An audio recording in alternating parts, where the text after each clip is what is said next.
Chapter 1809. Those male soldiers really knew how to lower themselves. A few of them were actually serving one person, rubbing her hands and massaging her shoulders.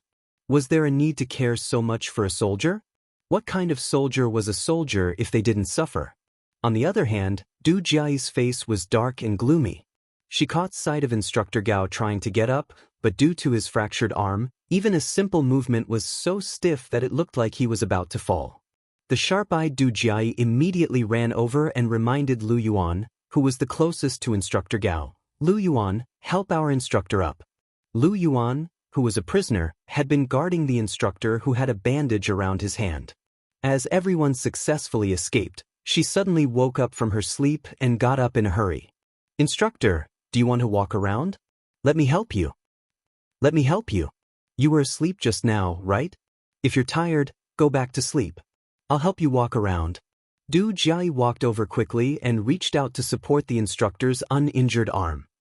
Wei Jiyue's complexion doesn't look right. Hurry up and take a look. Is she sick? I saw that the rescue team brought some commonly used medicine. See if Wei Jiyue needs it. Instructor Gao was a little anxious. Hurry up and take a look. You're the only one in our group who knows how to nurse. All right. Call me if you need anything. Lu Yuan glanced at her empty hands before turning to look at Du Jiai, who had pushed her out of the room without a trace. This person really doesn't change. Does she think that everyone is like her, only knowing how to act in front of the leaders? Du Jiai maintained a polite smile in the face of her comrade's indifferent gaze. She lifted her chin slightly and replied with an air of arrogance that matched her temperament. Thanks to Lu Yuan's knowledge of nursing, our group was spared a lot of trouble along the way. Thank you, Lu Yuan. She thanked her sincerely. No one would doubt her sincerity. Yi Qian, who was carrying the commonly used medicine, paused for a moment before walking over with a normal expression. Sorry to disturb you. Here are some commonly used medicine. Do you need it? J5 and the rest started shoveling the snow, while she was given a temporary break and a mission to communicate with the art troupe to see if they needed any more help. The members of the Snowfield Brigade would appear in places that might not be suitable for military personnel. Therefore, it was not suitable for them to appear too many times and leave a bad impression. Yi Qian was different. She was a female soldier. Even if she joined the Snowfield Brigade, it would still be 3 years later. It was more appropriate for her to show her face now than any of them.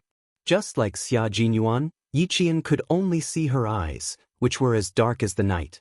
She wore a cold mask over her nose and lips, so Instructor Gao and the others could only see her eyes.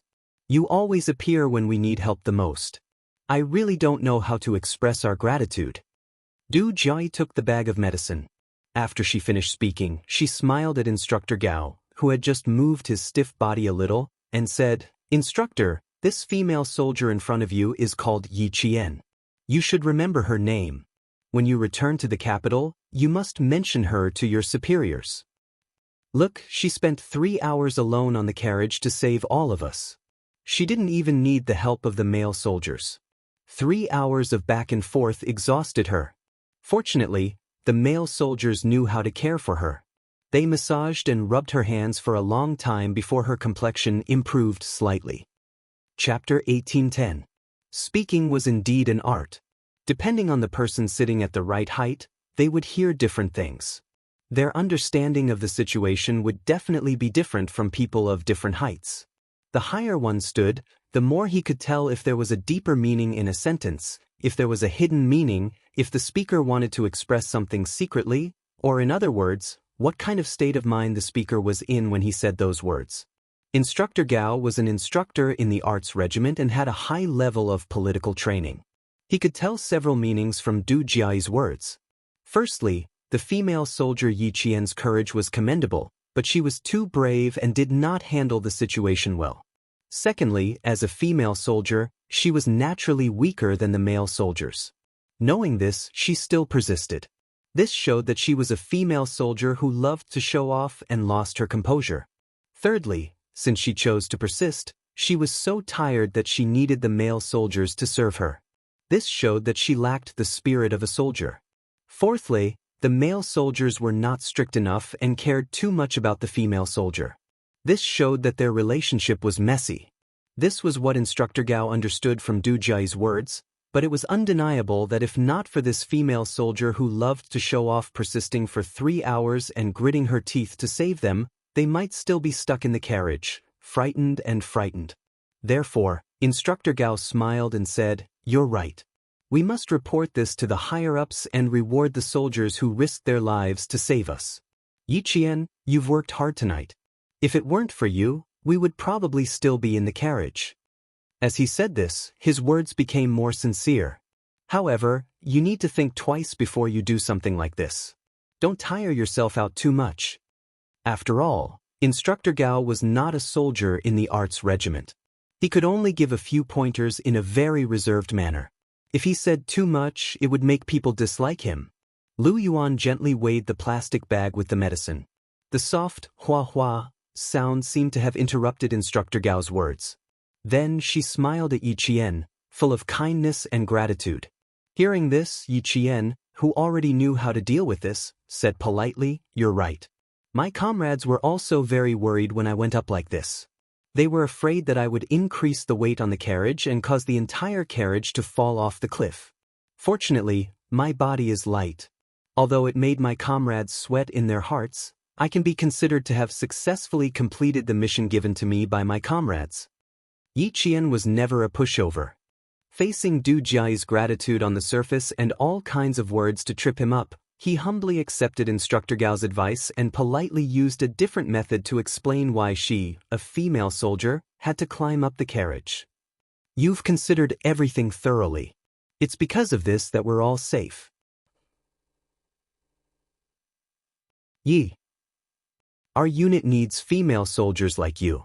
As he said this, his gaze landed on Du Jia. He then turned his head to look at the other soldiers who were still breathing. Then he sighed. "You all need to learn from her. Just now, the carriage only shook a little, but you all were so scared that you screamed."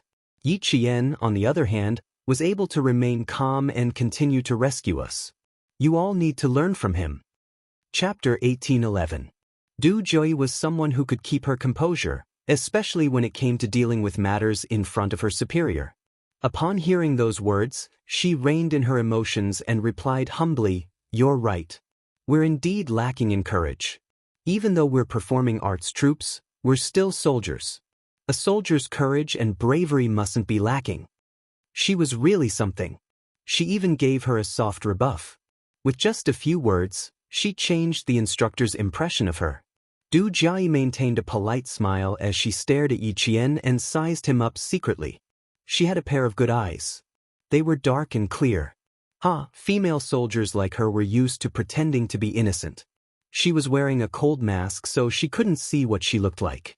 It was a pity. It didn't matter. As long as she knew her name, she would find out when she returned to the capital. It had always been easy for Du Jia to find out a person's background. She originally wanted to make things difficult for her now, but the instructor obviously admired her. She could only keep her cool for now. It wouldn't be too late to deal with her later. She had seen her at her worst and was still suspicious of her. She even gave her a soft rebuff. She loved to deal with female soldiers who were naturally rebellious. There was no hurry. She would deal with her until she didn't even know who she had offended. Du Jia, who was obviously excited, smiled sweetly after she finished speaking. She kept looking at Yi Qian. It wasn't a polite gaze, but a gaze filled with arrogance and prejudice. Yi Qian calmly smiled at her and turned to look at the instructor who was speaking. "That's right. No matter what kind of soldier you are, as long as you wear this uniform, you're a soldier. You can't lose the face and image of a soldier." Instructor Gao was very satisfied with Du Jia's answer. He looked at her approvingly and said to Lu Yuan, "If there's anything you can solve, try to solve it yourself. Don't cause trouble for the army." A male soldier from the Arts and Crafts Regiment walked over.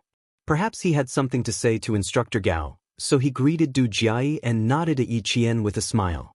He said, "Sorry to disturb you," and then helped Instructor Gao over. Lu Yuan answered Instructor Gao with a straight face, "Understood. Don't worry, we won't cause any trouble for the army. I'm always at ease when you guys handle things." After Instructor Gao finished speaking, he left with the help of the male soldier. When he got up, Lu Yuan immediately said politely to Yi Qian, "Come and rest with us for a while. The male soldiers are exhausted from shoveling the snow. We'll take over their duties midway and shovel the snow together. What do you think?" Du Jiai, who hadn't left, seemed to have heard a joke. She pursed her lips and laughed. "As long as the male soldiers aren't afraid of us causing trouble, just let us know if you need anything. We definitely won't embarrass the female soldiers. We have to show them that female soldiers are not to be trifled with." She looked at Lu Yuan and said with a faint smile, "Lu Yuan, you can't be like last time where you fainted before you even started working. We can't embarrass the Arts and Crafts Regiment. We have to show the soldiers in the army that the female soldiers in the Arts and Crafts Regiment don't just know how to sing and dance.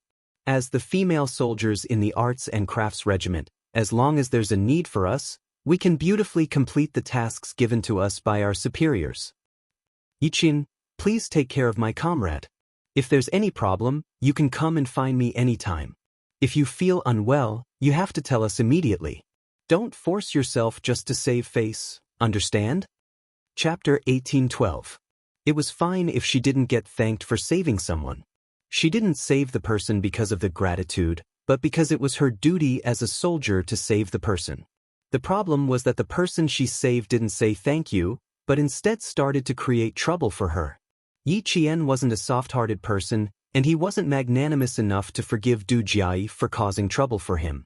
When he heard what she said, his voice turned cold and he said sternly, "Female soldier, with your intelligence, I don't think you'll always say things that will cause misunderstandings."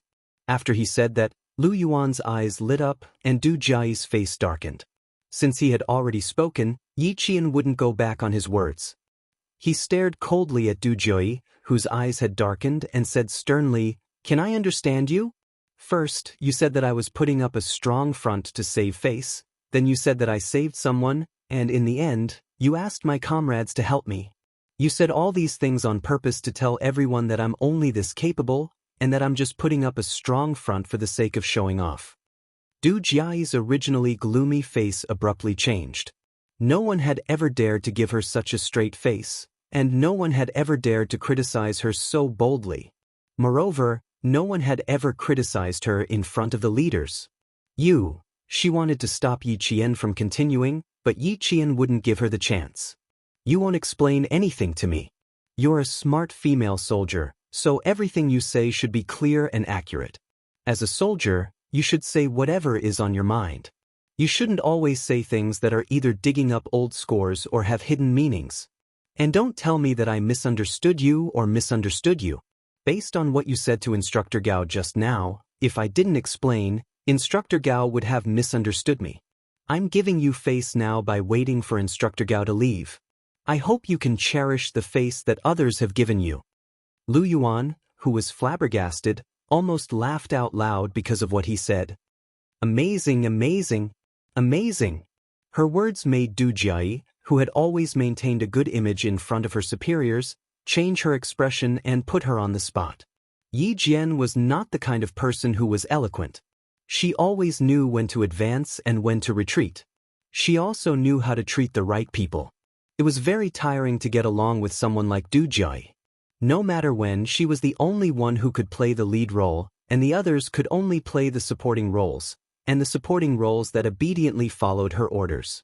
If anyone dared to overstep her, as long as that person's mistake was caught in her hands, she would definitely take it out again and again. Yi Qian, who had already noticed something was amiss, did not intend to get involved. This was the Arts and Crafts Regiment's matter. Even their instructor did not say anything. As a soldier from the Marines, she only needed to watch quietly.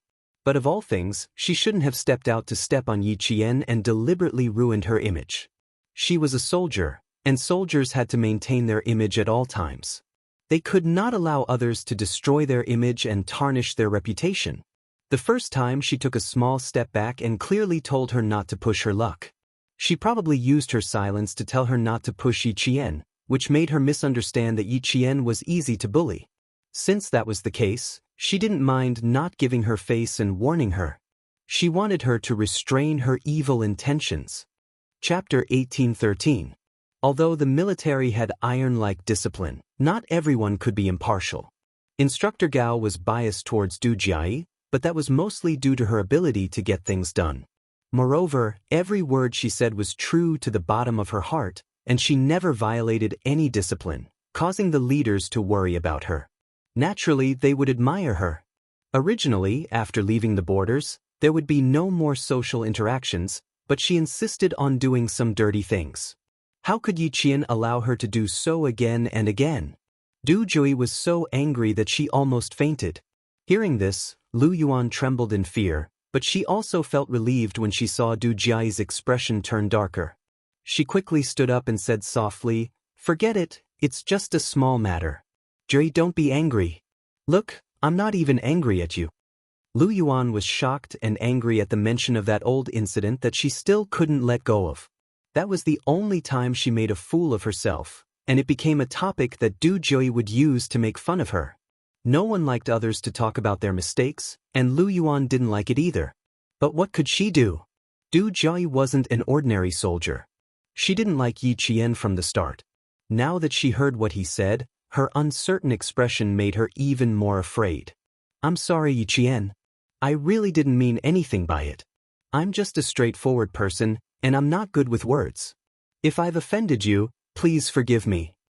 Du Jiai's uncertain expression only took a few seconds to adjust. Her bright eyes under the hood were filled with sincerity. "I'm very, very sorry. Please forgive me." Lu Yuan originally felt that her anger had been vented, but now, following Du Jiai's apology, she felt an extremely cold chill run up from the bottom of her feet. Based on her understanding of Du Ji, the more amiable she was, the more it meant that she had set her sights on someone and would make that person suffer. Seeing her gaze on Yi Qian, Lu Yuan's fingers trembled violently. It was one thing for her to be scolded by her. That incident was indeed her fault. But what about Yi Qian? Not only did she not thank Yi Qian, she even hinted to Instructor Gao that Yi Qian was just a stubborn female soldier and made things difficult for him. How could she do this? It was one thing to trample on those new recruits from time to time, but how could she make things difficult for Yi Qian, who had saved her life? Now that Yi Qian was angry, she still thought that Yi Qian was wrong. He even targeted Yi Qian. "Du Jui, do you really think you're a big shot?" Instructor Gao, who had said something to the male soldier, walked over again.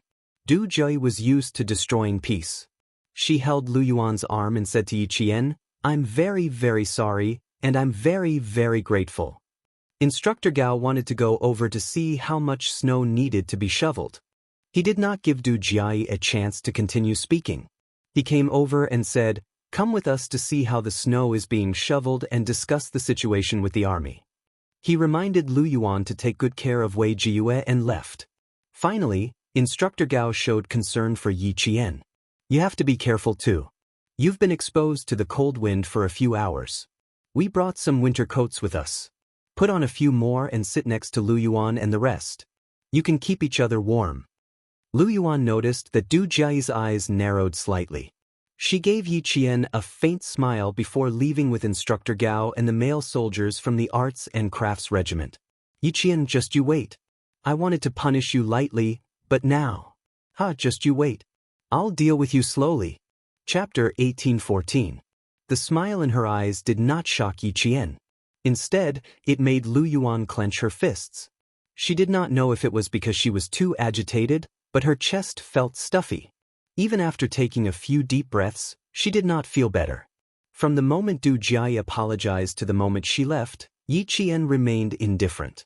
Even his aura did not change. Therefore, Instructor Gao did not notice anything strange when he walked over.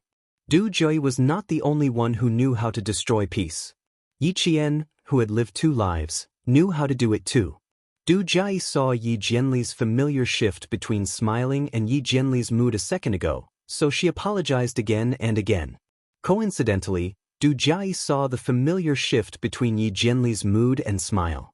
Because she knew that she had encountered a tough character who could see through what she wanted to do with a single glance. Just as Yi Qian said, Du Jiai was a very smart female soldier. Compared to the ignorant Yi Ying, she was much smarter. When interacting with such a person, one either had to be submissive or warn her not to go overboard. Yi Qian was not one to be submissive.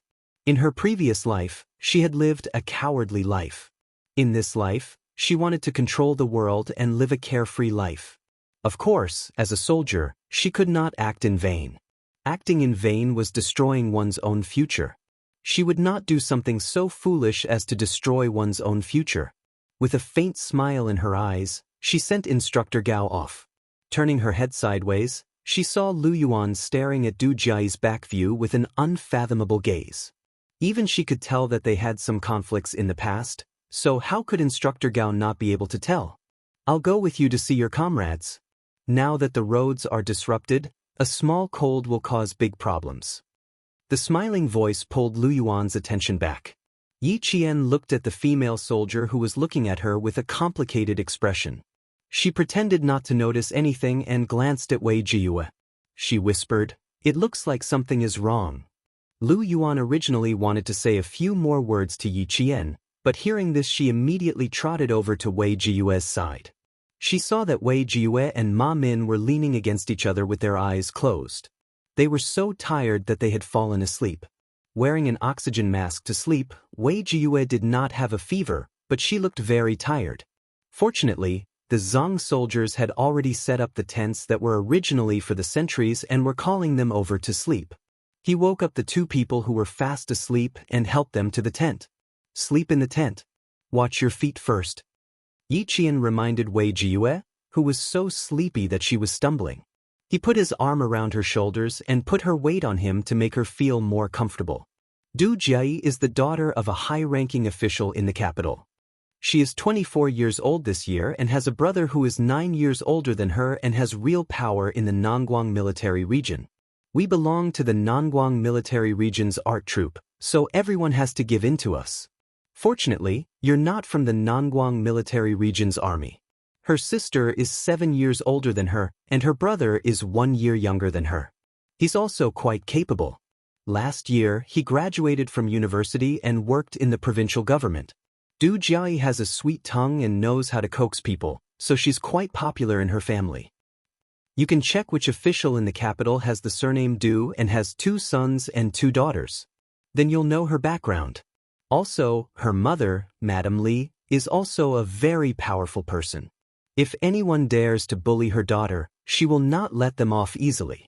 However, this family is very prideful, so they will be amiable on the surface. Just like just now, no matter how angry she was able to put down her pride and apologize to you. Chapter 18:15. Yi Qian, who was listening quietly, had a dark look in his eyes when he heard the words Madame Li. They were only 5 meters away from the tent. Wei Jiyue spoke quickly and softly into Yi Qian's ear. Even Lu Yuan did not hear her. Why did she have to tell Yi Qian? Because this was the only thing she could do to help. She only hoped that Yi Qian would be more vigilant and avoid them in the future. The Wei family was considered a big family, so even they had to give in to the Du family. Yi Qian, who had been listening quietly, said, "Thank you." Then he reminded her, "Sleep a little deeper. We only set up 1 tent." They did not know when they would be able to shovel the snow away, so the Tibetan soldiers used 2 tents to avoid the cold. Lu Yuan, who had not noticed anything, walked out of the tent and said to Yi Qian, "Thank you for your hard work tonight. You saved so many of us. Although I can't mention your name in the report and let the army reward you, I will always remember that there was a female soldier who took the risk to save others. Thank you, Yi Qian." Compared to Du Jiayi's gratitude, Lu Yuan's gratitude was much more sincere. She straightened her back and looked at Yi Qian with a sincere expression as she saluted him. "Thank you, Yi Qian. Thank you." If not for your timely appearance, she and her comrades would not have dared to climb onto the roof of the carriage, and it would not have been possible for them to save so many people in just 3 hours. She stood at the side and listened to the creaking sound of the carriage. She was so scared that her knees went weak. On the other hand, Yi Qian, who was lying on the roof, was so calm and brave. Even when they screamed in fear, he was still calm and collected until he saved everyone. Even if Du Jiayi had her eyes on Yi Qian, she was not afraid. She belonged to a different division and branch. No matter how powerful she was, It was impossible for her to cross divisions and branch to cause trouble for Yi Qian. Looking at Yi Qian, who was working for them, Lu Yuan, who felt apologetic, bit her lip, as if she was making a big decision. After a while, she said, Du Jiayi and I were both female soldiers for 2 years. We were friends for a year, so close that we could share meals together. Later on, when new soldiers joined the army, their opinions differed from hers, and the conflict began to deepen. But it's only about class affairs. Last July, when I got close to Wei Jiyue, who was transferred here, our relationship deteriorated even more. In the end, I applied to be transferred to Wei Jiyue's dormitory, far away from her. The further I was from her, the clearer I could see Du Jiayi's character. Lu Yuan could not directly tell Yi Qian to be careful. Based on her understanding of Du Jiayi, if she really said something, it would be difficult for her to successfully leave the army. Lu Yuan's behavior just now was clearly because she had her eyes on Yi Qian. If she did not say anything, she would feel guilty. Yi Qian should have sensed something. Otherwise, he would not have said something so indifferent, causing Du Jiayi to be at a disadvantage and earning Instructor Gao's praise. Whether or not Lu Yuan knew or sensed something, Lu Yuan could not lose her conscience. I rarely get along with people except for Du Jiayi. Fortunately, you're not from our military, so we won't see each other much in the future. If we meet again, just pretend we don't know each other and avoid her. Actually, Yi Qian, who was in a mess, did not have the heart to listen. But she was talking about Du Jiayi, so she had to listen. Because Yi Ying's mother-in-law's surname was Li. Her husband's surname was Du. Sun Dongqing had complained in the village that Yi Ying's sister-in-law was not easy to get along with. Chapter 1816. Yi Qian's heart was in a mess. In her previous life, she had been harmed by Yi Ying until she was like a stray dog. She was the golden phoenix that flew out of the ravine of Shuku village in Fujian town. She had provoked all the relatives of the Yi and Sun families to try to get close to Yi Jifan. As for herself, she was always the target of ridicule. Whenever Yi Ying was mentioned, she would be mentioned. When she was mentioned, she would be said to be a disgrace to public morals and that she had disgraced 8 generations of her ancestors.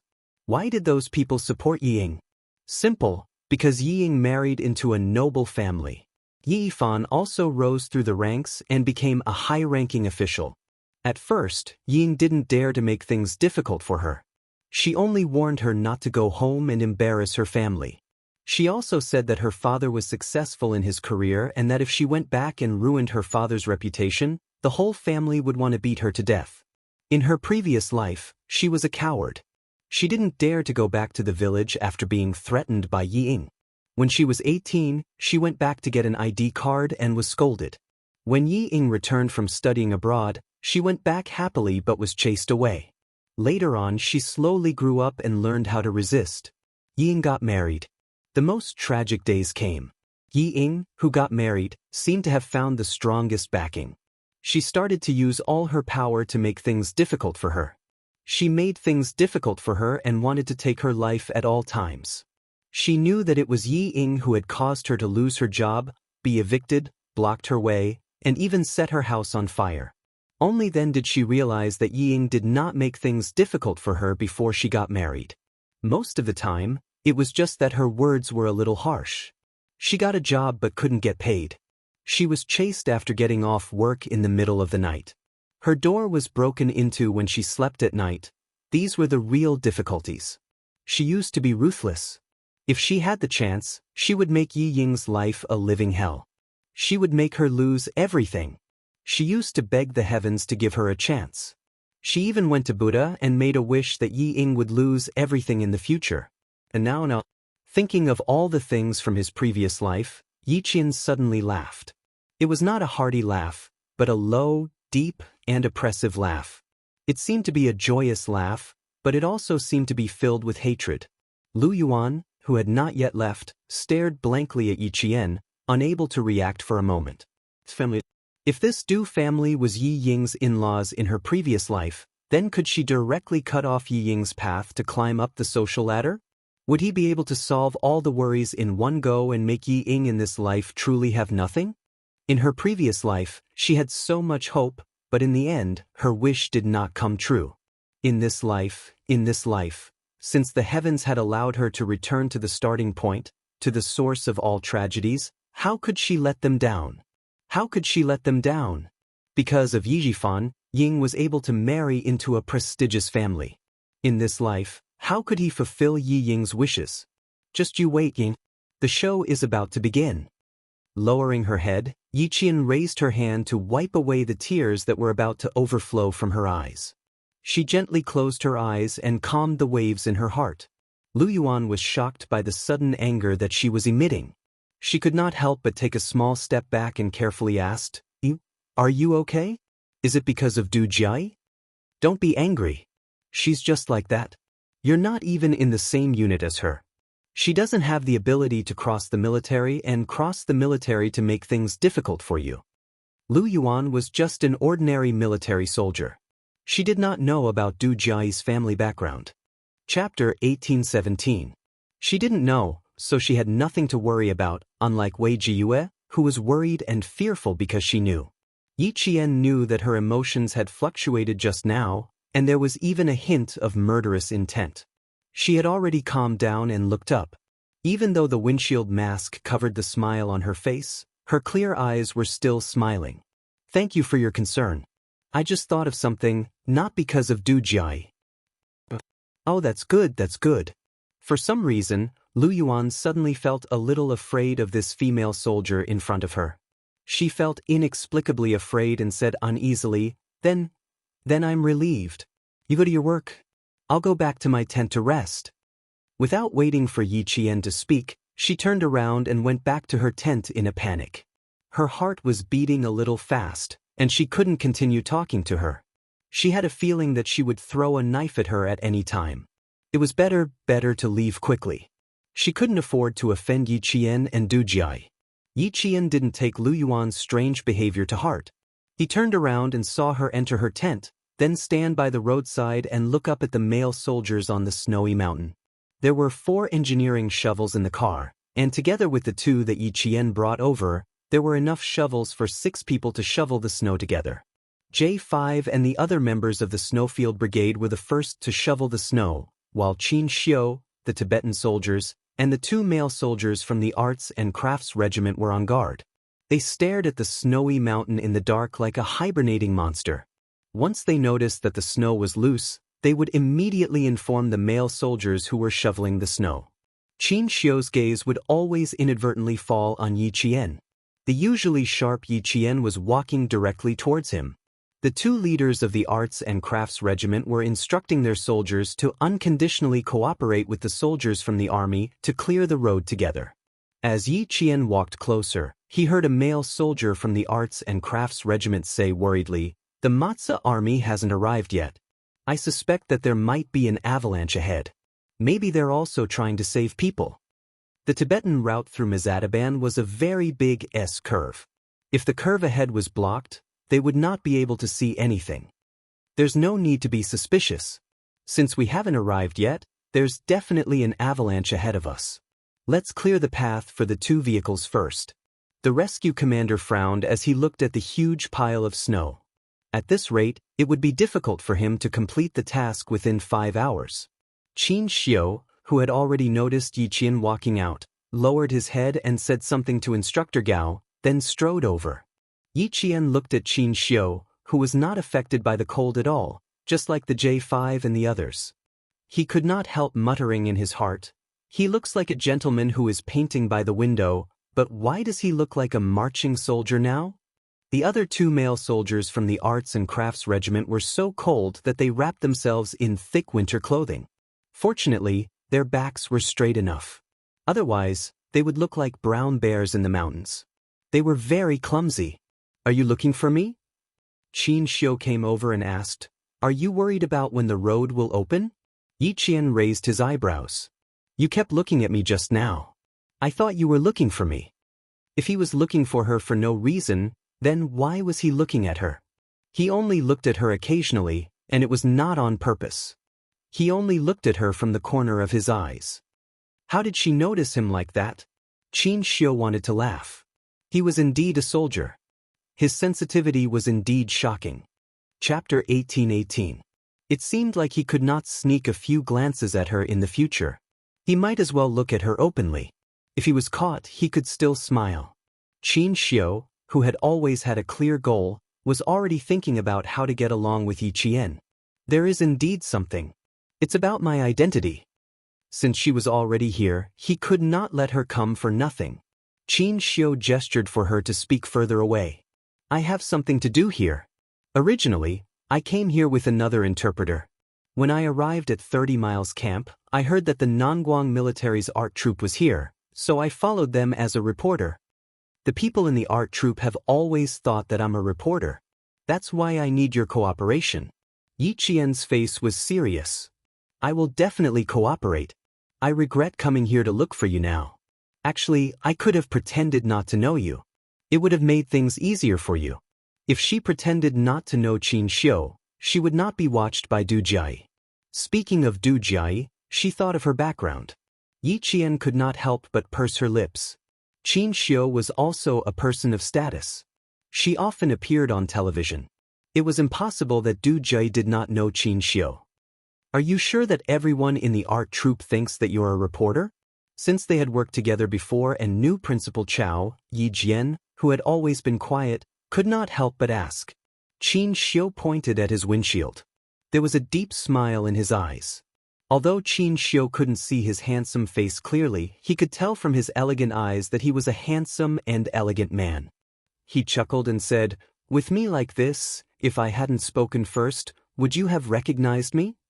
I didn't take it off on the way here. It was too cold. No one wanted to get frostbite from the cold. If everyone was like that, then there was no weirdness." That was indeed the case. Yi Jian could not help but smile. That was also the reason why she directly confronted Du Jiai. Du Jiai had been staring at Yi Qian for a long time. Who would have thought that this Yi guy would know a reporter from the National News Department? Looks like he's not a simple person. That's right, only someone with a powerful family would dare to go against me. Thinking of this, Du Jiai's eyes darkened. She was thinking about Yi Qian's family background based on his style of speech, aura, and posture. The more she thought about it, the colder Du Jiai's eyes became. From the looks of it, the female soldier Yi Qian's family background was not simple.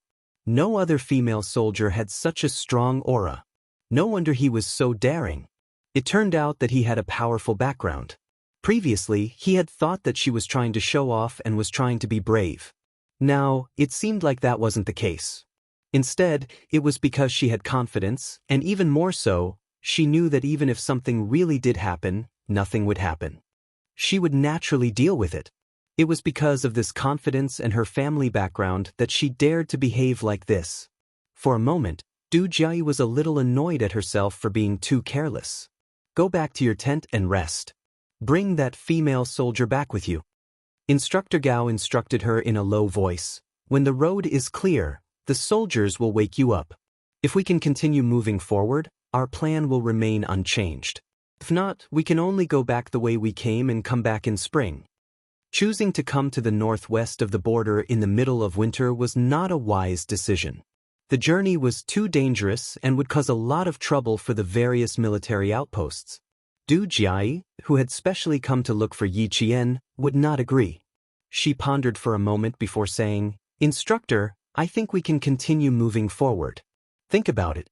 The worse the environment, and the more we experienced such an earth-shattering avalanche, we did not back down. Isn't this the courage and bravery that a soldier should have? I think the best way is to move forward and not retreat." Chapter 18-19. Du Jiai was not a woman who would retreat when faced with difficulties. She always knew what she wanted and what she needed to do to get what she wanted. There was no doubt that such a person would not be eliminated by society. She would always keep pace with the times and would never be at the bottom. However, the terrifying thing about Du Jiai was that once she found out that there was someone or something that was stopping her in the process of getting what she wanted, her destructive power was not something that ordinary people could imagine. Therefore, such a person was the most dangerous person because you would never know what she would do in the next second. Would she attack her friends? Would she suddenly turn her back on her friends? Would she suddenly turn her back on you one day? She knew what she wanted and she knew how to get it. She also had the ability to control things, so when interacting with her, one must always be clear-headed and carefully avoid her minefields, lest one be blasted into nothingness one day. Since such a person came with a purpose, how could she retreat so easily? In addition, she was already out of danger. If she continued to move forward, she could deepen the leader's impression of her. As smart as Du Jiayi was, she would choose a beneficial path for herself. Obviously, the instructor was also moved by her words. He looked around and his gaze fell slightly on Qin Xiu, who was talking to Yi Qian. He said in a low voice, "What you said makes sense. There are also 2 reporters from the news department. Especially the reporter surnamed Qin. Although he doesn't like to talk much and doesn't walk around much, there were several officers who accompanied him to join us. It can be seen that this reporter Qin has some status in the news department. Your brother asked me to give you a slap. Since you're not afraid, then go ahead. It's not easy to get credit for the military arts, but since there's an opportunity now, there's no harm in fighting for it." Instructor Gao was acquainted with the Du family and had a good relationship with Du Jiayi's brother. With such a relationship, Du Jiayi's days in the regiment were much better than others. After speaking in a low voice, Instructor Gao frowned slightly. His voice was even softer than before. "The person you're looking for is only known to be serving at the border. He might not be here now. If you want to find him, I'm afraid it will be a little difficult." He didn't know who she was looking for. Her brother didn't tell him, so he wasn't afraid to ask too much. "I'm sorry to have made you worry. This person is indeed not easy to find. However, I was entrusted by someone to do my job. It doesn't matter if I can find it or not. I'm only responsible for looking for it, not that I have to find it." Du Jiayi said disapprovingly. Aunt Xiao was a sentimental person. This time, she asked her to find her son by the way. Maybe she would forget what she asked for. But since he had already promised, he had to put in some effort and not be careless. Besides, Family Xia and the Du family had different political views. Auntie Xiao had asked her to look for her son, so she wasn't a good choice. It had been 10 years since she last saw Xia Jinyuan. Who knew if he still recognized her? However, if she saw him, she would definitely recognize him. She didn't know how many times she had been bullied by him. Every time they had a group of people, he would never give her any face. He would always gang up with the Han family to bully her. She had been bullied so much when she was young that the memory was still fresh. She always wanted to get back the face she had lost back then. Since Auntie Xiao asked her to look for her son, she would do it. Instructor Gao didn't say anything else. She had always been a person with her own ideas. As long as she didn't cause trouble, it didn't matter. Chapter 1820. In the middle of the night, the temperature dropped even further. J5, Chang'ing, and the others shoveled snow for 3 hours straight before they were called back to the tent by Yi Qian, who had just woken up from his nap. Along the way, Yi Qian sternly warned them that if they continued like this, their limbs would freeze to death. The male soldiers were not angry at her scolding. Instead, they were quite happy. Although it took longer, it was not a big deal. Every year during winter training, it was common for them to be suddenly woken up in the middle of the night to run with weights. 3 hours was not a big deal. Furthermore, they were divided into 3 groups. The Snowfield Brigade had 3 hours and the Tibetan soldiers had 2 hours. Once the road was cleared, the Tibetan soldiers had to drive. The 2 male soldiers from the Arts and Crafts Regiment and the 2 reporters from the News Department were in one group. They only needed 1 hour. The Tibetan soldiers couldn't help but laugh heartily. He was quite protective of his own people. It was good to have female soldiers in the team. They knew how to protect their comrades. As they walked towards the tent, J5 joked, "Oh no, Q King is going to have a lot to worry about in the future. He wants us to talk less and work more. Shoveling snow increases lung exercise. He likes to make us work and train at the same time." Yi Qian said, "That's not the same. That's a compulsory training in the team. We can divide the work and work together to recover the energy we expended. I don't think we should do everything just because we're soldiers. It's better if we work together." "All right, we'll listen to you. Let's rest now. You should go back to the tent and rest too." J5 agreed readily and reminded him, "Don't call us by our code names. You don't know our names either. If you have anything to say, just come over and talk. You can't say your code name either. Our reports only have code names, not names. Remember, don't reveal each other's code names. So when he reminded him, he called out Yi Qian's name. There was Yi Qian's information in the military system, but it was as good as nothing. Even if someone knew his surname, they would not be able to find anything. The code names of the Snowfield Brigade members were much more important than their names. The commander of the rescue team and the injured instructor Gao were still in the tent. Yi Qian could not go in with them, so he left amidst the chuckles of his comrades. He took 2 steps and said, "I'll watch you guys enter the tent." His comrades were stunned. Then they laughed louder. "Young Sparrow, I suddenly feel like I'm being controlled by my girlfriend." As soon as he said that, his comrades' laughter stopped. Of course. Of the tiger. Of the tiger. Of the day. Whose girlfriend was Yi Jian? Of Yi. Heh, of course it's Q King. How dare he say something like that to Q King's girlfriend? He was asking for a beating. Young Sparrow did not know. He continued, "I've always been bold. Didn't they say that a gentleman's wife is a fair lady? I can't even say that. Which tiger is so domineering? I want to meet him." Yi Qian, go back to the tent and rest. The reason we don't let young Sparrow talk is because sometimes he doesn't know how to talk.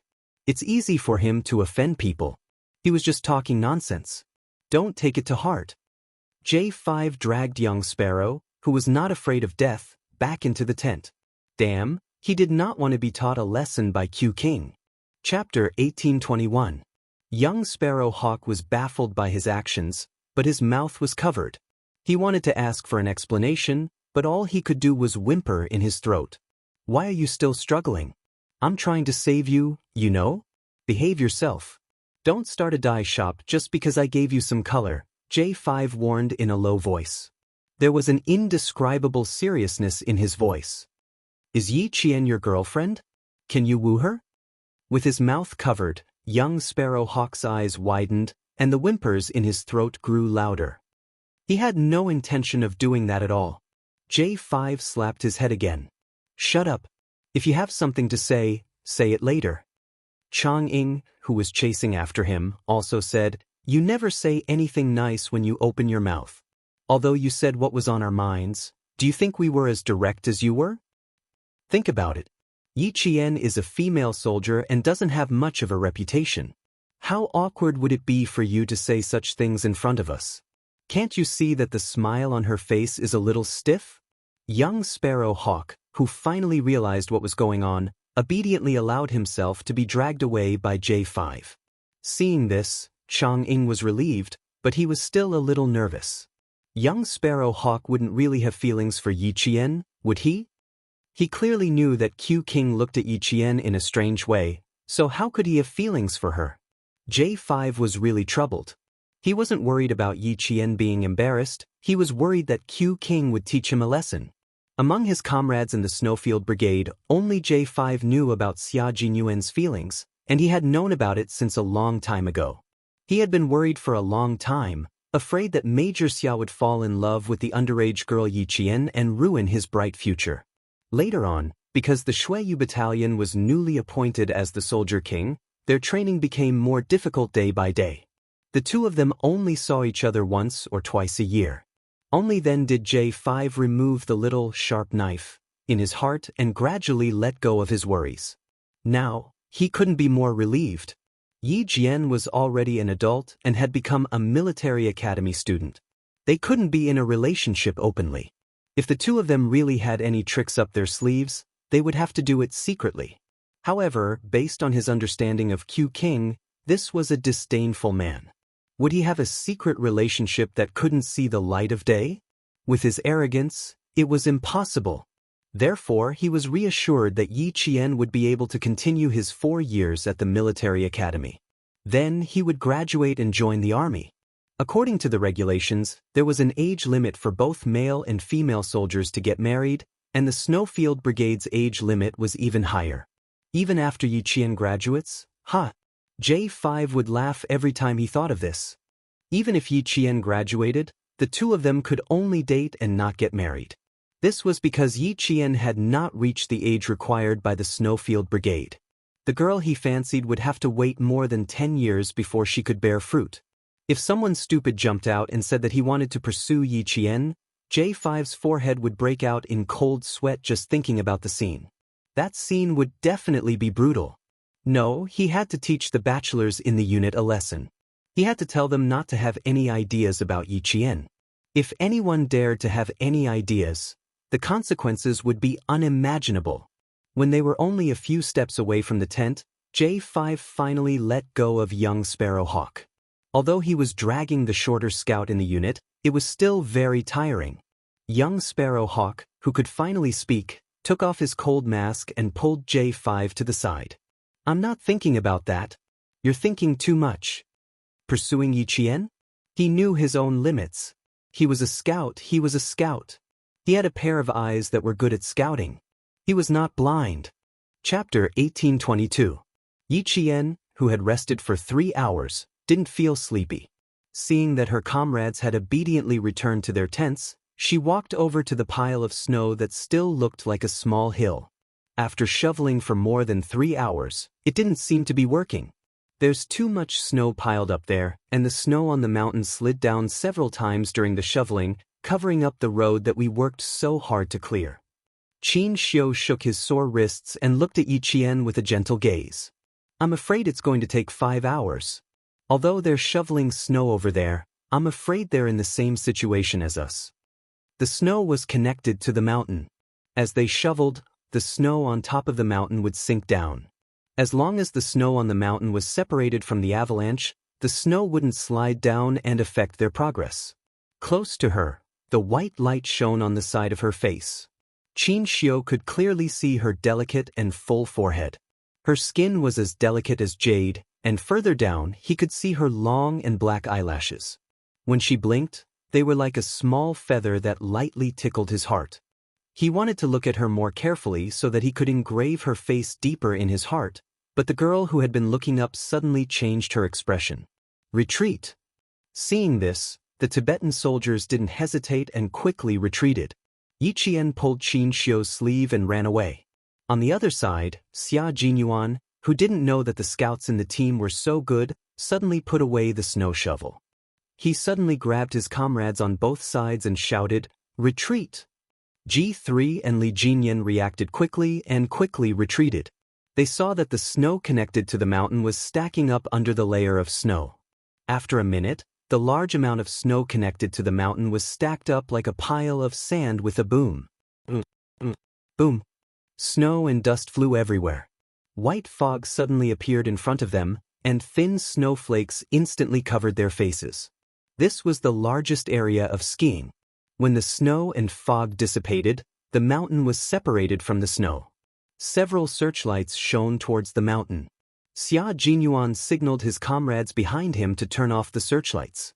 Then he turned off his own searchlights and continued to flash. They could see the light on the other side. It seemed like the J5 and the others hadn't rested either. They intended to clear the path tonight. Very soon, the searchlights on the other side went off as well. Yi Qian also flashed his searchlights repeatedly in response. This was the contact information of the Snowfield Brigade, and it was asking if they were safe. Everything was fine, and he could rest assured. J5 and the others who were preparing to rest ran out when they heard the commotion. Even the female soldiers in the tent ran out. The commotion caused by the collapse of the snow was a bit loud, even the ground seemed to be shaking. "I've just contacted my comrades on the other side. They're all fine. The Tibetan soldiers said that we don't have to worry about the snow on the mountain sinking down again. We just need to shovel the snow to clear the way." Yi Jian explained to J5. She also told Du Ji and the others who were running over and panting heavily as if they were about to pass out. Du Ji directly asked Qin Xiu, "Reporter Qin, how long will it take to restore the channel?" "I'm not too sure." Qin Xiu didn't want to talk to Du Ji. He lowered his voice and said in a hoarse voice, "According to the original estimate of 5 hours. So Reporter Qin knows Yi Qian, the female soldier who saved us. Please give me her contact information. I want to thank her properly. Du Jiai had a motive for coming over to talk to Qin Xiu. Because she had just woken up, her voice was a bit drowsy and cute. Being polite and cute really made people have a good impression of her. Chapter 1823. But Qin Xiu acted as if he heard a joke. He looked at her indifferently and replied, I don't know her. I was rejected when I wanted to interview her. Really? Du Jiai didn't quite believe it because she trusted her intuition more. I see. Sorry to bother you. If he didn't want to talk about it, she would investigate it herself. The leader of the relief command wanted to stay with them, but he was politely asked to go back to his tent by J5. He also wanted to ask Yi Qian to go back to his tent with the female soldiers. But when he saw the smile in Yi Qian's eyes, he turned around and left without saying anything. Obviously, he couldn't persuade her. Qin Xiu also wanted to persuade her, but he stopped when he saw the faint smile in her eyes. He immediately changed his words. You can go to the front and watch for us. If there is more snow, we can hide in time. Well, he could talk to her for a while. Once the road was cleared, they would have to go their separate ways. He didn't know when they would meet again. He didn't have her contact information yet. It was a bit presumptuous to ask now. He might as well go back and ask his uncle. At this time, the soldiers from the Maja military station had cleared the road blocked by the avalanche. Half an hour later, the slightly yellow but extremely bright headlights shone from the curve. Yi Qian, who didn't leave, looked at the approaching headlights. The smile in his eyes deepened. The road ahead should be cleared. Yi Qian reminded the Tibetan soldiers who didn't look back. He smiled and said to Qin Xiu, That's good. You don't have to worry that I will say your identity by mistake. The headlights didn't hide the curve. Qin Xiu looked at it and then looked away. This was not good. Once the road was cleared, he would go to Immortal Bay and she would have to go back to her unit. Which unit are you in now? Is it convenient to say? Qin Xiu, who originally wanted to ask Principal Chow, asked directly without thinking. Thank you very much this time. Otherwise, I really don't know how to deal with it. Although I can't repay you with my life, I can write a thank you letter. Du Jiai reminded him that he could use the same excuse to ask for Yi Qian's contact information. I was sent to the village and I'm still a student. It was normal for cadets from military academies to be assigned to the army. There would be cadets from the 3rd and 4th years, but it was not normal for a freshman to be assigned to the army. Yi Jian smiled bitterly and said, Something happened and I was reprimanded. I'm here to experience the hardships of border soldiers. Hearing this, Qin Xiu smiled. My uncle has been full of praises for you, saying that you are the most obedient and best student in Nan Nan Middle School. It seems that it is not true. How can you be sent to school? It turned out that she was a military school student. Qin Xiu smiled from the bottom of his heart. Mrs. Qin liked girls who studied the most. They did not chat for long before Yi Qian stopped. Qin Xiu was a diplomat, and a very capable one at that. If she spoke too much, she was afraid that there would be loopholes, so it was better to remain silent. With the arrival of the soldiers from the Maja military station, it was even more inconvenient for the group to talk to Qin Xiu after they rested in their tents. The arrival of the soldiers from the Maja military station was undoubtedly good news for the art troupe. Du Jiai, who had just closed her eyes, heard the commotion and was the first to walk out of her tent. Wei Jiue, Lu Yuan, and Ma Min came out one after another. When they saw the truck, they secretly clapped their hands. You're finally here. I thought that I would be stuck here for a few days. The leader is talking to the instructor. Keep a low profile. Du Jiai warned Ma Min in a low voice. Her gaze inadvertently fell on Yi Qian again, and then on Qin Xiu, who was standing in front of her. Did they really not know each other? Chapter 1824. Without giving Du Jiai a chance to stand quietly and speculate, Instructor Gao asked her to take the lead to pack up the tents of the female soldiers, while the soldiers of the Matza military station picked up the ice shovels and began to shovel away the last layer of snow that was blocking the path from Kadadaban to Matza. The snow pile became smaller and smaller, and gradually, the sound of shoveling could be heard. G3 threw away a piece of snow that was frozen at the bottom and whispered to Xia Jinyuan, There are more sounds of shoveling snow from the opposite side. It's highly likely that people from the military station are here. We can withdraw now. It was better for them not to show up too much for the secret training. At most, they would be able to clear the path in another hour. Han Zheng said softly, "If I remember correctly, we are all soldiers serving in the border area. If they really see us, they will only think that we are doing winter training." The military would always make careful arrangements for the training of a group of special forces with the country's hidden strength. They would also list out all the possible problems that might arise. Even if other troops knew about it, they would think that it was just a group of special forces in the military region undergoing winter training. G3 did not agree. They had also patrolled the secretly built satellite base with the soldiers of the Matsa military station. It was better to be cautious. Withdraw. Xia Jinyuan agreed with G3's words. It was indeed time to withdraw. Previously, he was worried because of Du Jiai. Now that a few hours had passed, if anything had really happened, it would have happened long ago. If he appeared and confronted this hypocritical woman who he had not seen for almost 10 years, with her narrow-mindedness, it would be more troublesome. When he met with Little Fox, he would ask her alone. Han Zheng felt that it was a pity and silently said in his heart, "I still want to meet Du Jiai and talk about what happened between us back then. I really want to see her clearly angry, but she has to pretend to be magnanimous." Sigh, "I really miss it," muttering silently did not escape Xia Jinyuan's eyes. He turned around and glanced at him coldly. Han Zheng immediately stood at attention and made a "shut up" gesture. Yi Qian saw Xia Jinyuan at 4:17 in the morning.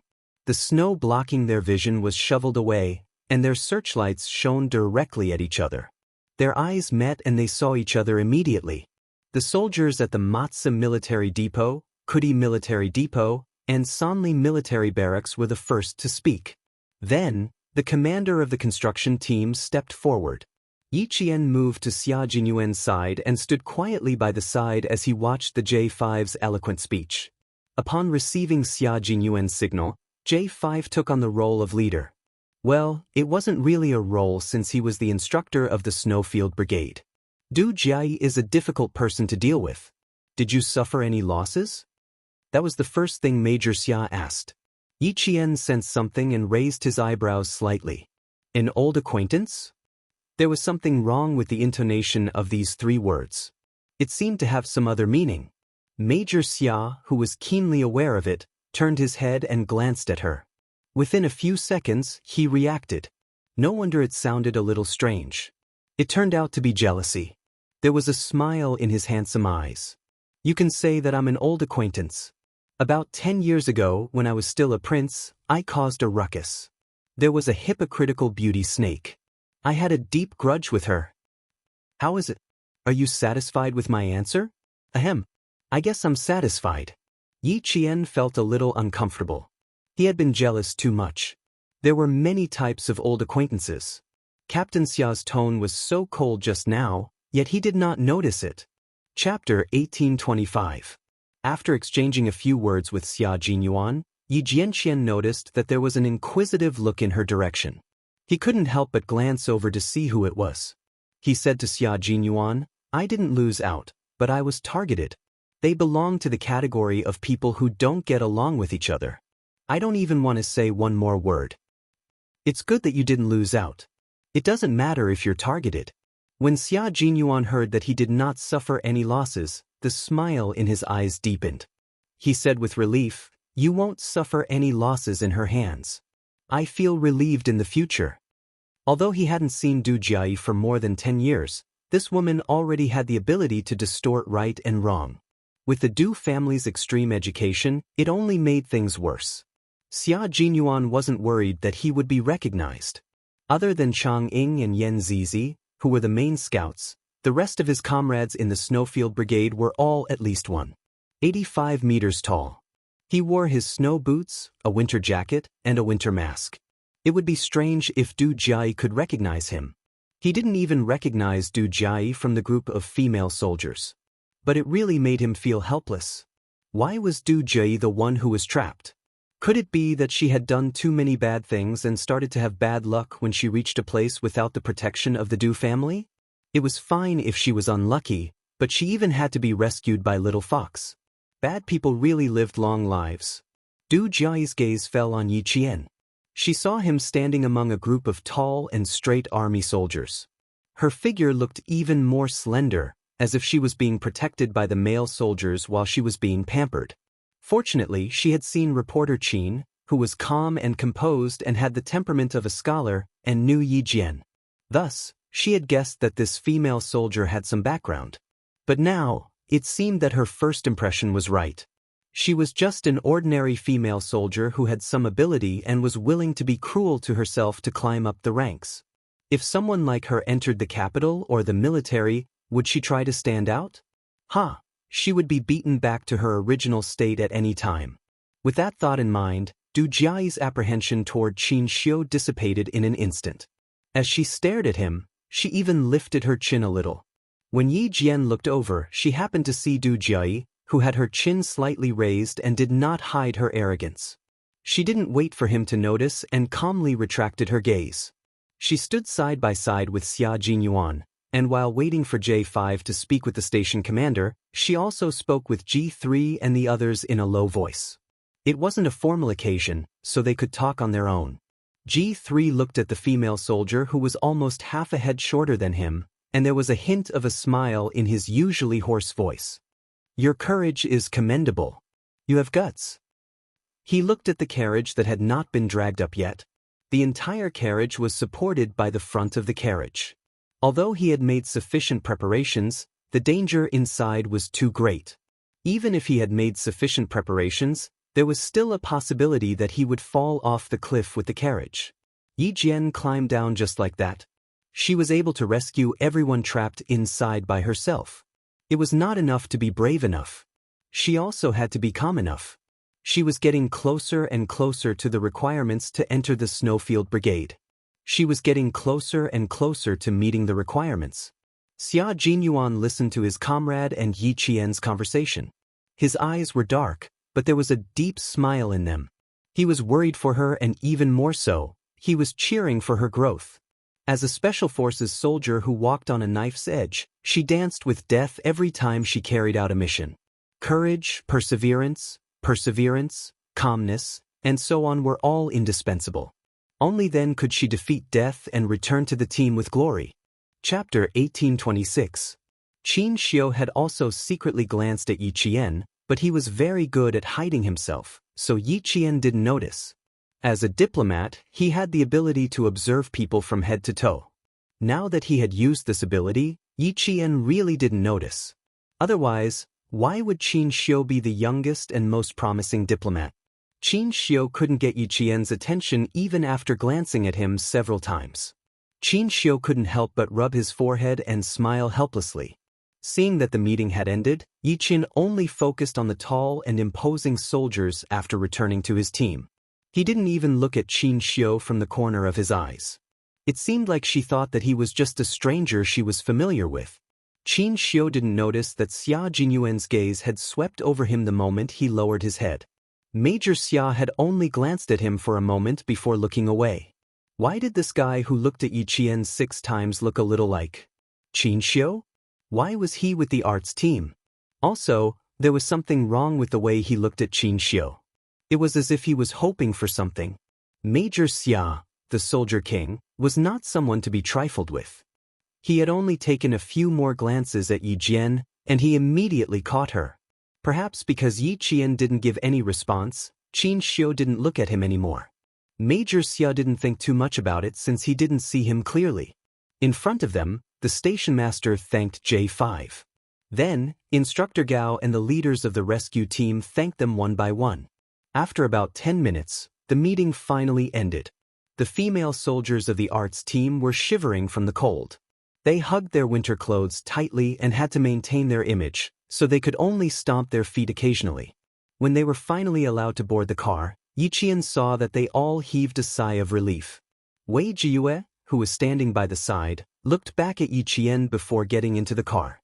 She only stepped into the car after being urged by her comrades. If Du Jiayi really did something, how should she contact Yi Qian? Should she ask her family to help her check? Come in, I'm freezing." If I stand any longer, I'm really afraid that I'll fall straight down in front of the leaders. I really want to drink some hot water, even if it's 70 degrees Celsius. Right now, I feel like my heart is cold and there's no warmth at all. I'm afraid I'll be skinned alive when I get back to the outpost. As the vehicle swayed as it drove, the female soldiers who were too cold to sleep started chatting with each other. The sky seemed to be brightening. Wei Jiyue, who was sitting at the outermost part of the carriage, pulled the curtain to a gap. There was a truck in front of them driving in the opposite direction. The female soldier whom she admired was getting further and further away from them. She could hear her comrades discussing her. They all thought that Yi Qian was the most outstanding and the bravest female soldier they had ever met. Wu Ziwei, who came from a liberal arts background, suddenly sighed. After Yi Qian, there will be no Yi Qian. After Yi Qian, there will be no Yi Qian. After some time, Lu Yuan said softly, after Yi Qian, there will be no Yi Qian. But I don't know if there will be any Yi Qian in the future. Du Jiayi's gaze towards Yi Qian was like a brand in her heart. After Yi Qian, there will be no Yi Qian. If Du Jiayi really wanted to make things difficult for Yi Qian, then there will be no Yi Qian. I'll retire the year after next. I don't know if I'll be able to see Yi Qian again. A female soldier like her is really admirable and worthy of respect. Don't talk about retiring. It makes me uncomfortable. Chapter 1827. Translator, Henyi Translations Editor. Henyi Translations being discharged from the military was always a topic that soldiers didn't want to talk about.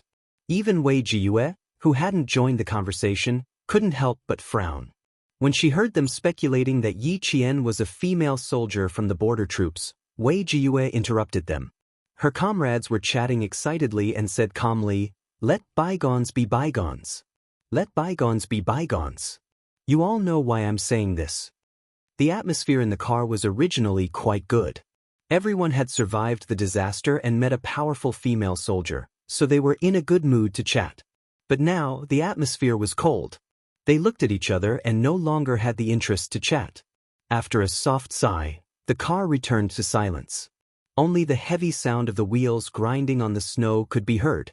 Let's not talk about it anymore. If we really got Du Jiayi involved, no one would have a good ending. While the members of the Snowfield Brigade were chatting happily, the eight smiled and said to Yi Qian, "Captain knew that you went to save people, so he drove at a speed that made everyone tremble in fear." After driving for more than 3 hours, all of us underwent a physical and mental tempering. Our psychological endurance improved again. Qing Niao, this time we've trained our courage again. When I got out of the car, my back was sweating a few kilograms. It was all because I was scared by Q King. Listening to their cheerful voices, Yi Qian's lips were about to curl up. It was still more comfortable to be with his comrades. Even his mood was a lot better. When J5 heard this, he looked meaningfully at Major Xia, who was sitting next to Yi Qian, and said slowly, "That's for sure. Qing Niao is the only female soldier in our team. How can Q King not be anxious? If it were me, I would be anxious too." How could he not be anxious when he knew that his comrades were in danger? Any member of the Snowfield Brigade would be anxious. Otherwise, why didn't V8 remind Xia Jinyuan? And why didn't his comrades in the car remind him either? Because they all wanted to rush over as soon as possible. However, they did not know that there was another reason why Xia Jinyuan drove so fast. Only Han Zheng knew the reason. Therefore, Xia Jinyuan chased Han Zheng to another truck. Hearing that J5's tone had changed, Major Xia smiled and squeezed Yi Qian's palm lightly with his big hand. He leaned over to her ear and said in a low voice, "Now you know how anxious I was at that time. I was afraid that you would be at a disadvantage in the hands of that woman. Stay away." His breath was right next to her ears. It turned out that this part of her body was sensitive. Furthermore, she had been frozen earlier.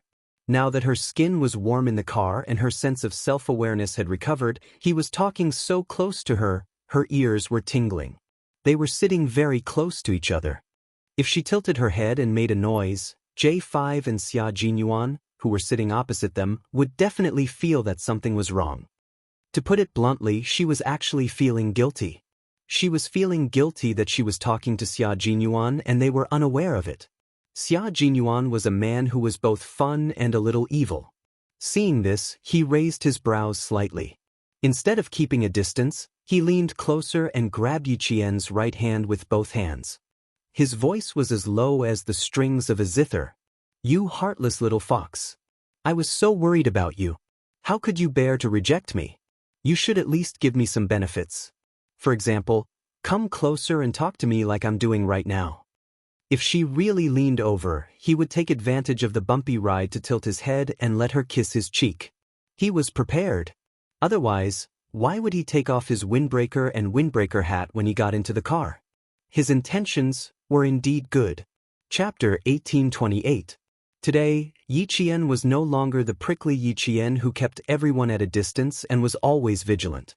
He was also no longer the young girl who was so flustered that she didn't know what to do when Major Xia pressed her under his body. After interacting with him for so many years and being intimate with him for so long, Yi Qian now had his own way of dealing with Major Xia's thick skin. In the past, he would have blushed and sat on pins and needles whenever he heard such words. Now that he heard this, Yi Qian only raised his eyebrows and glanced at him from the corner of his eyes. He said with interest, "Captain Xia, I'm afraid you won't be satisfied with the sweetness you want to taste. But if you're not satisfied with it, I'm afraid there will be more to discuss. However, at the end of the day, Captain Xia, you're worried about whether I will be taken advantage of because of an old friend. You know Du Jui first, so you know her well. Because you know her well, you're worried that she will get into a fight with me and cause me to be taken advantage of." Hearing this, Major Xia's eyelids twitched slightly. He suddenly had a bad feeling. Then he heard Yi Jian's faint smile. "Actually, if Captain Xia didn't know my old friend, he wouldn't have thought that I would be at a disadvantage and wouldn't have rushed over so anxiously." Major Xia immediately sat up straight. Even if the car bumped, he still straightened his back and didn't dare to act rashly. If Commander-in-Chief Xia was here, he would definitely clap his hands and laugh heartily. He would also say to the daughter-in-law he approved of, "This is the right way to teach him a lesson. We can't let him have the chance to take advantage of us." Why did Commander-in-Chief Xia recognize Yi Qian as Family Xia's daughter-in-law after only meeting a few times? The reason was simple. Yi Qian could subdue the former devil incarnate in the family. Xia Jinyuan didn't dare to say anything now. He needed to listen to what Yi Jian had to say and ponder over it before he opened his mouth. Family Xia was a little strange. There was one type of person in the family that a Family Xia man didn't dare to offend, and that was his own wife. The men of the Xia family could do whatever they wanted outside, but when they were at home, they were all filial men who loved and coaxed their wives. They had no choice. They were in the army all year round.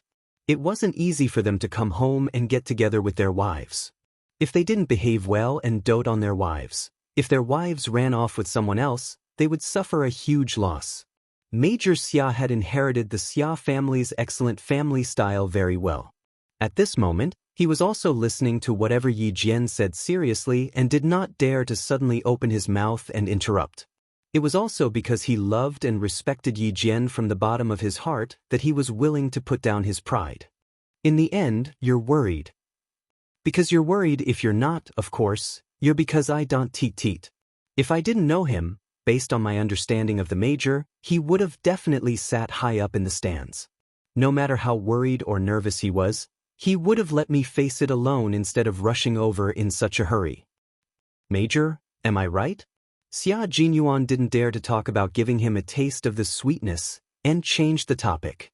If he continued to talk about this sweetness, he would only have to suffer. You're absolutely right. If he didn't say, yes, now, when would he? If he didn't go along with his girlfriend's wishes, he would be an idiot. Without any hesitation, Xia Jinyuan immediately expressed his absolute approval. I know her first, that's why I'm worried. If I didn't know her and didn't know her, I would have waited for you at the military depot. This was the truth. There was no lie. Chapter 1829. The smile on Yi Jian's face deepened. She believed him because he would tell her the truth when it came to serious business. We're not afraid of anything. Missions of life and death are nothing. These are things we have to face. I won't step in because this is something you have to face as a special forces soldier. Xia Jinyuan was Xia Jinyuan after all. With just a few words, the smile on Yi Qian's face gradually disappeared, and she listened to him attentively. You're a soldier brought up by Uncle Chen and Uncle General. They brought you out with the hope that you can go further in the military and stand at a higher position. I, on the other hand, am taking you on a more arduous and dangerous path filled with thorns. Little fox, your life is my life. I cherish it very, very much. I can't bear to see you in any danger. The more it's like this, the more I have to let go. The more ruthless I have to be. As long as I'm not resting, I'm only your superior and not your boyfriend. I don't want to hurt you. I just want to be with you for the rest of our lives. Sweet nothings didn't need to go back and forth like, you can't leave me, I can't leave you, I love you, you love me, you're the wind, I'm the sand, and so on. Sentimental but easily forgettable sweet nothings. Words of love could be like Xia Jinyuan's, full of bloodthirst, ruthlessness, and ferocity. However, this was just the surface. Once this surface was peeled off, you would see his sincerity. He only wanted to be with you for the rest of his life, to be with you through trials and hardships, and to be able to survive through the smoke of war. If you could withstand the smoke of war, withstand the rain of bullets, and temper it with blood, then your love would be stronger than gold, and you would have no regrets in life. Yi Qian was a female soldier who didn't like to hear overly emotional confessions. After living 2 lives, she had seen too much hypocrisy. Instead, she preferred the truth. Therefore, Xia Jinyuan's words were always able to move her. Major Xia, who originally had some ulterior motives, saw her solemn expression and became even more serious. We will meet many different kinds of people in our lives. Today, let's talk about villains. I'm worried about you because the most dangerous kind of villains have appeared. You have to be careful when villains appear. Otherwise, you will become a stepping stone for them. Especially people like Du Jiai, who is kind on the outside but cruel on the inside. She looks kind and generous on the outside, but secretly stabs you in the back. You have to be even more careful. I've known her for a long time. I used to be a gangster. Not many people dared to offend me because of my family background. I had a few friends who didn't want to study. One of my friend's sister was good friends with Du Jiai. One time, when a good friend of his went abroad to take an exam, he accidentally lost his well-kept admission ticket. He couldn't find it even when the exam started. Du Jiai. As a good friend, Du Jiai was anxious. A few minutes before the exam, she went around looking for her friend's exam ticket. Du Jiai also had to take the exam. She was in a different exam room. A few minutes before the exam, she was worried and worried. She comforted her friend and said that they would think of a solution together. She really did make a few calls to see if there was a solution. Everyone thought that it was worth it to have a friend like Du Jiai. When Xia Jinyuan said this, the coldness in his eyes disappeared. I believe it too. I feel that this little girl is quite loyal. I even told my friends that a girl like her is better than a boy and is worth befriending. Chapter 1830. In the end, Du Jiai was the one who picked up the admission test long ago. The reason was because his brother's sister had said that her dress wasn't pretty. Han Zheng had overheard this by accident. Otherwise, no one would have believed that his good friend would miss the entrance exam just because someone said that her dress was ugly. What was even more frightening was that she had been quite anxious for her good friend at the time.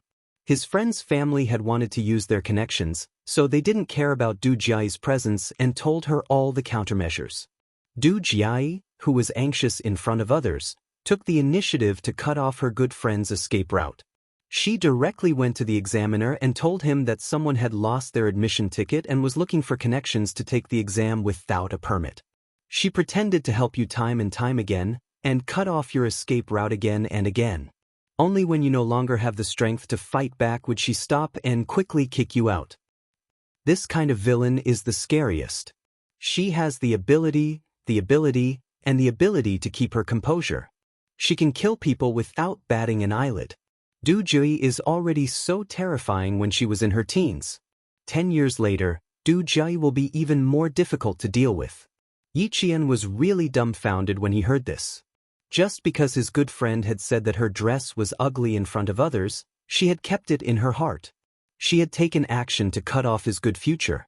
Moreover, she was only in her teens at the time. The two of them sat side by side. The lighting in the car was dim. Although Xia Jinyuan couldn't see Yi Qian's expression, he knew that he must be very surprised. When Han Zheng told him that year, he didn't believe it. Just now, Little Fox said that she didn't suffer any losses. It was clear that the two of them had met. Major Xia raised his eyebrows and said calmly, "Come, tell me how you met her. With this woman's tolerance, she will definitely secretly investigate your identity when she returns from the border. We need to come up with a countermeasure first." He was not afraid that Du Jie would make any moves. He only hoped that she could make some big moves. In the end, he would definitely give advisor Du a headache. When Yi Qian heard this, she felt that something was not quite right. He seemed to be hoping that Du Jie would secretly investigate her identity. She suppressed her suspicions and told him the whole story of how she met Du Jie. "I climbed onto the roof of the car to ask about the situation inside, but Du Jie was the first to speak. After everyone was rescued, when she was talking to Instructor Gao, she was implying that I climbed onto the roof of the car without caring about my own safety because I wanted to show off. I didn't argue with her before because I didn't want to waste my breath on such a person. But now that she's slapping my face so blatantly, I won't tolerate it." But later on, he didn't think that Du Jie could be Yi Ying's aunt. When Xia Jinyuan heard this, even though he didn't laugh out loud, his eyes were full of smiles. "That's right. With our status, we can't take the initiative to bully them. But if they bully us, it's fine if it's just a commoner, but for people like Du Jie, there's no need to tolerate it. Even if you go against the Du family for me, it's fine." Yi Qian seemed to ask casually, but in fact her left hand was tightly clenched. She didn't believe that the Du family didn't take action in her previous life. Just as Wei Jiyue said, the Du family was a family that cared about their reputation. They wouldn't make things difficult for her openly, but secretly. Therefore, she didn't believe that the Du family in her previous life didn't know that Yi Ying was always making things difficult for her. She also didn't believe that Yi Ying was brave enough to hide her in-laws to kill her. Chapter 1831. She did not resent the Du family for not doing anything. After all, in her previous life, she was just an insignificant person to the Du family.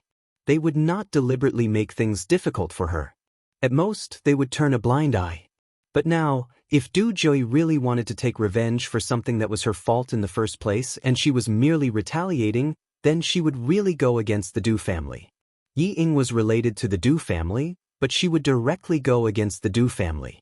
Yi Qian only now felt that the battle between her and Yi Ying had begun. In such a cold weather, Yi Qian, who was waiting for his answer, felt his palms sweating. If he went against the Du family because of her, would he be willing? Xia Jinyuan did not answer immediately. He first took off the glove on his left hand, then the glove on Yi Qian's right hand. He then held her right hand tightly and stared at her with a heavy gaze. "Why do you ask such a question? Du Jie's family is not simple. I'm worried." Her answer made Major Xia chuckle softly. He said somewhat arrogantly, "In the capital, if a family Xia dares to claim second place, then no one dares to claim first place. Du Jie's family is not simple. Then let me ask you, do you think my family is simple or not?" This was the real Xia Jinyuan. Arrogant, disdainful, and domineering. It was not repulsive, but natural. Yi Qian was a little lost in thought. She looked at him quietly for a long time without looking away. The two of them talked back and forth. They did not hide their conversation from their comrades in the carriage, but when Xia Jinyuan glanced at them, they all consciously looked away. Even the J5 did the same. Probably feeling that something was wrong, the J5 sitting opposite them looked over slightly. He only glanced at Yi Qian for a moment before immediately looking away. He nudged G3 with his elbow. G3 turned his head and saw the J5 winking at him. He said softly, "Why do they look like they're fighting?" He and the J5 were comrades who knew the relationship between the two of them, so it was best to sit opposite them. Hearing this, G3 glanced at Xia Jinyuan from the corner of his eye. He lowered his head and said softly, "It doesn't look like it. They're not angry. If a couple quarreled, their faces would be dark. If he quarreled with his teacher's girlfriend, It would not be like the two of them sitting opposite them. G3 judged whether the two of them were fighting or not based on experience. They're not fighting? Why do I feel like they're different? J5 was a little worried. In the past, he was worried that Xia Jinyuan would ruin his future by dating an underage girl. Now, he was worried that Xia Jinyuan would give Yi Jian to other troops if he was not careful. As an instructor, J5 felt that he had been worrying too much. Between the two of us, there's no need to talk about it with outsiders. You don't have to worry. Q King is a calm person. He knows what to do. G3 said a few words and stopped talking. He was a man of few words, so he only spoke a little more than K7. The J5 thought for a while. He listened to his comrade's words and did not pay attention to them. Yi Qian, who had been silent for a long time, sighed softly and said, "I'm just afraid that I'll drag you and Commander-in-Chief Xia down. Little fox, if my old man Xia heard what you said, he would scold me until I was black and blue. He would definitely say that I'm not very capable, that I'm usually very good at causing trouble, that I'm very arrogant outside. Since I'm so capable and arrogant, why can't I get my own wife? Why can't my wife treat my family Xia as her own?" Chapter 1832. Fortunately, the venue was small and there were many people around. Otherwise, with Major Xia's thick skin, he would have hugged Yi Qian and cried about how difficult it had been for him. Major Xia's thick skin was just as thick as his skills. As long as there was a chance, he would show Yi Qian just how thick his skin had grown. Yi Qian thought of Commander-in-Chief Xia's past and couldn't help but chuckle. There's no such thing as dragging you down. You're my girlfriend, the love of my life. Commander-in-Chief Xia only recognizes you as his daughter-in-law. If the Du family dares to plot against you, the first person who won't let the Du family off is Old Man Xia.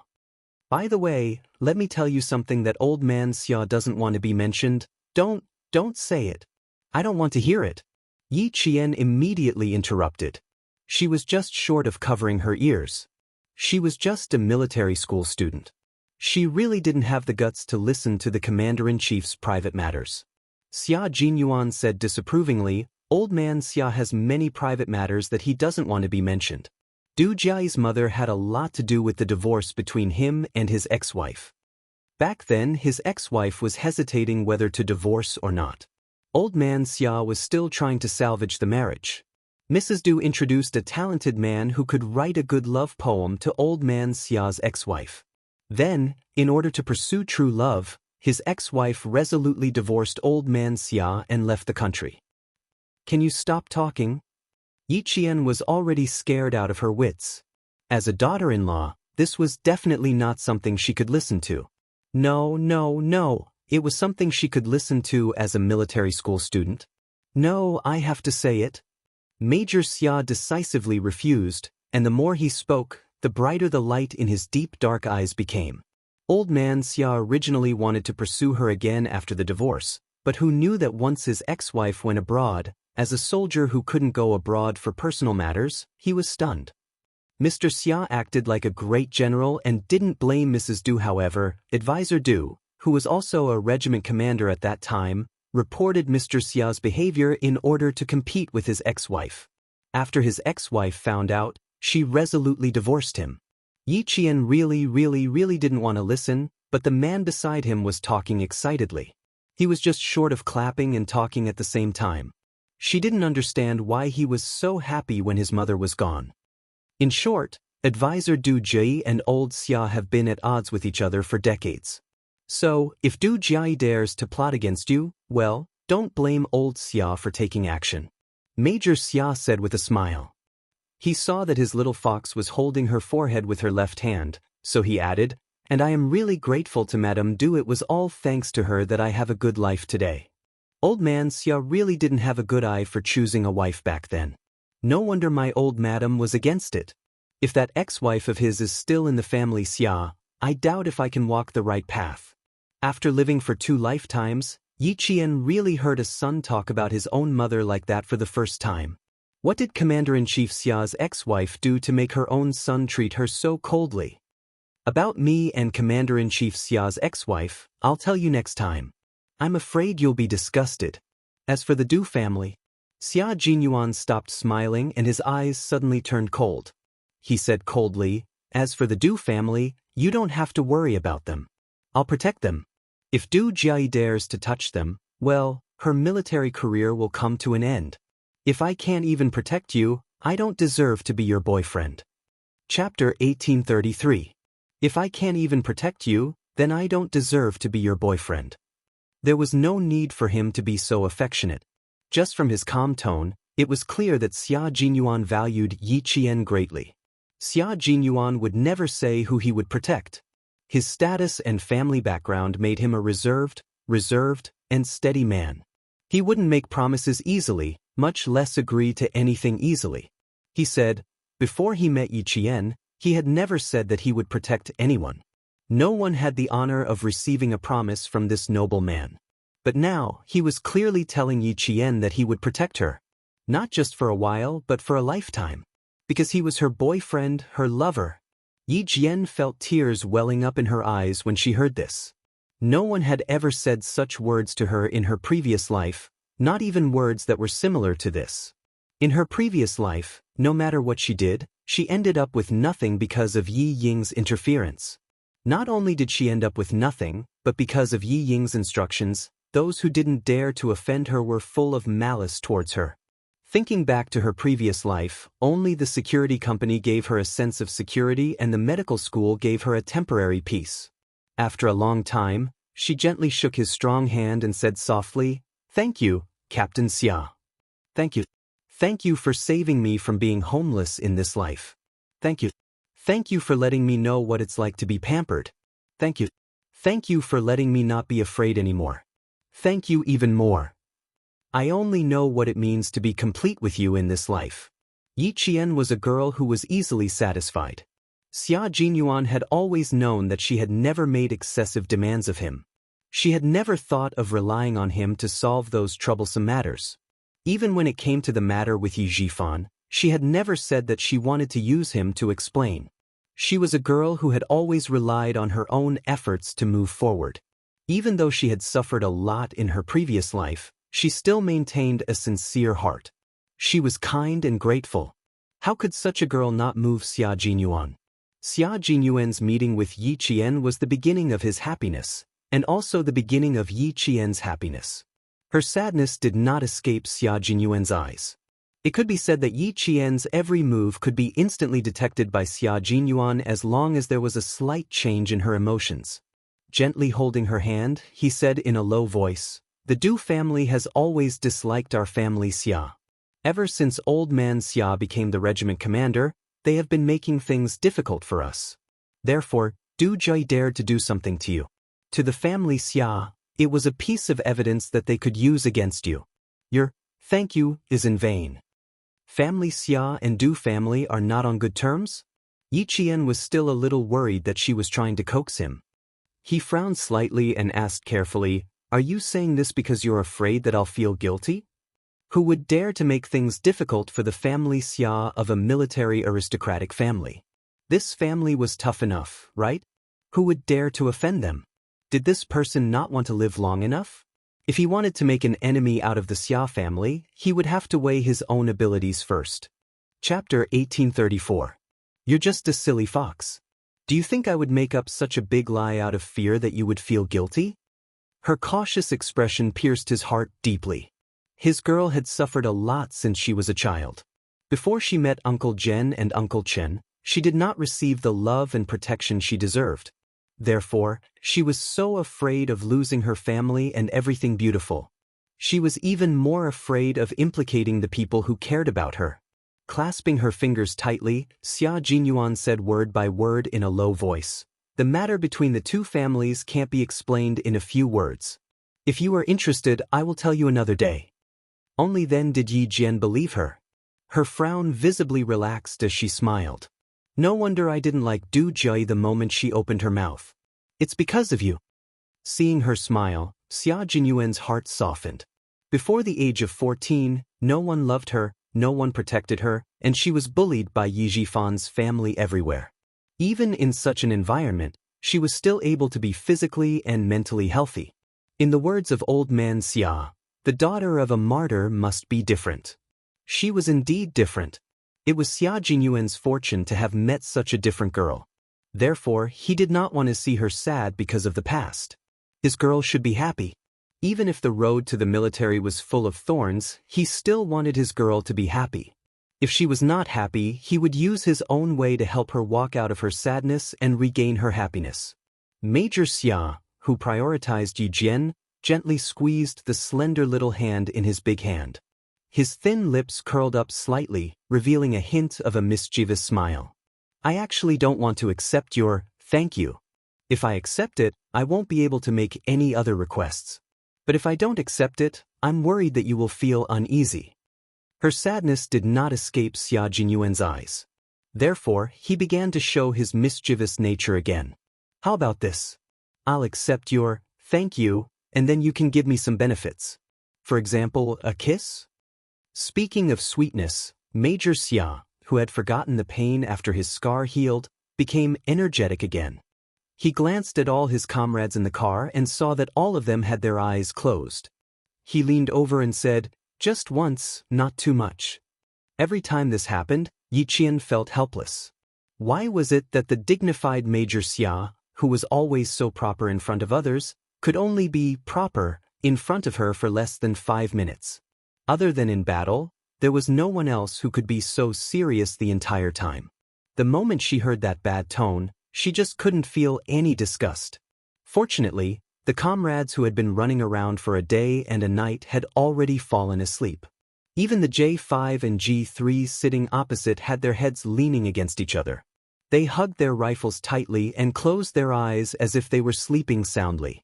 With their eyes closed, they saved Yi Qian from a lot of embarrassment. Are you shy? Then I'll close my eyes too. Before he could finish his sentence, Yi Qian suddenly leaned over. She found her target and kissed him directly with her slightly cold and delicate lips. Her target, Major Xia's thin lips. Major Xia was a little stunned when he felt her slightly cold lips. His little fox was so bold as to kiss him on the lips in front of all his comrades. And he actually had his eyes closed and wasn't looking at her properly. How is it? The dessert tastes good, right? Yi Qian had already sat up straight and asked him calmly, compared to the dessert you wanted, I think Captain Xia would like this dessert more. Although it was a light kiss, what did he mean by that? It meant that his girl was beginning to accept him completely. Chapter 1835. It wasn't just a little bit of pleasure, it made him so happy that he really wanted to do it again. But that was obviously impossible. Only Major Xia, who looked regretful, casually glanced at the J5 opposite him and said, "Since when did you suddenly attack? It was over before I could react. What a pity." The sky was already bright outside. In the hazy morning light, Yi Jian, whose eyes were curved like a painting, was smiling. Her gaze was slightly tilted as she looked over with a woman's coquettishness. As long as Captain Xia likes it. Major Xia nodded repeatedly. He really liked it. He didn't mind doing it from time to time. He really liked her sudden attacks. She was simply a sweet bomb.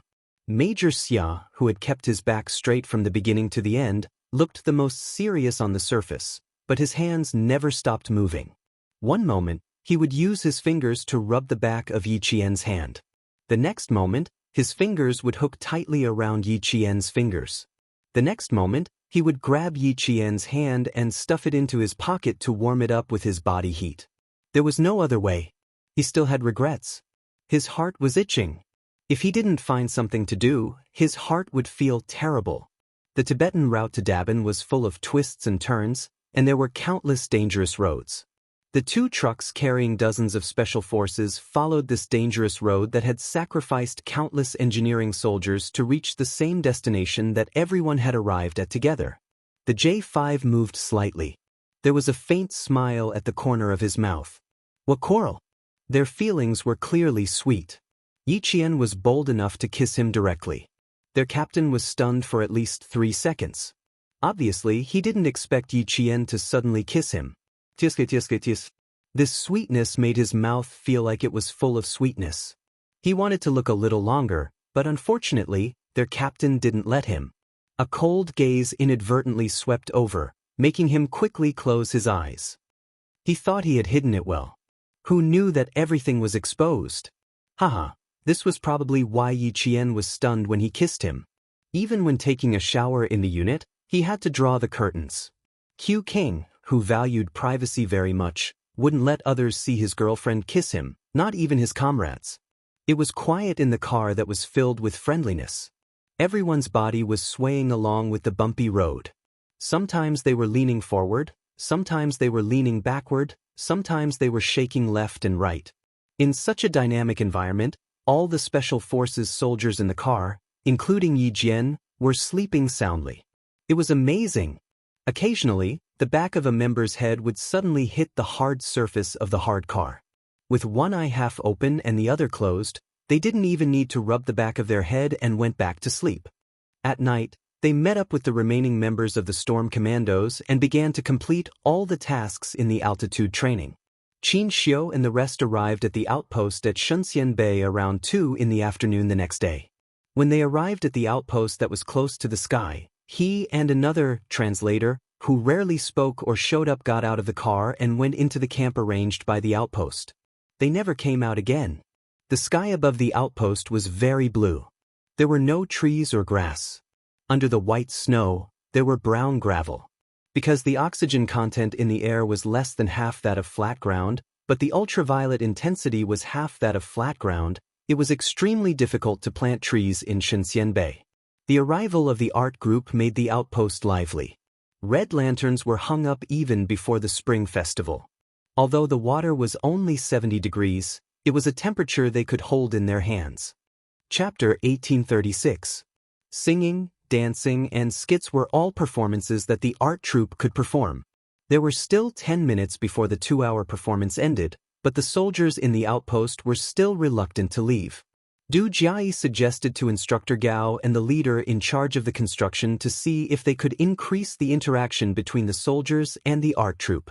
Company Commander Feng of the outpost looked at the time and saw that there was still a familiar figure who had not returned. He agreed readily.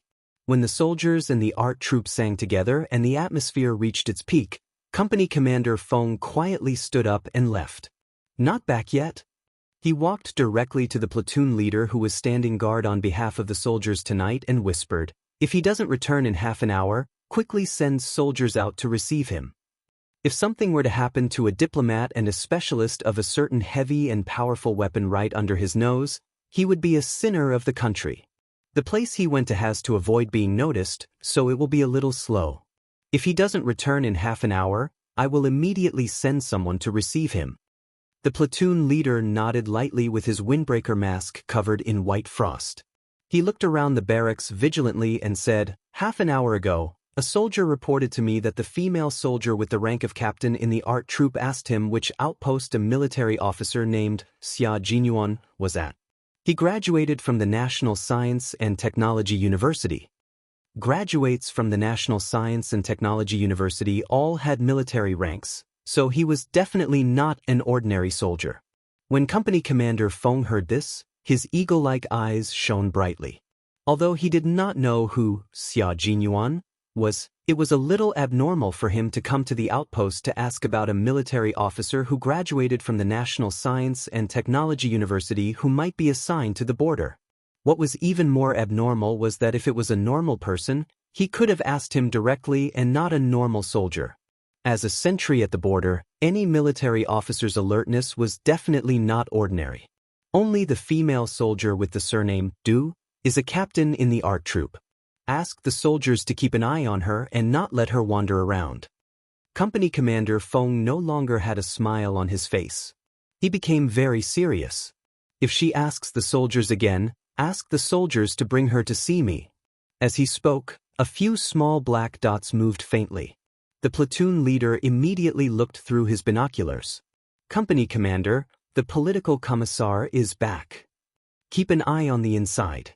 I'll go pick them up." Compared to the performance of the art troupe, Company Commander Feng naturally placed more importance on the commissioner who came for the border defense, as well as the diplomat who was also a translator. The translator accompanying Qin Xiu was not a translator, but a missile specialist who carried an important object with him. The satellite launch base at the northwest border of the entire frontier had entered the final phase of testing. At the same time, there was also the construction of a national defense base. The snowy mountains in the northwest of the frigid winter border were sealed off, but it was also the best time for some national defense to be launched. Qin Xiu accompanied the commissioner here and was in charge of completing the exchange between the commissioner and an important figure of a certain country that purchased our country's missiles. Exchanges between countries that could appear on TV could be widely publicized. Exchanges that could not be released could only be considered core exchanges that were completed in secret. Qin Xiu, who was protected all the way back, saw the national flag fluttering in the wind in front of him. Although he could only see the outline of the flag, Qin Xiu still felt a sense of security, as if everything had finally been arranged. As a citizen, only in his own country could he truly feel a sense of belonging and security. Qin Xiu, who had finally completed his mission, declined Company Commander Feng's invitation to watch the art troupe's performance. Du Jiaoyi was present, so he did not go. He did not want to be recognized. Chapter 1837. As for Mrs. Qin's advice, Qin Xiu chose to forget about it. The commissioner didn't go to watch the performance either. He returned to the barracks with Qin Xiu, closed the door, and rested. Their mission was complete. They could finally have a good night's sleep. Qin Xiu lay on the bed and didn't fall asleep immediately. Although his body was very tired, so tired that he couldn't even open his eyes, the image of Qin Yan, who was full of spiritual energy, still appeared in his mind. She was an interesting girl. She didn't resemble any of the girls he had seen before. The real socialites in Beijing were all capable, but compared to Yi Qian, they were still a bit lacking. His first impression of Yi Qian was her unforgettable face. The sunlight shone through the clouds and through the glass, scattering light on the girl sitting by the window. As he waited, he inadvertently looked up. The girl bathed in the sunlight had delicate skin. When she looked back, her watery eyes seemed to gather the purest spiritual energy in the world. She was attractive at first sight. She was very beautiful. At the time, he thought so. Moreover, he used the pillars as a cover to blatantly admire her smile. At the time, he didn't hide his bad nature at all. Her youthful face, youthful figure, bright smile. Later, when he saw her again, he recognized her at first glance. A second-year high school student could accompany a leader overseas. Which socialite in Beijing had such an honor? If he wanted to pursue Yi Qian, he would have to tell his rigid Mrs. Qin. Only if she agreed could he succeed. Otherwise, with Mrs. Qin's feudal mindset, she wouldn't accept a daughter-in-law with an ordinary background. Thinking of this, Qin Xiu couldn't help but chuckle. He was really daydreaming. Daughter-in-law? With Yi Qian's talent, she had the right to choose a daughter-in-law, not her. However, Mrs. Qin and the Qin family had to pass before he could pursue Yi Qian. Regardless of whether he could win her heart in the future, he didn't want her to be humiliated because of her family. Suddenly, the faint sound of a woman's voice came from outside the window. Qin Xiu, who was resting with his eyes closed, didn't stay for long, but when the voice came from outside the window, he inadvertently heard it. Company Commander, is there really no soldier named Xia Jinyuan in our outpost? But why did I hear that he was serving in the most remote outpost in the border? Are you afraid that I'll disturb him, so you purposely said that you don't know him? Or did he serve here before and was transferred away? It was Du Jiaoyi's voice. She was asking about Xia Jinyuan's whereabouts.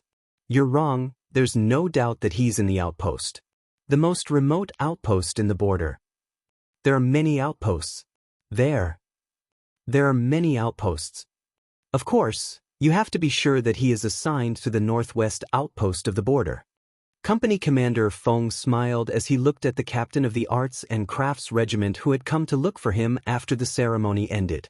His dark purple face had a faint smile as he patiently explained, a military academy graduate from the National University of Science and Technology has a military rank. If he was really assigned to our outpost as the company commander, how could I not know? Captain Du, I can tell you with certainty that there hasn't been a single officer named Xia Jinyuan assigned to our outpost in the past few years. He was quite stubborn, insisting on getting the answer he wanted. But how was he supposed to answer when there was no one here? Chapter 1838. Du Jia finally believed that he wasn't lying to her. It seemed that he wasn't at this outpost, but at another outpost. She immediately put on a dignified smile and said, "I'm sorry, Captain. Xia Jinyuan and I are old friends. He never contacted his mother after he joined the military. I was only looking for his whereabouts because his mother asked me to. I'm sorry for taking up so much of your time." Company Commander Feng had already learned about the situation from Instructor Gao and knew that there was no problem with Du Jia's identity. He smiled brightly and said, "It's not a problem at all. It's a pity that I couldn't help you."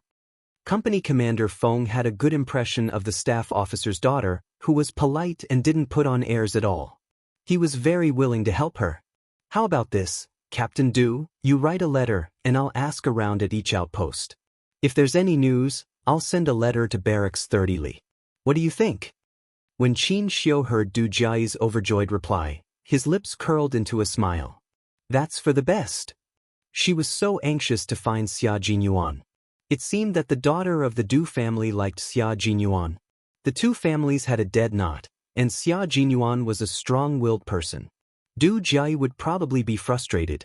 Of course, that wasn't his main concern.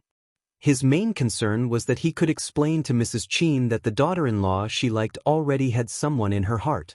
As her son, he wouldn't be the bad guy and ruin Du Jia's plans. With the Qin family's traditions, they didn't want rumors to spread about the daughter-in-law they liked. The first person to object wouldn't be Mrs. Qin, but the old master, who was enjoying his old age. The Qin family had always been strict. In the early years of the war, the Qin family went abroad to avoid trouble. After they returned, the old master Qin restrained the younger generation of the family from doing anything rash in order to prevent them from ruining the foundation of the Qin family. When it came to the grandchildren's generation, the Qin family was considered stable. However, the old master Qin couldn't help but feel a little angry when it came to history. Therefore, even if the Qin family returned to its prosperous state before the war, the family's traditions were still strict. The slightest deviation would anger the old master Qin. If one of the grandchildren married a woman who had a bad reputation before she got married, the old master Qin would remove his name to correct the family's traditions. The conversation outside gradually quieted down. Qin Xiu heard Du Jia ask, "How are reporter Qin and his colleagues?"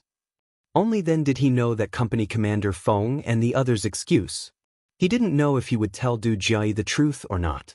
As a company commander of the outpost, he couldn't possibly make such a big mistake.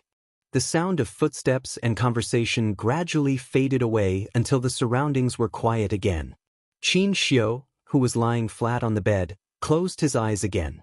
There was a smile at the corner of his mouth. He had probably solved another worry, so he fell asleep after a while. The charcoal stove emitted a certain aura. Smelling the unpleasant smell, Qin Xiu slept until dawn. The next day, Qin Xiu began to do what he was supposed to do as a reporter. He interviewed the company commander, platoon leader, and comrades. Then he followed the company commander up to the high-altitude outpost. It took Qin Xiu 2 days to finish. During this time, Du Jia made excuses several times to come and read his manuscript, but she was rejected. In the end, Du Jia's face was livid. She didn't calm down even when they returned to the 30-mile camp together. Xia Jinyuan, who was about 300 kilometers away from the 30-mile camp, found out that Du Jia was asking about his whereabouts on the 4th day after Qin Xiu and the others returned to Beijing. At the same time, she also inquired about which army Yi Qian belonged to, what the number of the army was, and other information about his identity. Chapter 1839. In response to her inquiry, the leader of Camp 30 Li said, "This is what a soldier should do and also a soldier's duty. You don't need to repay me to avoid ruining the atmosphere." His words directly blocked Du Jia's words, making it impossible for her to ask other leaders. She had no choice but to return to the Nanguang military region with regret. When Xia Jinyuan found out that Du Jia had asked about him while asking about Yi Qian, his eyes suddenly sharpened. "She found out that I was serving at the border." She didn't know that he was training at the border, but she found out that he had been serving there since he graduated from the National University of Science and Technology. On the 3rd year of Yi Qian, He had entered the Snowfield Brigade and received a mission to protect the construction of a satellite base in the border. His comrades in the Snowfield Brigade, such as J5, G3, Z7, and so on, had accompanied him. Because of some unknown reasons, this group of comrades had to travel to the border of a certain country to meet with the military there. In addition, the two sides had to exchange information. Only a few of them, who only had military ranks and no military information, had information about their military service at the border. Previously, Han Zheng had said that he still remembered that he belonged to the border army, which was why he had served in the army. It was understandable for her to ask about Yi Qian, but it was incomprehensible for her to ask about Xia Jinyuan's whereabouts. What's more, she was actually asking about him at the border. It was obvious that she was very certain that he was serving at the border. The only way to find out that he was serving at the border was by using his identity to protect the construction of the satellite base. The Major General had already investigated this matter thoroughly, so he said, "The border is at the level of the Deputy Military Region. This is Staff Officer Du's hometown. It's not difficult for Du Jiayi to find out if she wants to." She's really something.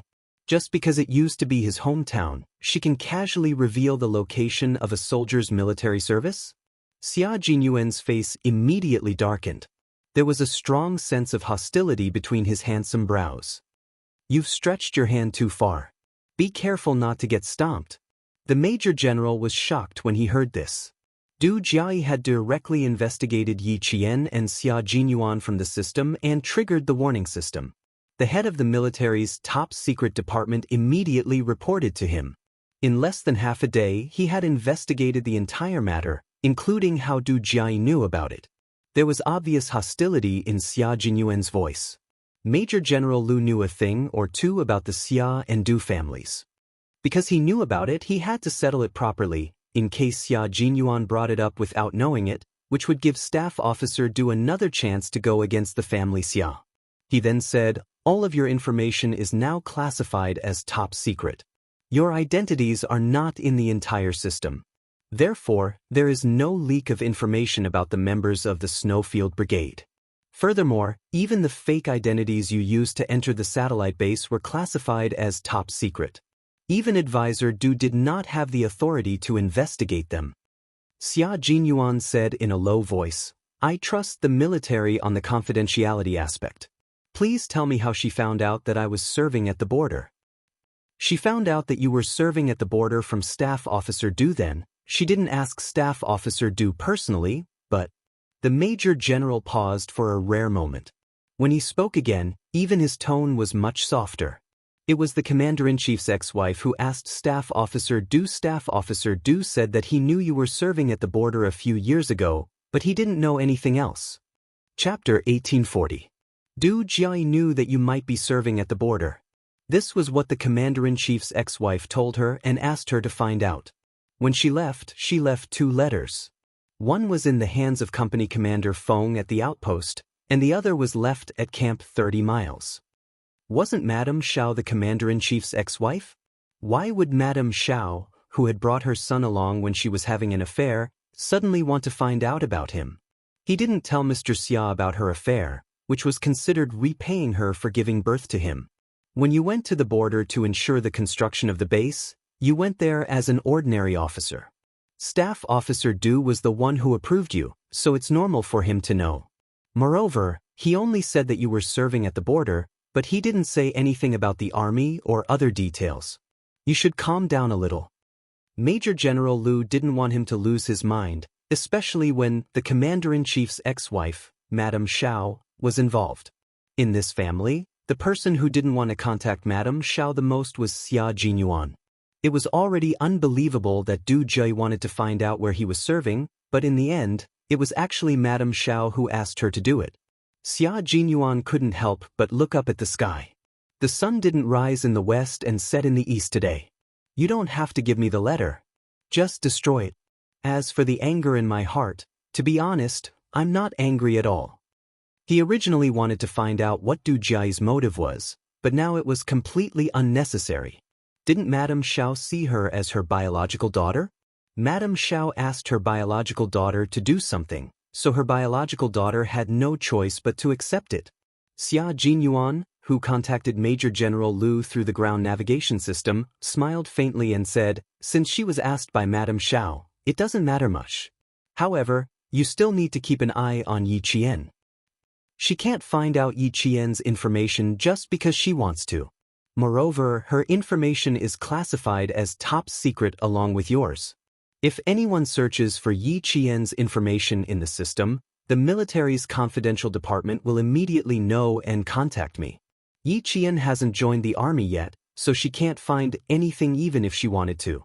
The Major General was not worried that Yi Qian's information would be investigated, nor was he worried that someone would find out about Xia Jinyuan.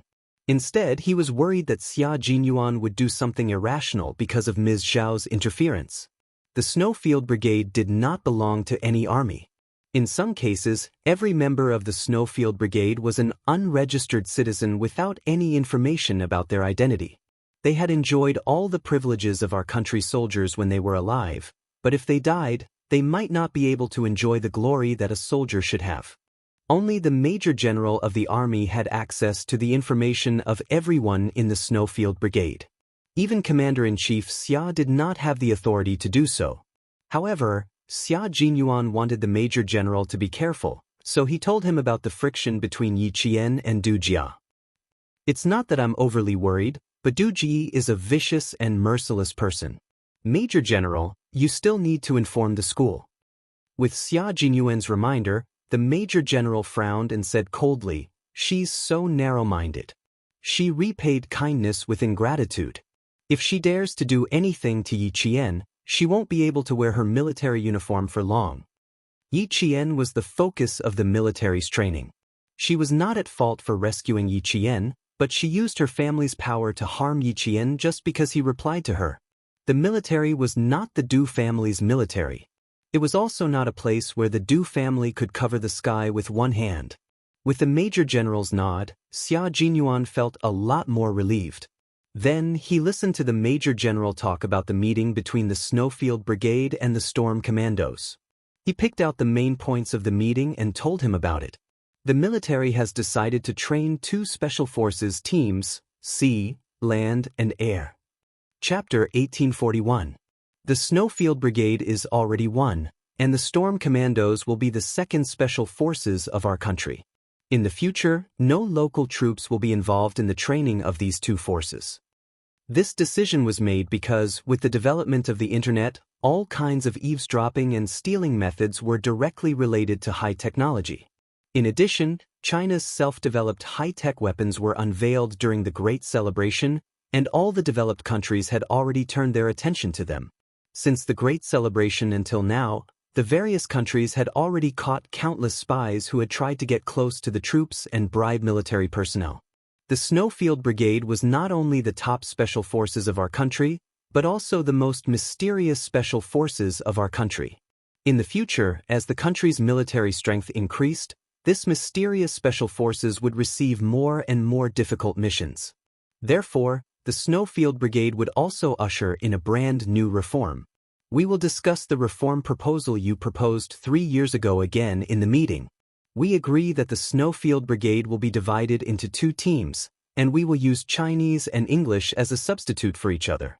We agree that each team will have 2 combat commanders, but you still have to be the overall commander. Regarding the reform of the Snowfield Brigade, Xia Jinyuan had already mentioned it to the military in the form of a document 3 years ago. However, because the changes were too big, the military did not make any moves. After the Great Celebration, the spies in the country suddenly became rampant, and there were even a few cases of intelligence leaks. The military immediately attached importance to the reform plan proposed by Q King. One of the reports mentioned that in the future, the stolen intelligence would mainly be high technology. The Snowfield Brigade would have to cut off cooperation with the local troops, which was a big disadvantage. They would have to exist in an absolutely confidential form and become a true independent force, a true secret special forces. Whenever the Snowfield Brigade arranged for training in the country, if they needed the cooperation of the local troops, the military would directly give the order to the person in charge of the local troops. They would not mention the number or the name of the person, but would only report the number to the person in charge of the local troops. No one would know what kind of troop had trained here before, and no one would know what kind of troop they had cooperated with before. It was like a ghost troop that suddenly appeared and suddenly disappeared. Just like the training this time, there was still the cooperation of the local troops, which was precisely what Xia Jinyuan could not accept the most. In the end, he ran into Yi Qian's junior high school classmate. Even though he wasn't sure if that boy was Yi Qian, it still made him suspicious. After the confrontation, he immediately reported it to the military. With this incident, coupled with the increasingly rampant illegal activities, the military finally agreed to Xia Jinyuan's reform policy. 3 years ago, Xia Jinyuan had already seen it. 3 years later, he had even focused on analyzing the reserves of special forces in various developed countries. He had also clearly pointed out that there were too few special forces in China for try-terrain combat and that they had to be nurtured. The Storm Commando team was originally an amphibious frogman assault team, but because of Xia Jinyuan's document, they directly became a reserve amphibious assault team, and all their training programs would be improved. Li Jinyan was a little stunned when he learned that they had become a reserve amphibious assault team. He immediately asked the Navy commander, "Why did you suddenly make such a decision? There was no news at all before this." He didn't receive any news at all. When it was first established, it was positioned as an amphibious unit. How did it become a reserve, try-terrain unit without him knowing anything? It made him feel that it was too rushed. Chapter 1842. He also didn't know how the Storm Commandos he led had suddenly become a preparatory, tri-amphibious special forces. Indeed, Demon King Li was a major who could withstand the storm and the test of surprises. He didn't panic or be surprised. He only asked calmly. Naturally, he had to ask clearly. It was impossible for him to lead his men into a tri-amphibious special forces in a daze. Not only was this irresponsible to himself, but it was also irresponsible to all his team members. It can't be considered sudden. The military already had a plan 3 years ago. The meeting ended at around 2 o'clock in the morning last night. The Navy commander had been waiting for Li Jinyan to call to report on the progress of the training. He was very happy in his heart, and his tone was rather calm. He didn't show it. "I didn't expect to choose the Storm Commandos led by you in the end. After all, our team hasn't even been established for 2 years. The military decided to put another tri-amphibious team on the agenda after the celebration. They chose from several special forces in various military regions, and in the end, they chose the Storm Commandos led by you. Jinyan, your ability is obvious to all. Although I'm surprised, I also think that this is the responsibility you should bear. You have to shoulder this responsibility that has been given to you. I'll hand the Storm Commandos over to you. I hope that you can achieve something. Chase after your goal, and one day, you will truly surpass that SEAL team in the West." As a member of the Navy, Li Jinyan had set the Western SEAL team as his goal from the very beginning. He had led all his team members to train day and night. In less than a year, he had submitted an outstanding result to the Navy and the military. The SEAL team was the top tri-amphibious force in a certain Western country. If the Storm Commandos could surpass it one day, it would definitely be something that would shock the entire world. However, Li Jinyan knew how big it was to achieve this goal. However, no matter how big it was, he would not give up. If he couldn't do it, he believed that the captain of the Storm Commandos could do it. As long as he didn't give up, hope would always exist. After listening quietly, Li Jinyan's eyes darkened. When he looked at the blue sky, he was even more determined. He said calmly, "Okay." Only the word "good" meant that he already knew, and that he would definitely shoulder the responsibility given to him by the country. No excuses, no concessions, no hesitation, and no timidity. As a Marine, Li Jinyan knew his mission and responsibilities. He was a soldier. In the face of challenges, he would be calm and collected. He would never allow himself to panic. Instead, he would challenge and win. He would never admit defeat and sacrifice himself. He was already prepared to welcome a brand new future. Although Li Jinyan and Xia Jinyuan had completely different personalities, Their beliefs and perseverance were the same. One could see the brave and fearless spirit of modern soldiers from their figures. Xia Jinyuan didn't tell Yi Qian about how Du Jiayi had left the border to gather information about her after the Highland training ended. She didn't want to distract Yi Qian during the most dangerous individual combat training on the Highland.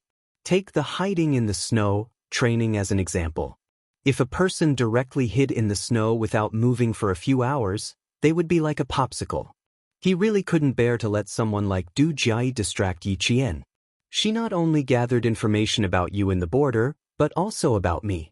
Now that the Major General is keeping a close eye on her, she hasn't made any moves yet after returning to the Nangguang military district. Chapter 1843. Xia Jinyuan didn't hide anything. He even told Yi Qian everything that Du Jiayi had asked about him. I reminded the Major General. Now that the Major General is helping us keep an eye on her, if she dares to do anything, she won't be the only one who will suffer. Staff Officer Du will suffer too. Ask about? Captain Xia? Why is she asking about you? This was Yi Qian's main concern. Even his tone was much colder. Why would she come to the border to ask about you? Where did she get the news that you're in the border? Is it from her father's place? Captain Xia didn't show up that night. If she knew that he was in the border, it would be a very serious matter. It was an important matter regarding Captain Xia's safety in the country. Xia Jinyuan had already seen Yi Qian's sharp senses. Now that she had grasped the main point and asked directly, he wasn't surprised at all. He gently brushed off the frost that had gathered on her eyebrows and explained, "She didn't know that I was training here. Do you still remember that year when we fought together in the snowy highlands? I was on a mission at that time. For some reason, I became an ordinary platoon leader in the border. The border was where Staff Officer Du had worked his way up. At that time, he only knew that I graduated from the National University of Science and Technology and was serving in the border. Madame Xiao found out from Staff Officer Du that I was serving in the border, so she asked Du Jiayi to ask about me. As for why she asked about me, I don't want to know. It couldn't be anything good. Moreover, he didn't want to have anything to do with Madame Xiao." Yi Qian was relieved. He was afraid that she knew that Captain Xia was training in the border, so she directly asked about him. She also noticed that his tone was especially cold when he mentioned Madame Xiao, even with a hint of disgust. Yi Qian knew who Madame Xiao was. Although she didn't know why he had such an expression, she was definitely on his side. Just ignore her. It's not worth getting angry over someone you don't like. She advised him with some heartache. During this period of time, he had been planning the training. Sometimes, he didn't even have time to give her homework at night. If you're tired, don't let someone you don't like affect your mood. Xia Jinyuan wasn't someone who would get angry over Madame Xiao. He just simply discussed. Affect his mood? She really didn't have that right. As it was a private matter between the two of them, they chose a place where no one else was around. After glancing around to make sure there were no comrades around, Xia Jinyuan suddenly bent down and gave Yi Qian a quick peck on the cheek. His thin lips curved into a wanton smile as he said, "You guessed wrong. You should be punished. Your Captain Xia is not someone who is easily affected by others. Of course, this little fox in front of me is an exception. Just a small look or a small action from her can make my mood fluctuate." Indeed, it didn't affect his mood at all. It could be seen from his indecent behavior. Yi Qian, who had just been kissed, glared at him. There was no anger in her eyes, only coquettishness. "You're getting more and more mischievous. Status. Mind your own status. I pay a lot of attention to my identity. I don't dare to forget it at all times, but I do need to relax occasionally, especially now that it's rest time." Major Xia had always known how to strike a balance between work and rest. They had left the highlands at night. Now, it was equivalent to taking half a day off to wait for the helicopter from the aviation team to arrive. He could take advantage of the rest time to have some sweetness. It could help him sweep away the stress of the past half a month. The two of them didn't leave alone for too long. Just as Yi Qian said, they still had to pay attention to their status. In addition, Li Jinyan came looking for them, so Yi Qian left first and seized the time to revise her homework. Returning to school would be the midterm exams, so she had to hurry. Chapter 1844. It was bitterly cold in the northwest of Xinjiang, but the sun was shining brightly in Nangguang. The lowest temperature today was only 8 degrees Celsius. Compared to the dozens of degrees below zero in Xinjiang, Nangguang was as warm as spring. Yi Jifan, who was in a suit for the first time, was in a sharp contrast with the soldiers in dark green uniforms. Seeing that the door of the office building was guarded by heavily armed soldiers, Yi Jifan could not help but swallow his saliva. He had been an officer for nearly 20 years, and this was the first time he had interacted with a senior officer in the army. He put his left hand into his pocket and touched the cold jade pendant. A trace of uneasiness flashed in his eyes. Yes, uneasiness. The reason why he could talk to the young master of the Du family was because he received a call from the mysterious man again. It had been more than 10 years since he received a call from the mysterious man. When he received the call again, the disguised voice did not change much. Probably because he was older, the voice was not as impetuous as it used to be. When the voice came from the phone, he almost thought that he was going to take back the jade pendant, because he didn't let Yi Jian become useless at all. Instead, he watched her go further and further away and stand higher and higher. Even he, a dignified bureau chief, couldn't do anything about it. So he was afraid. He was afraid that the owner of the jade pendant, who had sent him to his official career, would take back everything he had and leave him with nothing. But he did not expect that the mysterious man, who he had not contacted for more than 10 years, would say, "Try to send Yi Ying to the army. He will provide the opportunity." Sending Yi Ying to the army? This was what he had been dreaming of. He followed the order and went to Nangguang to save the young master of the Du family, who was attacked by the mafia during dinner. He was the commander of a brigade in the Nangguang military region. He had racked his brains in the Nan province but still could not do it. But in less than 4 days, he had done it easily in Nangguang. Although he had been stabbed in the back, it was worth it. It was really worth it. "Commander, Bureau Chief Yi is here." The guard knocked on the door and told him the purpose of his visit. There was no immediate answer. Just when Yi Jifan was feeling a little uneasy, the half-closed door suddenly opened. A soldier in his early 30s with a medium build opened the door personally. His eyes fell directly on Yi Jifan, and he laughed loudly. "Bureau Chief Yi, I have been waiting for you. Please have a seat." This was Chief of Staff Du's eldest son, Du Kaiwei, 33 years old. He was the commander of a brigade in Nangguang military region. His enthusiasm suddenly made Yi Jifan's heart, but when he saw Commander Du's smile. "Director Yi, you should have time to have a meal with me after we're done with work." Calm. Of course. And Director Yi had blocked the knife for him. If he hadn't blocked it, the knife would have landed on Du Kaiwei's neck, and his head would have fallen to the ground on the spot. Just because of this, he could not neglect it. Yi Jifan smiled very elegantly. Facing the warm hospitality, he was still calm. He did not show how happy he was. Chapter 1845.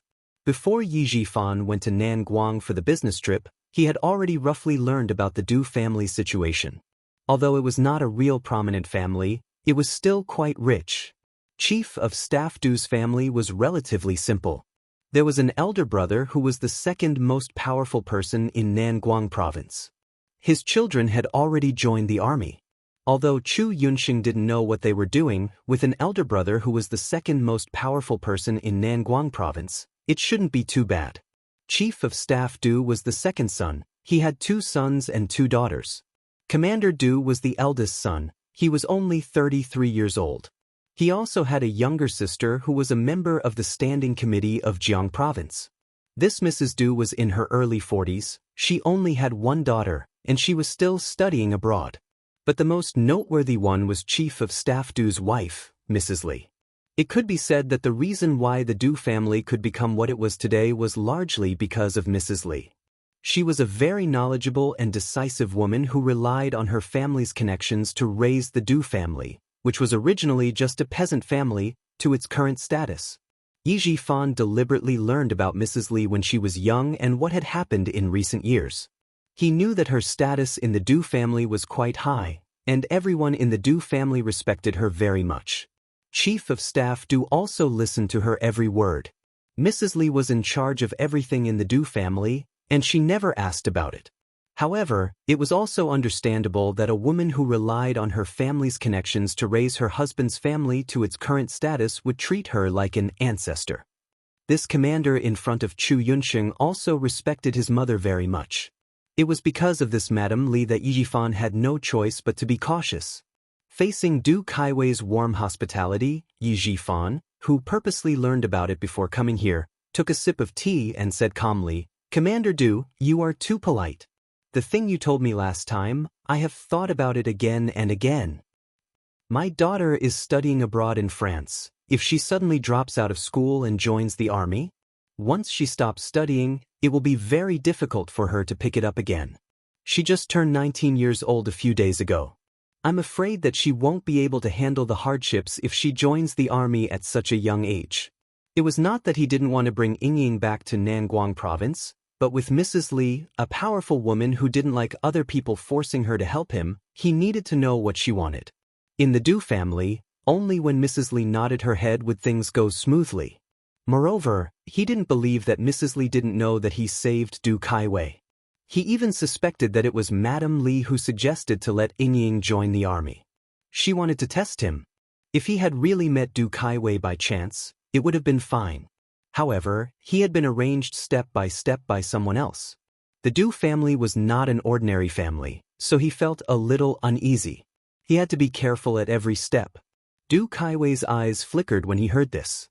It was a little strange that he had actually refused. Du Kaiwei gently placed the teacup in his hand back on the solid wooden coffee table. He rested one arm on the back of the sofa and spread his legs slightly. He sat casually and had a domineering aura. He couldn't help but smile and ask, "Director Yi, you don't believe me, right?" According to his investigation, in order to send his daughter to the army, Director Yi had put in a lot of effort and tried to establish a relationship with the Southern Province military region. Unfortunately, he failed every time. In his opinion, the biggest failure of Director Yi was that he married a wife who was as stupid as a pig. It would be strange if Director Yi could establish a relationship with the Southern Province military region after offending a national treasure like that. Du Kaiwei did investigate Yi Jifan's affairs. When he learned that the person who saved him was the director of the construction bureau of the Southern Province, he was a little relieved. He originally suspected that it was a trap. Chapter 1846. She also found out that Yi Jifan's political achievements were excellent, but he didn't have any connections with the military. She wanted to build a relationship with the military, but he was always rejected. So she completely believed that saving him was not a trap. But Mrs. Li was right. No matter what the result of the investigation was, seeing was believing. After he finished speaking, Du Kaiwei, who had been very polite the whole time, stared at him without blinking, patiently waiting for him to answer his question. "Commander Du, this is not a matter of whether I believe you or not. I just don't want my daughter to stop studying. Also, my daughter is still young and naughty. She made a big mistake in the college entrance examination, so she can't take the college entrance examination for the next 5 years." Yi Jifan said very slowly. He told Commander Du the truth about Yi Ying's situation. He didn't believe that Commander Du didn't send someone to investigate these things. Since he couldn't hide it, he might as well tell him everything. At least, he could leave a good impression. "At that time, I thought that I couldn't let my daughter go to the military. Since she can't take the college entrance examination, then she should go to the military.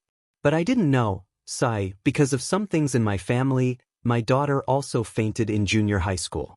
When she went to the People's Hospital for a checkup, they found out that she had a heart problem. All these reasons made it even more impossible for her to go to the military. Although I wanted to, I had no choice but to accept the fact. After thinking for a while, I finally decided to send my daughter to study abroad." Yi Jifan let out a long sigh and said, "It's all because I didn't teach her well when she was young. Fortunately, she is not a bad girl. Otherwise, I would have a headache." After he told Commander Du the truth, the smile in Commander Du's eyes deepened. What he said was not different from his investigation. It was reasonable that Director Yi didn't want to talk about his family's problems. If she has a heart problem, she can go for a more detailed checkup. Other things are not important.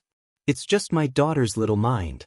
Du Kaiwei had a little sister who was even more troublesome, so he didn't think that Yi Ying's things were out of line. Director Yi, you can think about it carefully. You don't need to answer me in a hurry. Director Yi is now in a high position, I can't help you with other things. Only if your daughter goes to the military, I can say something.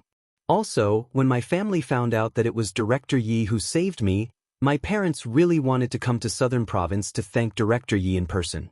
Unfortunately, both my parents were busy and couldn't get away. They could only wait for an opportunity to express their gratitude to Director Yi. When Yi Jifan heard this, he knew that he had made the right move. The Du family was indeed trying to rope him in. Thank goodness, thank goodness. Fortunately, he knew about Madame Li's past, so he did not rush to agree.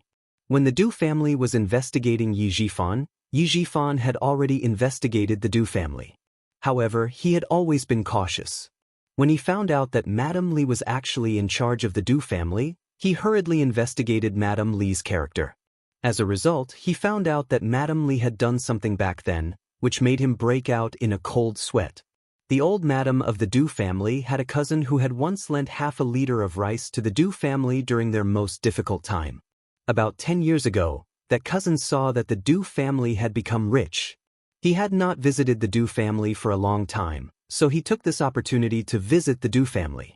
He wanted to help his grandson, who had not been admitted to a good university, get in through the back door.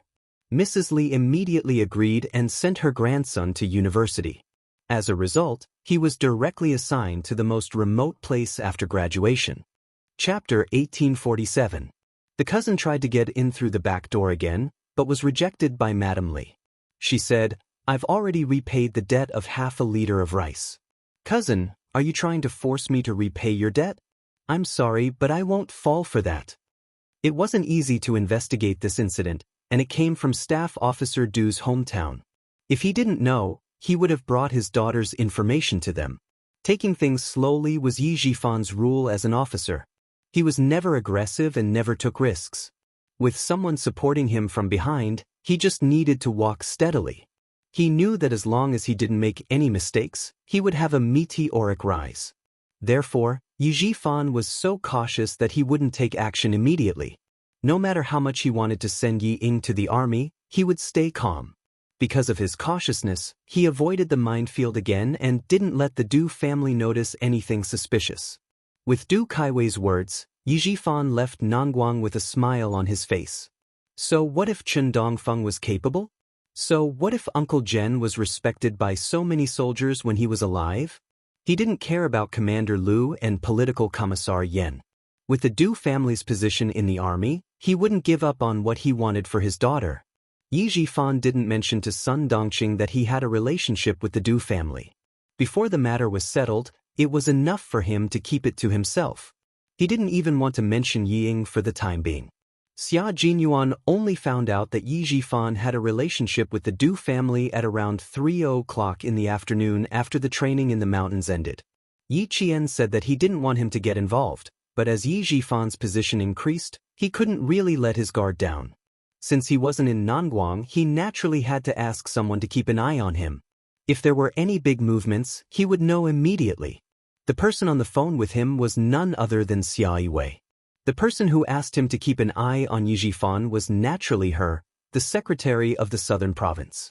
About 40 days ago, Yi Jifan saved the life of Du Kaiwei, who had been at odds with his elder brother since he was young. He returned to Nangguang, and about half a month ago, he made another trip to Nangguang. His accompanying secretary inadvertently mentioned that Director Yi had gone to the Nangguang military district, so I guessed that he did indeed have dealings with the Du family. Yi Jifan actually saved Du Kaiwei's life? Xia Jinyuan furrowed his brows. How could things be so coincidental?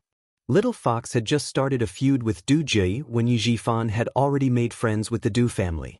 Have you investigated who wants Du Kaiwei's life? Yes, Du Kaiwei led soldiers to cooperate with the relevant police to clear out a drug manufacturing village in Nangguang. When he showed up, he was seen by someone. The villagers cooperated to pay for his life. Xia Yiwei explained very clearly and also investigated very clearly. The person who helped her investigate was none other than Ho Zi, who was still showering in the bathroom. Sundays in the depths of winter were suitable for lying lazily in bed. Xia Yiwei rested her head on a soft, white pillow and looked at the falling snow outside the window.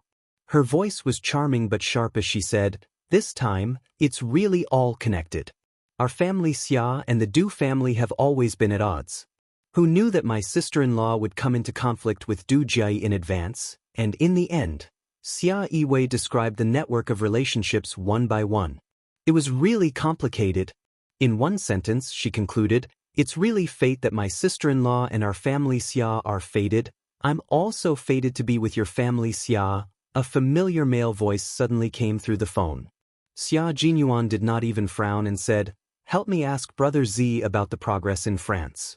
Chapter 1848. The other side of the phone suddenly went silent, as if someone had covered it. After dozens of seconds of silence, Ho Zi, who had eaten her fill, lazily opened her mouth and said, "I can't delay the matter you asked me to do. Don't worry, everything is fine." Ho Zi, whose shoulder was pressed against the phone, stuffed Xia Yiwei, who was trying to snatch the phone back, into the blanket and said coldly, "Both of them have the surname Yi, but your Xiao Yi is much more interesting. She's like that woman in France who pretends to be aloof and flaunts her relationship with Yi Ying. I just need to move my hands and she'll take the bait. She'll be busy now." Xia Jinyuan did not ask about the process, nor did he ask how Ho Zi was going to deal with it. When he found out that Yi Ying was studying in France, he immediately contacted Ho Zi. Originally, he wanted to ask for his help to destroy Ying in France, but when he remembered that Ho Zi had blown up the underground gun warehouse in his villa in Mount Dalong, Xia Jinyuan changed his mind and asked Ho Zi to help lead Ying to the bad path. Xia Jinyuan knew that Ho Zi must have countless ways to lead Yi Ying to the bad path. As long as Yi Ying took the bait, she would suffer. France was Ho Zi's second hometown, and he knew a few people from all walks of life. Ho Zi, who had always done things appropriately, knew what to do and what not to do. "Thank you, Brother Z. I'll treat you to a drink when I go to Nan Province." "You're welcome. I've been quitting drinking and smoking recently. Your sister has cut off all forms of entertainment that are harmful to the liver and lungs. If you want to treat me to a drink, I don't mind, but your sister does." Ho Zi used the blanket to wrap Xia Yiwei, who was struggling to get out of the blanket. His flirtatious peach blossom eyes smiled as he looked at his beloved woman who was blushing. He held the phone in one hand and the blanket in the other to prevent her from jumping up and making a fuss. He had been an underground lover for most of his life. It was time for him to become an official lover. Xia Yiwei's face was sullen, and her eyes were filled with anger. "Ho Zi, if you don't let go, I'll make you pack up and leave right now. Let go of me, do you hear me?" Xia Jinyuan heard her words clearly. The two of them had been entangled with each other for so many years and had gone through so many times, but they had never really cut off all ties. It was impossible for the two of them to break up. Ho Zi had hardened his heart and cut off his underworld ways. It took him 2 years to clear his name. He knew that Xia Yiwei would not be able to dump Ho Zi and marry another man. Seeing that the two of them had reconciled, Xia Jinyuan did not say much. He only said one more thing before hanging up the phone. "Brother Z, old madam has been waiting for my sister to get married and have children. Don't worry. I'll definitely let old madam get what she wants. I'm hanging up first. I'm still a little scared of your sister's temper. Last night, she wanted me to kneel on 2 bowls. Now, she's so scared that she wants me to kneel on cactus. Ho Zi, shut up. Give me the phone." Xia Yiwei, who was wrapped up like a cocoon, roared. Just by listening to her voice, one could tell that Secretary Xia was not as intellectual and dignified as she usually was. Xia Jinyuan was not interested in eavesdropping on other people's private matters.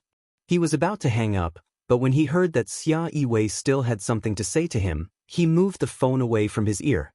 He did not want to overhear the fun between the two of them. Yes. "Baby, are you going through menopause? Why is your temper getting worse?" Ho Zi was a gangster and did not mind talking dirty. Now that he had finally won the heart of his beloved woman, he coaxed her and approached her step by step, making it impossible for her to leave him. Chapter 1849. Xia Yiwei, who struggled out of the blanket, was choked by the word menopause. If it weren't for the fact that she had something to discuss with Xia Jinyuan, Xia Yiwei would have rushed into the bathroom and poured a glass of cold water on his face. Since she had something important to discuss, she only gave him a cold stare. Her snow-white arm came out of the blanket, revealing the kiss marks on the inside of her arm, adding to the ambiguous atmosphere. Old 6, tell Xiao Yi to be careful. We've been investigating the person behind Yi Jifan for several years, but we haven't been able to find any clues. If they can still guarantee his promotion, the water here is not ordinary. She could see how much Old 6 cared about Xiao Yi, and Xiao Yi was indeed not bad. It was Old 6's blessing to be able to marry her. She only hoped that the two of them could be safe and sound and not have any twists and turns. I tried to ask the governor, but I didn't get anything. Yi Jifan's resume was clean, and his political achievements were excellent.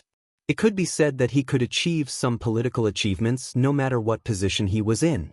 It was as if he was born to be an official. The more he was like this, the more suspicious it was. Xia Yiwei treated Yi Qian as her family. Otherwise, she would have completely ignored him. After several years, she still couldn't find any information. It was clear that the person behind Yi Jifan was extraordinarily powerful. Xia Jinyuan had always known that the person behind Yi Jifan was extraordinarily powerful. Otherwise, with Yi Jifan's seemingly good political achievements that didn't bring any benefits to the people, it was impossible for him to be promoted so quickly. Now that he had connections with the Du family, it gave family Xia a chance. Hearing this, she said calmly, continue to help me keep an eye on him. If you can't find any loopholes in him, his daughter will become his loophole. With Ho Zi's methods, Yi Jifan's daughter must be living a prosperous life in France. As if thinking of something, his eyes darkened and he said, Sister, ask his secretary to find an opportunity to ask if he still has the intention of sending his daughter to the military. If there was, then Du Kaiwei would definitely arrange for Yi Ying, who had heart problems, to enter the army. Her reputation in the country was ruined, and she had a bad record abroad.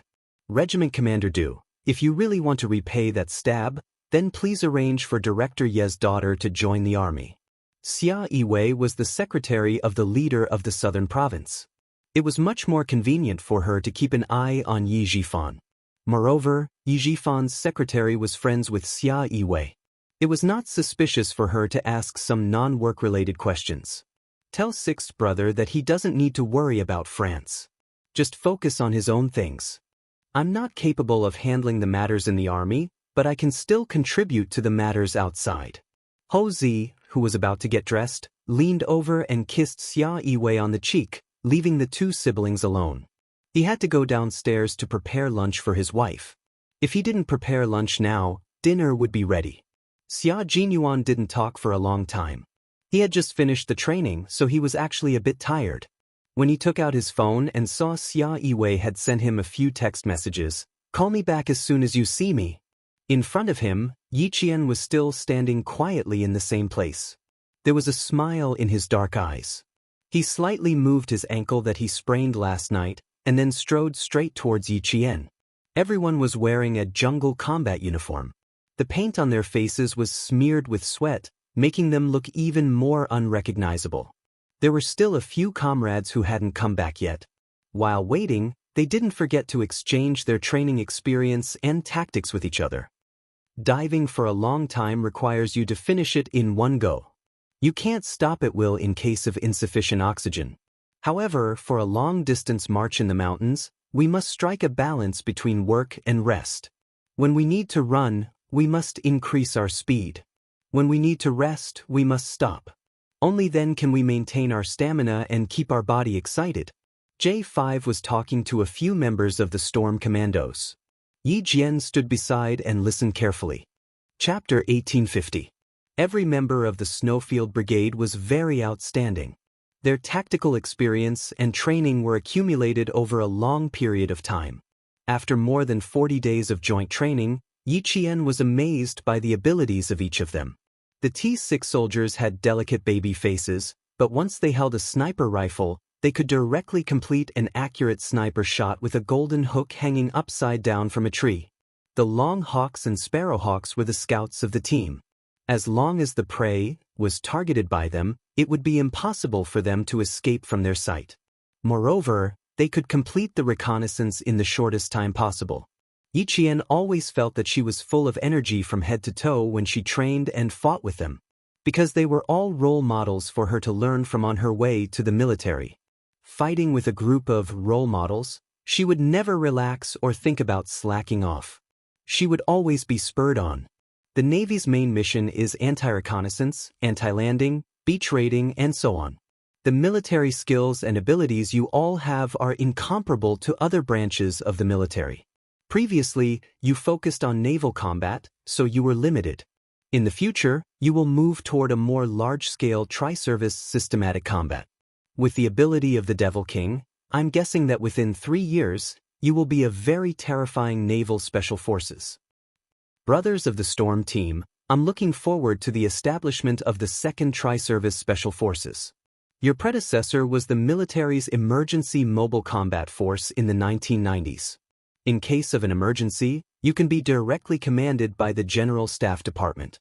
With such a powerful predecessor, there should be a tri-amphibious, special knife-wielding unit. Now that everything is finally settled, I'm looking forward to our next joint training. When the time comes, we can learn from each other again. I'm sure it will be very enjoyable. Just as J5 finished speaking, Yiqian saw Xia Jinyuan, who was standing in the distance making a phone call, walking towards him. He smiled at him, then looked away and focused his attention on J5 again. Why did J5 say that he was looking forward to it? It had to be from the beginning of the 1990s when someone in Tai provoked our country, causing our entire army to be in a state of readiness for war from the second half of 1995. From 1995 to 1996, danger appeared again, and there was a transfer of troops from the south to the north. They only cared about one side and did not care about the other. It also made the military and the highest leaders in the Great Hall more aware of the lack of amphibious forces in our country. It wasn't until 1998 that the Nanguang Military District sent a division to be reorganized into another strong force of the Navy that the transfer of soldiers from the south to the north was resolved. After that, the military requested the Navy to launch amphibious operations. When the time was right, they immediately issued the order and ordered the establishment of a special amphibious frogman force.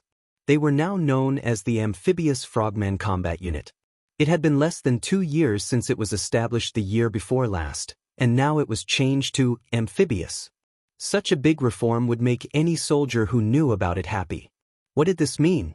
This shows that the growth of our country's national strength and military strength, as well as the conditions for war reserves, are maturing day by day. As a Special Forces soldier who guarded every inch of the country's land, how could he not be excited? Only when the country is strong can the people be strong. Only when the country is strong can the people be at peace. When they talked about the reform, Xia Jinyuan came over and made the atmosphere of the discussion more technical and academic. Wearing the jungle combat uniform, they were very clear that our country's current national defense technology and military equipment construction had entered a stage of rapid development. They needed to move forward with the times, and they could not be complacent and end up as useless chess pieces and retire with regret. When the devil came, the discussion reached an unprecedented level of excitement.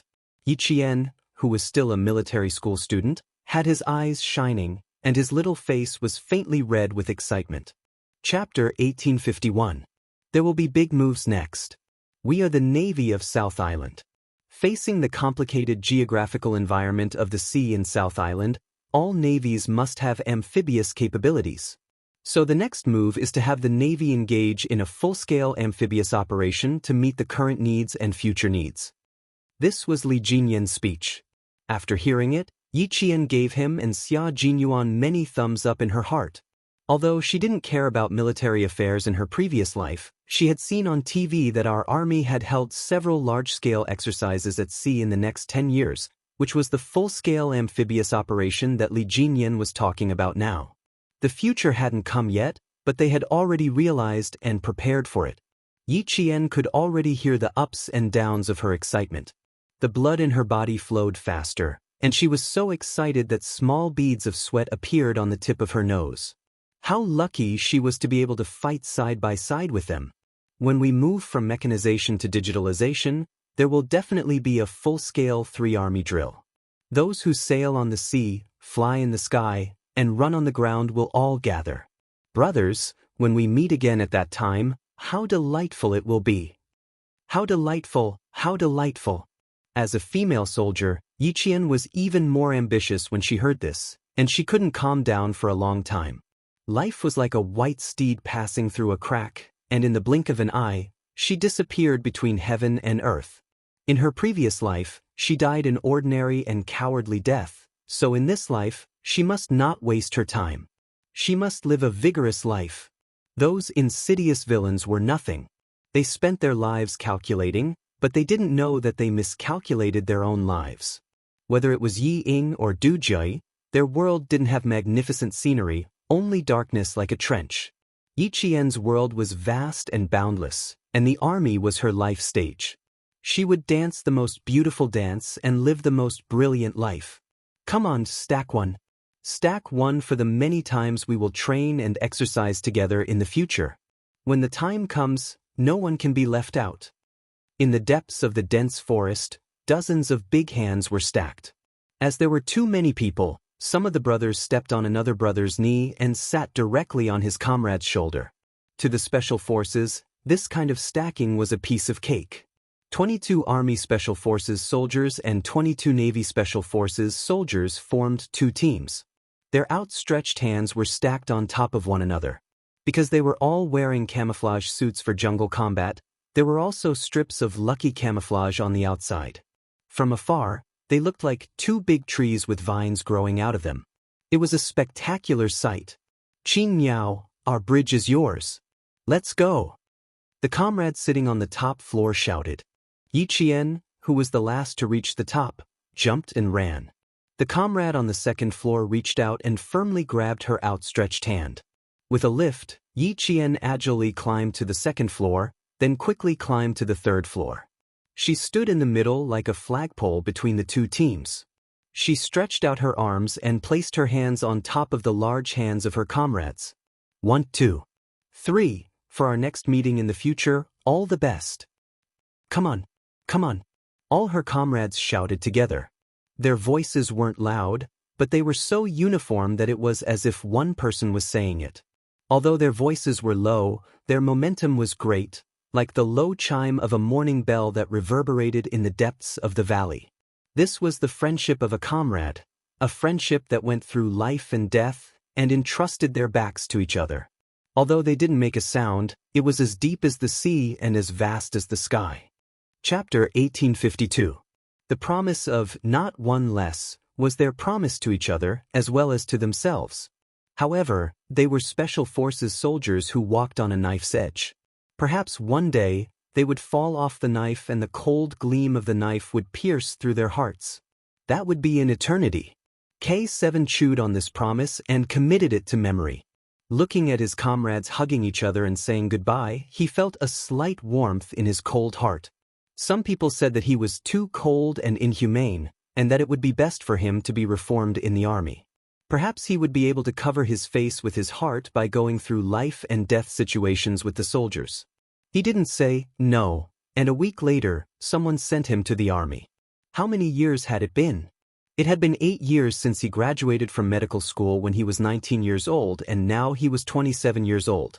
It had been so many years, but he had never thought of leaving the army. He had never thought of going home. The figure in front of him was so lively, so loyal, so why should he leave?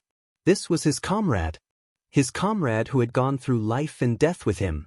After folding his arms, K7 stood far away. Looking at his comrades hugging each other, there was a smile in his eyes. Then, there was a smile on his pale face. In the end, his lips, which were rarely curved, were raised high. He walked very quickly, as if he was chasing after something. When he walked in front of a member of the Storm Commandos, he suddenly reached out and hugged him tightly. See you next time, brother. It was the most common farewell hug, but the Snowfield Brigade members who saw it looked as if they had discovered a new continent. They stared at K7, who had never hugged his comrades before. The one who was hugged was Whale. He didn't know about K7's personal situation and habits, so he hugged him back and said, "Of course, of course." When he let go, the big smile on his face really blinded the eyes of his teammates in the Snowfield Brigade. His bad habit was gone? He could even hug his comrade? When did it get better? Why didn't they know? Yiqian didn't know either, but he noticed that Xia Jinyuan and the others' expressions were a little strange, so he asked softly, "Why are you guys so shocked when K7 hugged Whale? Isn't that normal?" "It's not normal." K7, who graduated from medical school at the age of 19, never hugged anyone. It was the same in the army before, and it was the same in the Snowfield Brigade. He has a psychological trauma, so everything is normal except for hugging, Xia Jinyuan explained in a low voice with a smile. He took this step, which means that he has overcome his psychological trauma. Hearing that, Yiqian thought about it carefully and realized that K7 had never hugged his comrades before. Then he saw him hug his comrades from Storm Commandos one by one. Yiqian was very happy. Overcoming psychological trauma was not an easy task. "Qing Niao, I'm afraid it won't be easy for us to meet again after this farewell. You're a female soldier and the female soldier I admire the most." The great Whale walked over. He couldn't give the female soldier a solid hug, so he just hugged her lightly before letting go. He looked at her with his bright eyes and smiled gently but reluctantly. "Our team is also your team. You are welcome to come and train with us often. The Demon King will also be very happy to have you here." Xia Jinyuan heard the first part of the sentence very well, but the last part made him raise his eyebrows. Why did it sound like there was another layer of meaning? Yiqian answered seriously, "You guys still have a lot of skills that I haven't learned yet. As long as there are arrangements, I will definitely return to the team." "Ah, sure, we'll all be waiting for you." Whale's laughter became louder. Chapter 1853. At this moment, they were all looking forward to meeting each other again. They could train together again. The sea, the mountains, the highlands, the Gobi Desert. They had been through all these together. If there was a chance, they would do it again. Big Whale did not know about the relationship between Yiqian and Xia Jinyuan. Now that the training was over, there were no rules between them. Seeing that she agreed readily, he raised his voice and shouted at Li Jinyan, "Captain, do you really like Yiqian to come over?" His voice was loud and penetrating. With Big Whale as the center point, it spread in all directions. Basically, the members of both teams could hear him clearly. Big Shark, who knew a little about the situation, raised his hand and rubbed his forehead. "Big Whale, you're trying to steal Qing Niao away in front of Q King. You're really bold." When the members of the Storm Commandos heard this, they immediately laughed and continued to tease him. "Of course our captain likes her. Big Whale, do you still need to ask? Look at how well they complete their cooperative training every time. Look at how good their chemistry is. How much do you like her to be able to cooperate so well?" Meanwhile, Major Xia finally understood that these water ghosts had the same thoughts. They were trying to matchmake his little fox and the Devil King. When the members of the Snowfield Brigade heard this, they could not take it lying down. "Brother, you're not being very nice.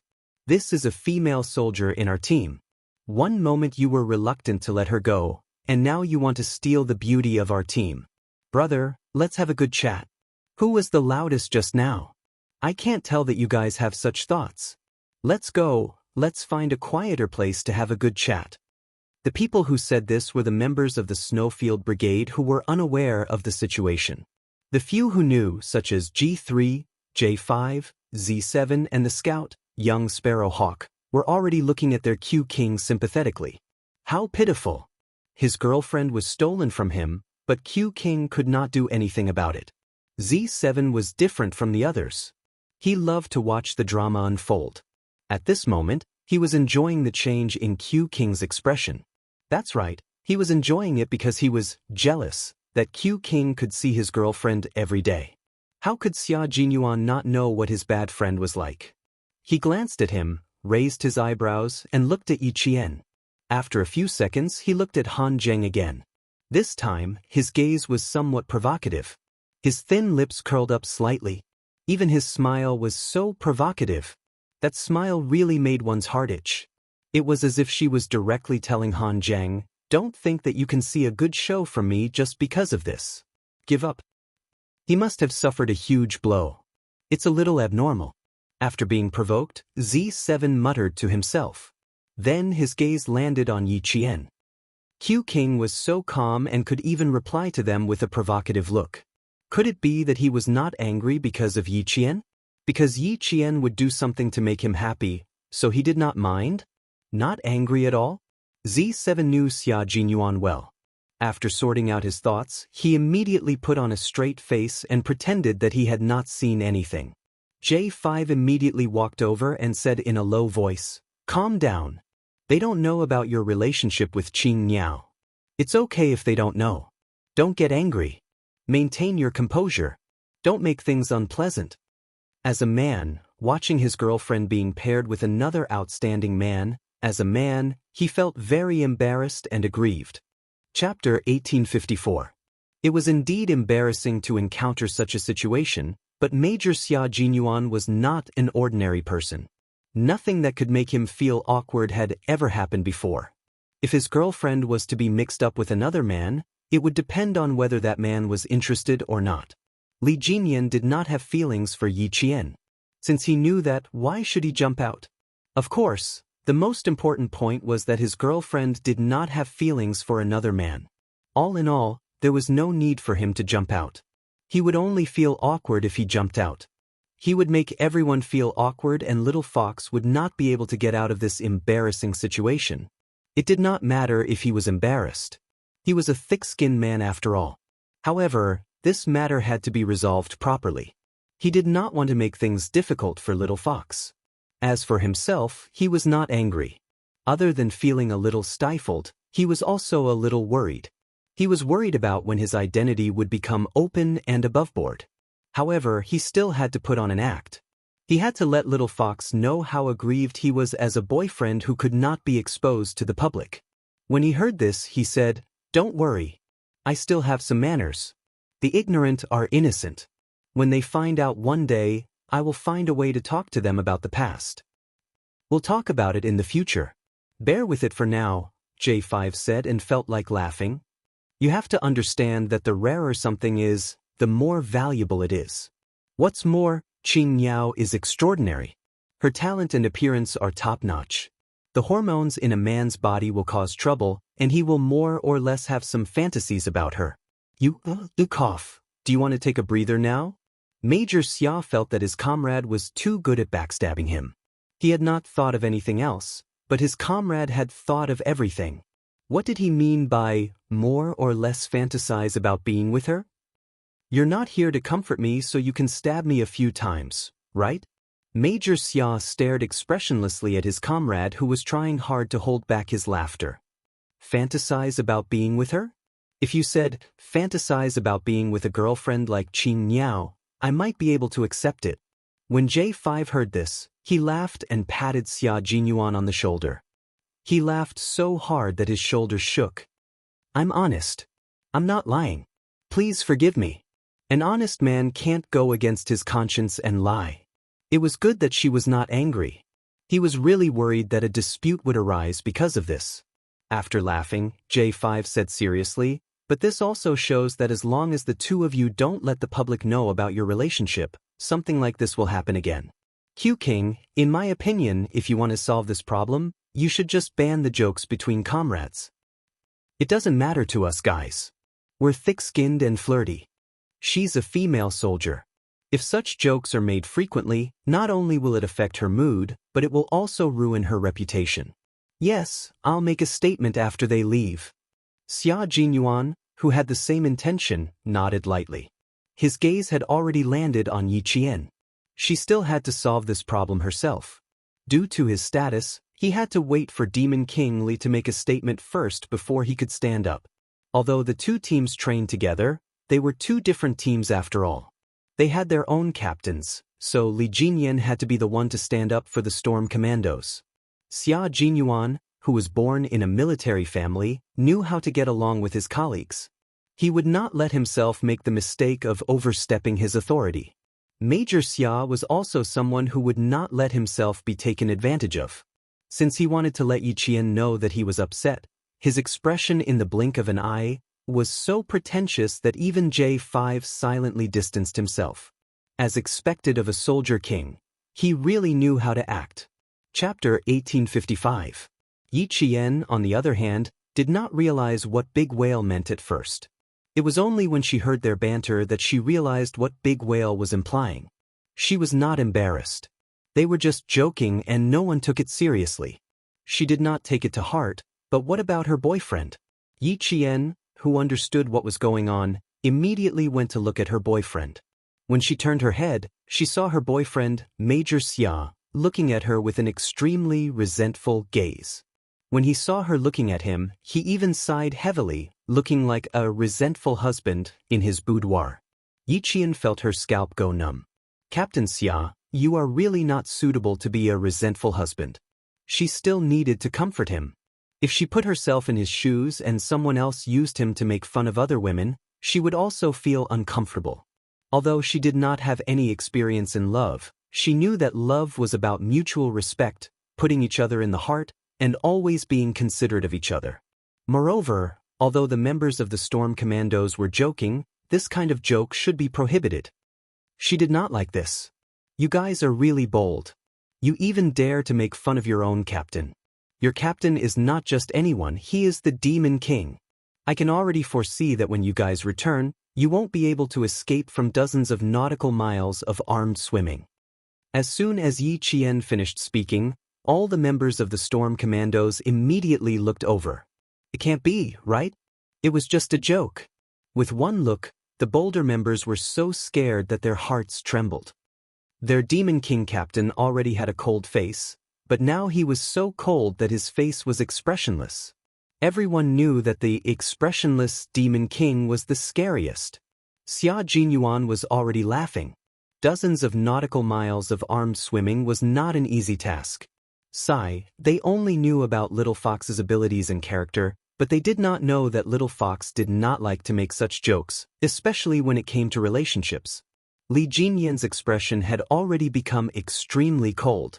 He was a little lawless. There should be a limit to making fun of others. He walked to Big Whale's side coldly. Big Whale knew that he was in trouble. He lowered his head and immediately admitted his mistake. I'm sorry, Captain. I was wrong. He had to admit his mistake immediately. Moreover, his attitude must be sincere. None of the members of the Storm Commandos saw this and immediately grabbed the neck of the comrade who had made a joke. We're in trouble because of your foul mouths. I still had a few days off when I went back, but now, it's all gone. Just as he finished speaking, the Demon King said coldly, I originally planned to give you 3 days off to rest. Now it seems that there's no need for that. Go back and challenge the 30 nautical miles of armed swimming. He couldn't say too much, but the punishment was very clear. Whoever dared to make such a joke again would be severely punished. All the members of the Storm Commandos stood straight and accepted their punishment without any objections. Xia Jinyuan walked to his side and fought side by side. His handsome face, which was always smiling, now looked just like the Demon King beside him, cold, sinister, and sharp as a sword. You can joke around, but remember that there's a limit to it. Normally, us men can sit together and chat. We're men and have thick skin, so it doesn't matter. Qing Niao can also take a joke, but you've all made the most basic mistake. Xia Jinyuan's words were not only for the water ghosts, but also for all the special forces of the Snowfield Brigade. You've all forgotten that Qing Niao is a female soldier. You've forgotten that although we're comrades, there's still a difference between men and women. Chapter 1856. I hope that we won't hear jokes like today's in the future. I also hope that everyone can give Qing Niao some face and not make her feel too awkward. After all, she's the only female soldier in our team. With the two captains' statements, the soldiers from both teams realized that they shouldn't have acted this way. They only wanted to keep Qing Niao in their team, but they didn't consider whether Qing Niao would accept it or not. De Jing was the first to apologize, and Yi Qian gladly accepted it. After today's incident, Yi Qian knew that there wouldn't be anyone from both teams who would make fun of him and the Demon King in the future. There wouldn't be any more problems like this either. Yi Qian was very satisfied with the outcome. The helicopter was already in position, and the signal to prepare to board came through the wireless communicator. It was time for the two teams to part ways. The handsome and cold Li Jinyan walked to Yi Qian's side, and a faint smile appeared in his eyes. You'll have your exams when you get back. Duel, don't worry. There was no need to mention anything else. She was going to join the Snowfield Brigade for amphibious warfare, and she still needed to improve her naval combat skills. The chances of her returning to the Storm Commandos training were still very high. Yi Qian saluted this outstanding commander. Demon King, I'm looking forward to the opportunity to join the Storm Commandos and experience your devilish training. It's good that you're not afraid. If you're afraid, you won't come. Yi Qian replied quickly. If you're afraid, you won't come. What a big tone. After carefully studying her brows for a while and confirming that she was really not afraid, Li Jinyan's cold smile gradually spread into his eyes. It was like a warm spring breeze, adding color to his handsome face. This kind of female soldier was really admirable and breathtaking.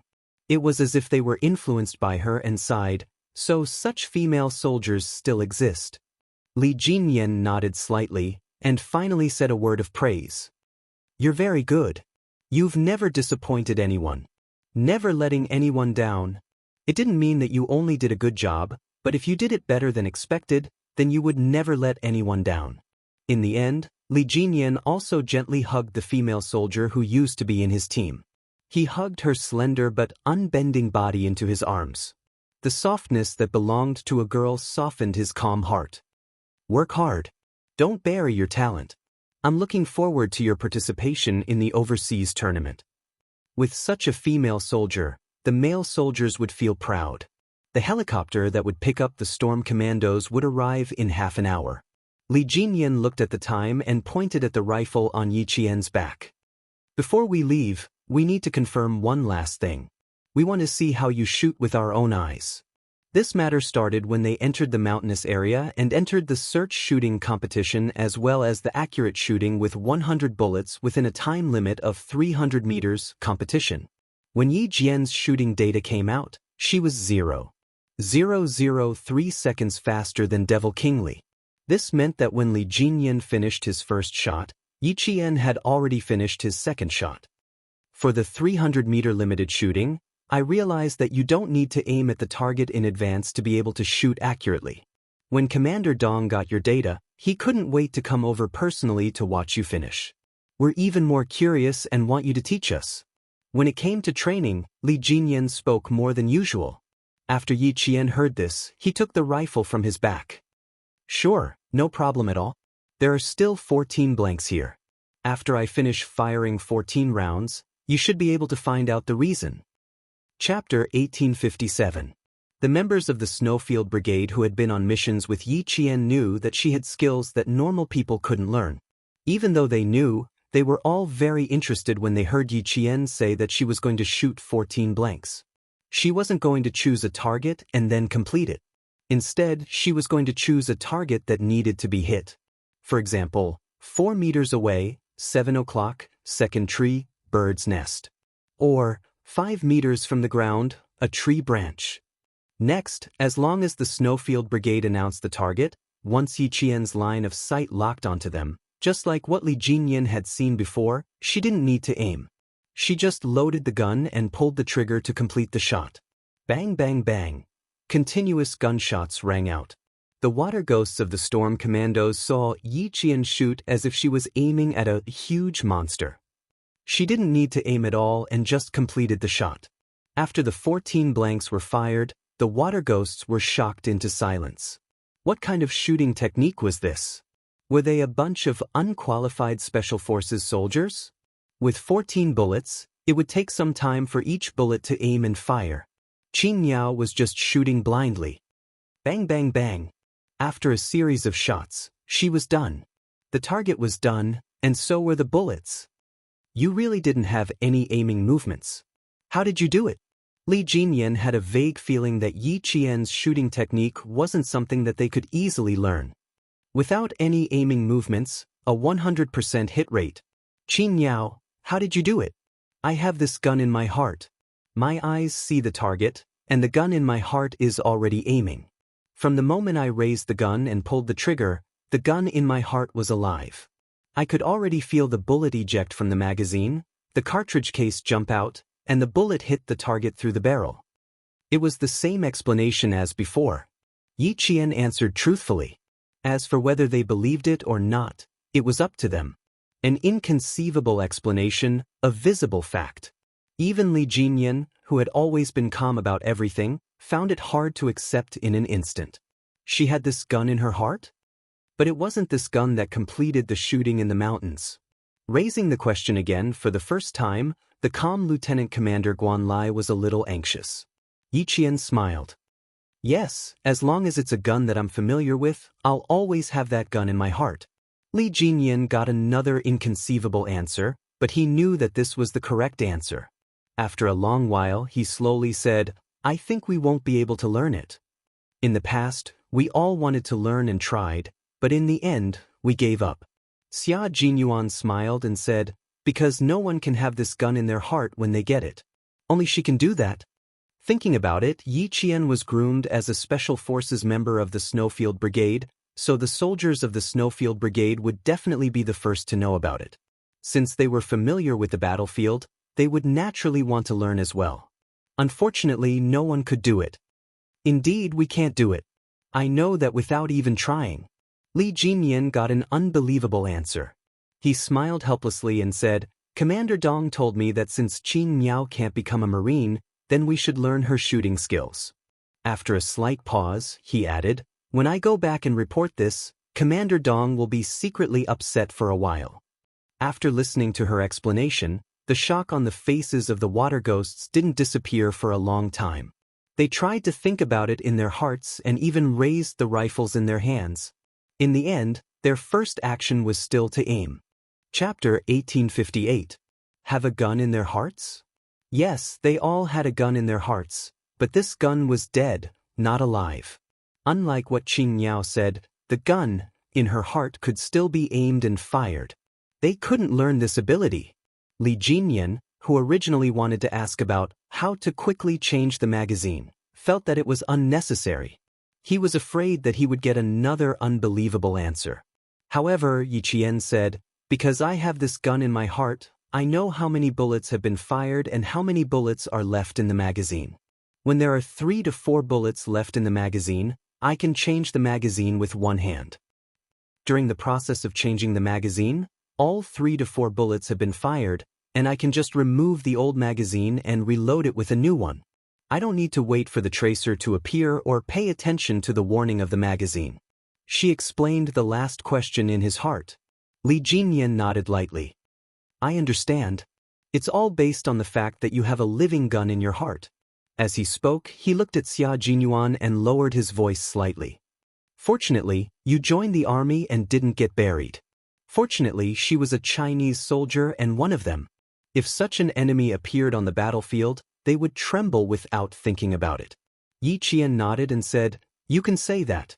Previously, the Navy commander also told me that I also wanted all my comrades to learn how to shoot. However, Q King and the others have all tried, and they didn't achieve the expected effect. Because we can't do it, we'll never be able to achieve it. Xia Jinyuan said helplessly. At that time, he was very interested and thought that he might be able to do it too. However, it turned out that he was thinking too much. The water ghosts of the storm commandos touched their faces. All right, it was time for them to wake up. Don't think about learning Qin Miao's shooting skills. Before they saw it for themselves, they were all delusional. Outside the dense forest, the faint rumbling sound of propellers could be heard. It pulled the water ghosts back from their shock and they looked up at the sky. The helicopter to take them back to South Island had arrived. After receiving all the explanations, Li Jinyan smiled at the female soldier who had once again surprised him. He turned around and faced the water ghosts behind him. His cold voice rang out with extreme harshness, everyone assemble. Li Jinyan, who turned around with a smile, was the cold and seemingly ruthless young lieutenant commander. It turned out that the 22 members of the Storm Commandos had gathered within a minute, and the last seat in the front row was empty. This used to be Yi Qian's seat. Without Yi Qian, their original number was reduced to 21. The empty space reminded them that the female soldier Qing Yao would not return to the South Island with them. Their resolute gazes fell upon Yi Qian. Even if they were reluctant to part, they still had to bid farewell. Attention, salute. As Xia Jinyuan's commanding voice sounded, all his comrades straightened their backs like steel plates, raised their right hands neatly, and saluted the departing figure. The green mountains will not change, and the green water will flow forever. We will meet again. Sigh, if Qing Yao was in our team, she might be sitting opposite me now. Daxia, who had boarded the plane, looked at the empty seat opposite him, and his reluctance to part with her was evident in his words. When the other commandos who came in with him heard this, they did not say anything. They only sighed and looked at the empty seat opposite them. If Qing Yao were to board the plane, she might be on the same plane as them. Chapter 1859. Soon, the empty seat was taken by a comrade who boarded the plane. Sea Anemone looked at Daxia, who was staring at him with a strange expression. What are you looking at?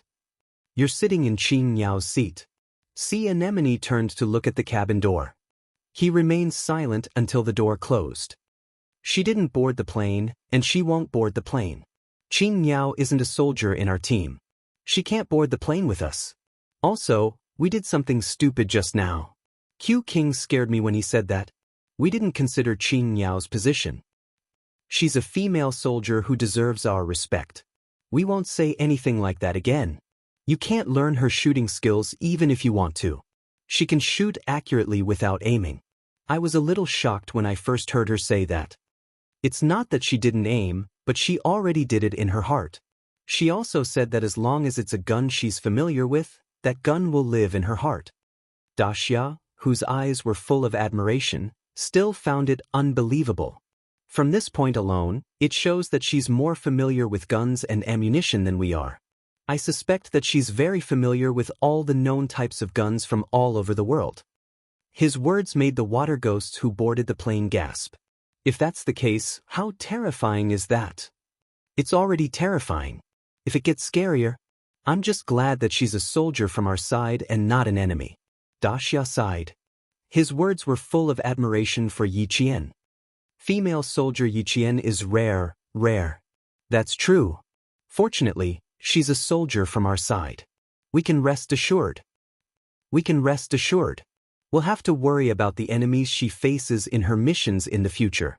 Aya, why isn't she a female soldier from our team? Wishful thinking. That's impossible. The water ghosts said one after another. Their admiration for Yi Qian could be seen from their expressions. Female soldier Yi Qian, codenamed Qing Yao, was a female soldier who was braver than the male soldiers.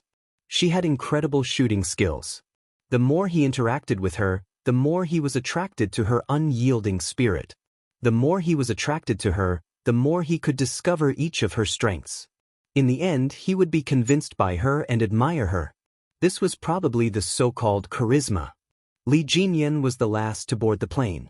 When he reached the cabin door, he turned around and saluted all the members of the Snowfield Brigade who had saluted him. He then nimbly retracted his right hand and turned around to board the plane.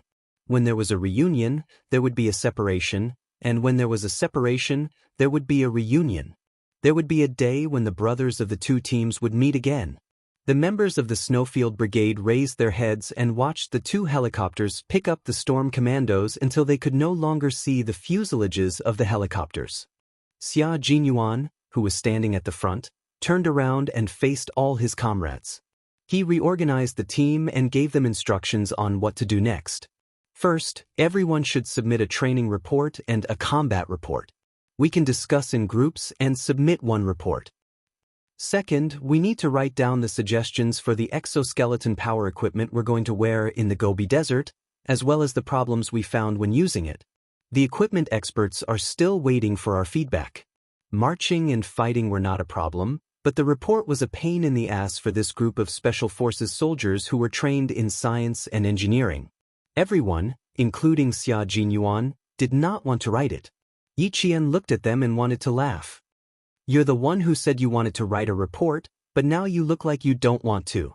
You'll affect the rest of the team when they write their reports. Chapter 1860. I was influenced by the veterans. It was my first year in the team. Do you know what the first thing the J5 said to me was? He said, "Finally, someone who can write a report." And from then on, I don't want to write anymore. The tired Xia Jinyuan closed his eyes as he spoke. They didn't leave in a helicopter like the water ghosts.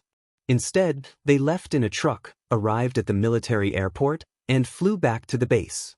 This time, they didn't alert the local troops when they entered the mountain for training.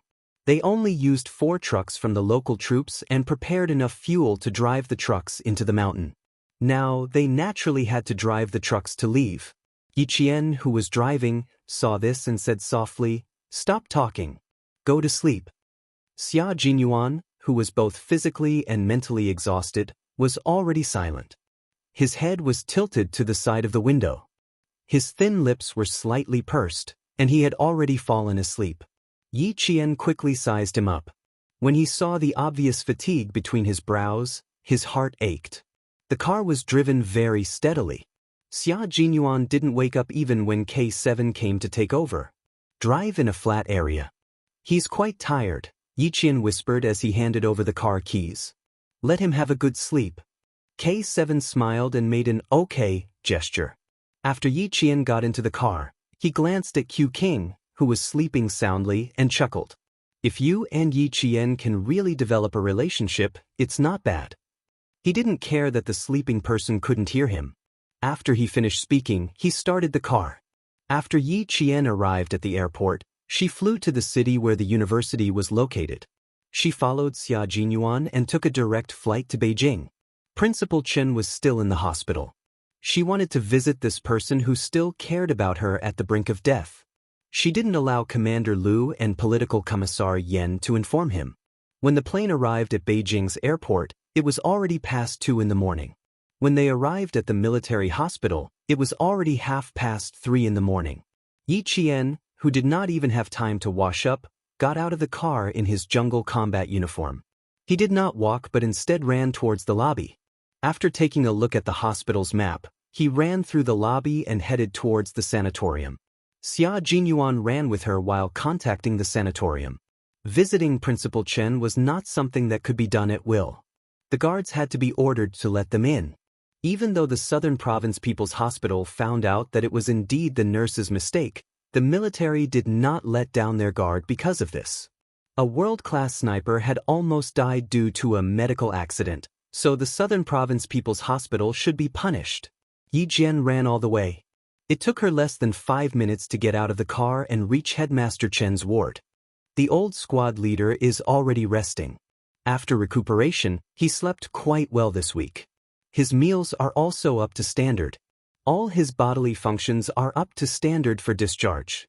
He can be discharged after another half a month of treatment. The guard already knew that the female soldier in front of him was the squad leader's only relative. He didn't even need Yi Qian to ask before he told her everything. The squad leader wanted to leave the hospital half a month ago, but was stopped by the commander-in-chief. After that, the squad leader never mentioned it again. But what?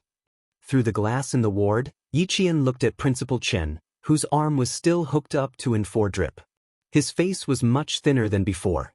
Yi Qian did not realize that she had already shed a lot of tears. The guard paused for a moment before she felt the saltiness of the tears in her mouth. The guard quickly looked at the teary female soldier and lowered his voice. The squad leader agreed, but one night, he wanted to sneak out. After he was discovered, the commander-in-chief sent 6 guards to keep an eye on him. This was indeed Uncle Chen's style. Yi Qian smiled with tears in her eyes. Chapter 1861. There was only one light in the room, and it quietly shone a warm light in the corner. The layout of a normal intensive care unit did not have as many terrifying instruments as the intensive care unit.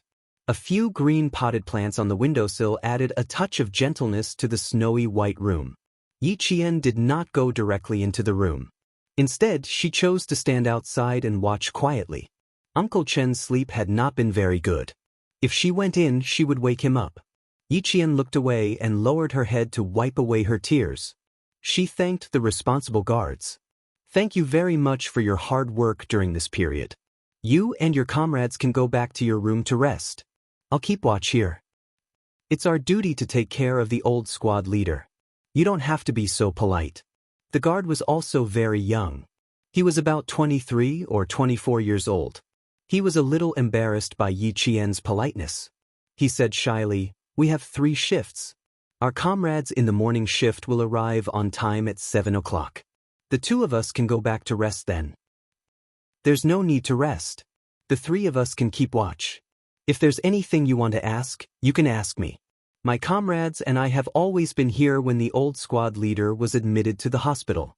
We know more about the old squad leader's condition than the comrades in the morning shift. It was her duty to not leave her post at will.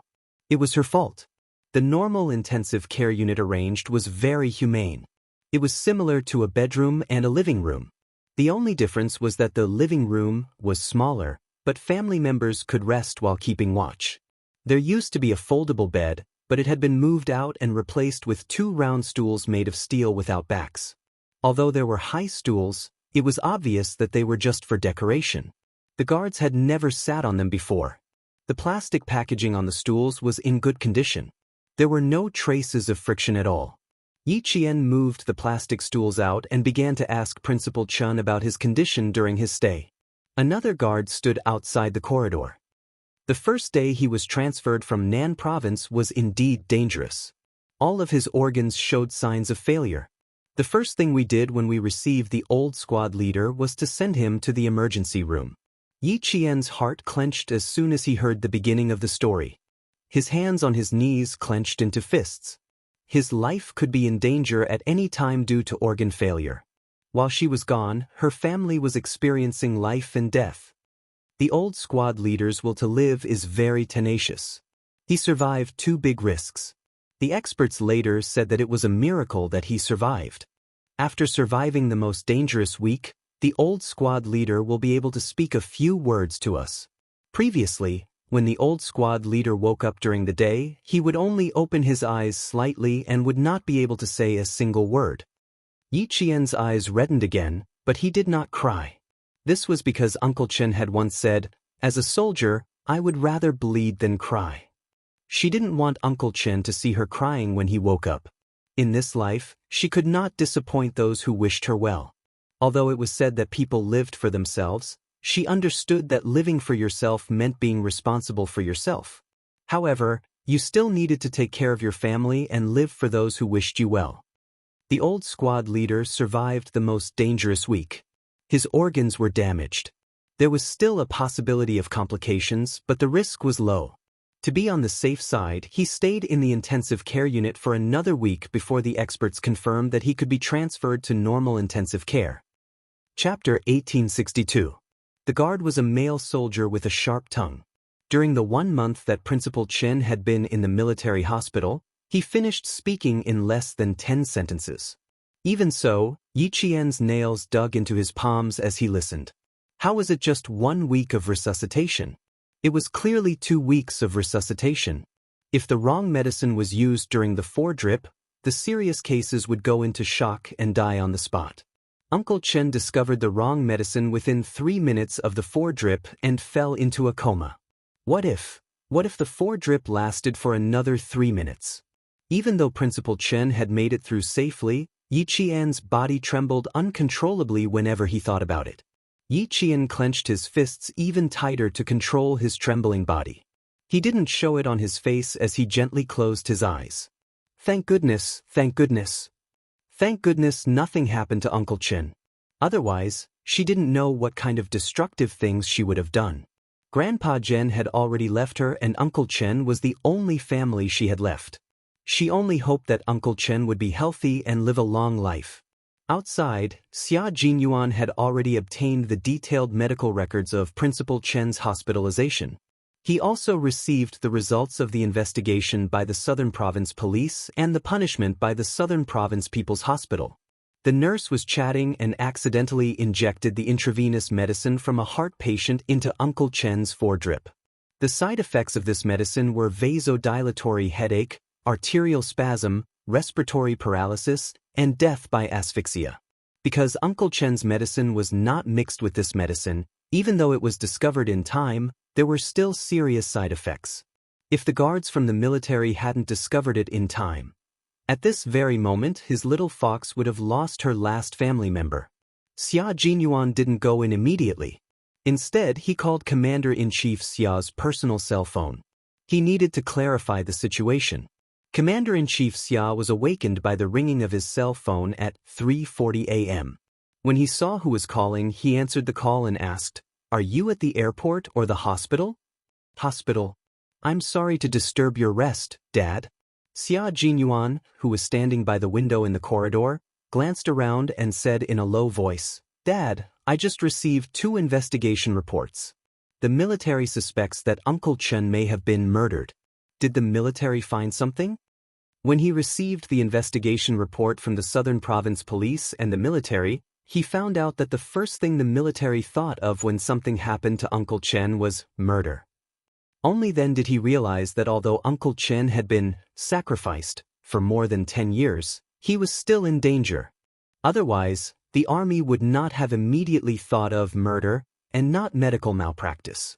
Commander-in-Chief Xia put on a coat and got out of bed. He walked to the desk in the bedroom and sat down. Yes, that's what the military suspected at first, but after investigation, it was determined that it was a medical accident. Well, do you still have questions? Dad, my main point is that the military suspects murder. Is there any movement abroad? I've seen Uncle Chen's information. There's an organization abroad that hasn't given up looking for Uncle Chen. Xia Jinyuan said in a low voice as he looked around to prevent anyone from eavesdropping.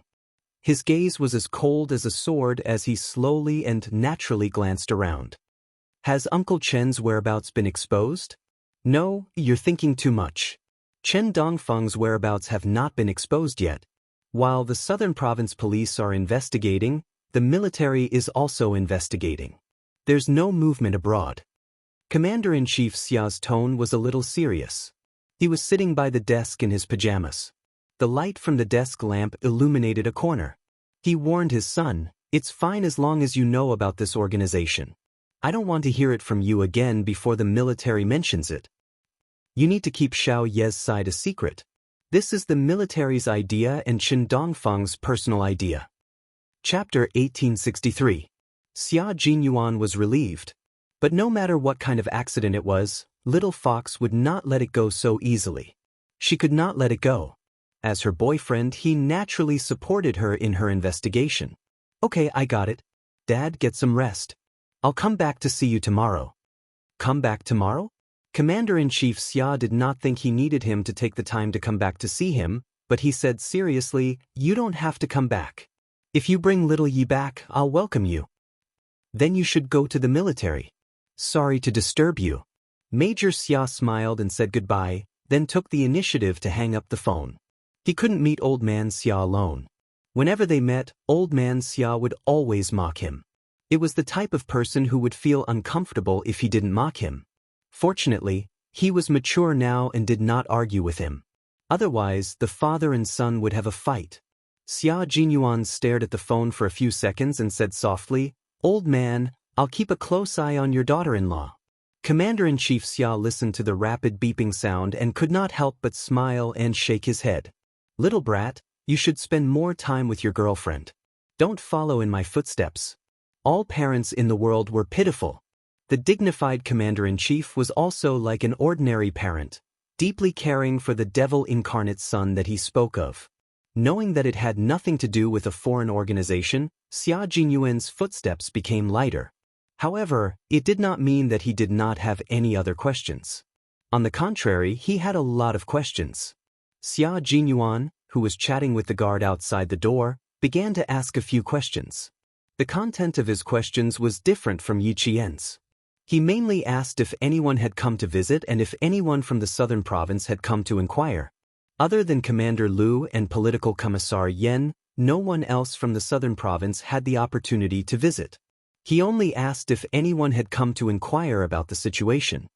The People's Hospital of the Southern Province has sent people here many times. The military has issued a strict order not to leak any information about the squad leader. The General Military Hospital strictly followed the order and did not release any information.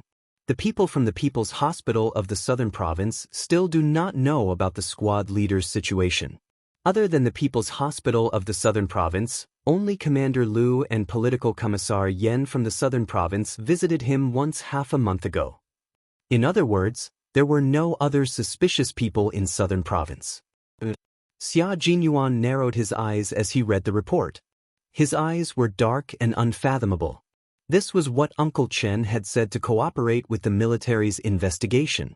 The military had asked him if anyone had come to the Southern Province People's Hospital while he was hospitalized, if he had any conflicts with anyone, or if anyone had come uninvited, and so on. The rest of the answers were fine. Only the part about Yi Zhifan made him feel a little strange. He couldn't tell what was strange about it, but he couldn't tell what was wrong with it. However, he didn't know why he felt strange when Uncle Chen said, "I don't have any personal grudges with Director Yi." It didn't mean much, but it could be understood as, personal grudges existed. Since that was the case, then Uncle Chen's next sentence, "If an official knows the law, I don't think he needs to do something that will ruin his career. My case is actually just an ordinary medical accident." "I don't think" could be used as a way of saying, I don't think he is sure of himself and has a certain degree of suspicion. Little Fox had been insulted and framed by Yi Zhifan and his family. She almost couldn't attend high school normally. During the college entrance examination, Yi Zhifan had used underhanded means to frame Little Fox. As a family member, Uncle Chen already hated Yi Zhifan to the core. How could he say, "I don't have any personal grudges with him"? Chapter 1864. And the last sentence, "My matter is actually just a normal medical matter," made him feel strange. It was as if he was intentionally trying to absolve Yi Zhifan. That's right. That was why he felt so strange. Uncle Chen's words made him feel as if he was intentionally trying to absolve Yi Zhifan, but at the same time, he was angry. That's why he said things like, "It doesn't really matter," and "I think," which contradicted what he said at the end. Did Uncle Chen think that there was something wrong with Yi Zhifan? Or could it be that he sensed something? How could Yi Zhifan have the guts to harm Uncle Chen? Why would he harm Uncle Chen? What would require him to do so? What could Yi Zhifan gain by harming Uncle Chen? Was he not afraid of being exposed and losing his official position in the end? Yi Zhifan was a smart and cautious official. Even when Little Fox had such a bad relationship with his family, he did not do anything irrational. Even when Yi Ying got into trouble during the college entrance exams, he did not do anything irrational. How could such a person suddenly harm Uncle Chen? For a moment, Xia Jinyuan was unable to make sense of Principal Chen's statement about cooperating with the military's investigation. He originally planned to show Little Fox the military's investigation report, but he decided to wait and listen to Uncle Chen's explanation first. Yi Qian did not ask for too long. She got up and looked at the sleeping Principal Chen through the glass. Her chapped lips were tightly pressed together, and her gaze was like that of a child who was afraid of losing something. It was as if she was afraid that if she blinked, everything would disappear. How could she not be afraid? In her previous life, Yi Qian longed for family and love, but even until her death, she was alone. In this life, she got what she wanted and made up for the regrets of her previous life. Uncle Chen had already passed away, and Yi Qian was most worried about Principal Chen. In addition, she knew the identity of Principal Chen, so she was even more afraid of losing her last family member. She was really scared, really scared. Even if she was a strong-willed soldier, she was still afraid of losing her family. If you keep watching like this, you'll wake up Uncle Chen even if you don't go in. Xia Jinyuan gently pushed open the door and walked in. He pulled Yi Qian away and told her not to keep looking at him. Seeing her looking at him like that, the sadness in her background made him feel as if there was something stuck in his heart, making him feel very uncomfortable. Her sadness made his heart ache the most. He really wanted to ask her why she would occasionally feel the sadness of the twilight. It was like a thick ink that couldn't be dissolved, isolating the entire world. He couldn't help but feel flustered. He had to ask. Uncle Chen was still lying in the hospital. If he asked her now, she would definitely say that she was worried about Uncle Chen. It's all in the past. Little Fox, Uncle Chen is still fine. Why are you sad? You should be happy. Xia Jinyuan patted her shoulder and said to the guard, "The two of us will keep watch here. We'll trouble you if we need anything." The guard saluted, opened the door, and left. Yi Qian, who was pulled back to reality, knew that something was wrong with her. She lowered her head and took a deep breath before turning around. Captain Xia was right. If she continued watching, Uncle Chen would definitely wake up. She turned around and saw the folder in his hand. Her eyes flashed with a hint of sternness. She asked in a low voice, "Did you get everything?" "Yes, they're all here. You can take a look first." After entering the hospital, he went straight to get the backup of the medical records and the investigation report from the Southern Province Police. Yi Qian went straight to the recuperation building. Looking at Yi Qian, who looked normal and didn't look sad at all, Xia Jinyuan looked at her with pity and said gently, "Sit down and watch. If you're tired, lean against the wall and rest for a while." Chapter 1865. The two guards stood outside and he placed two round stools against the wall.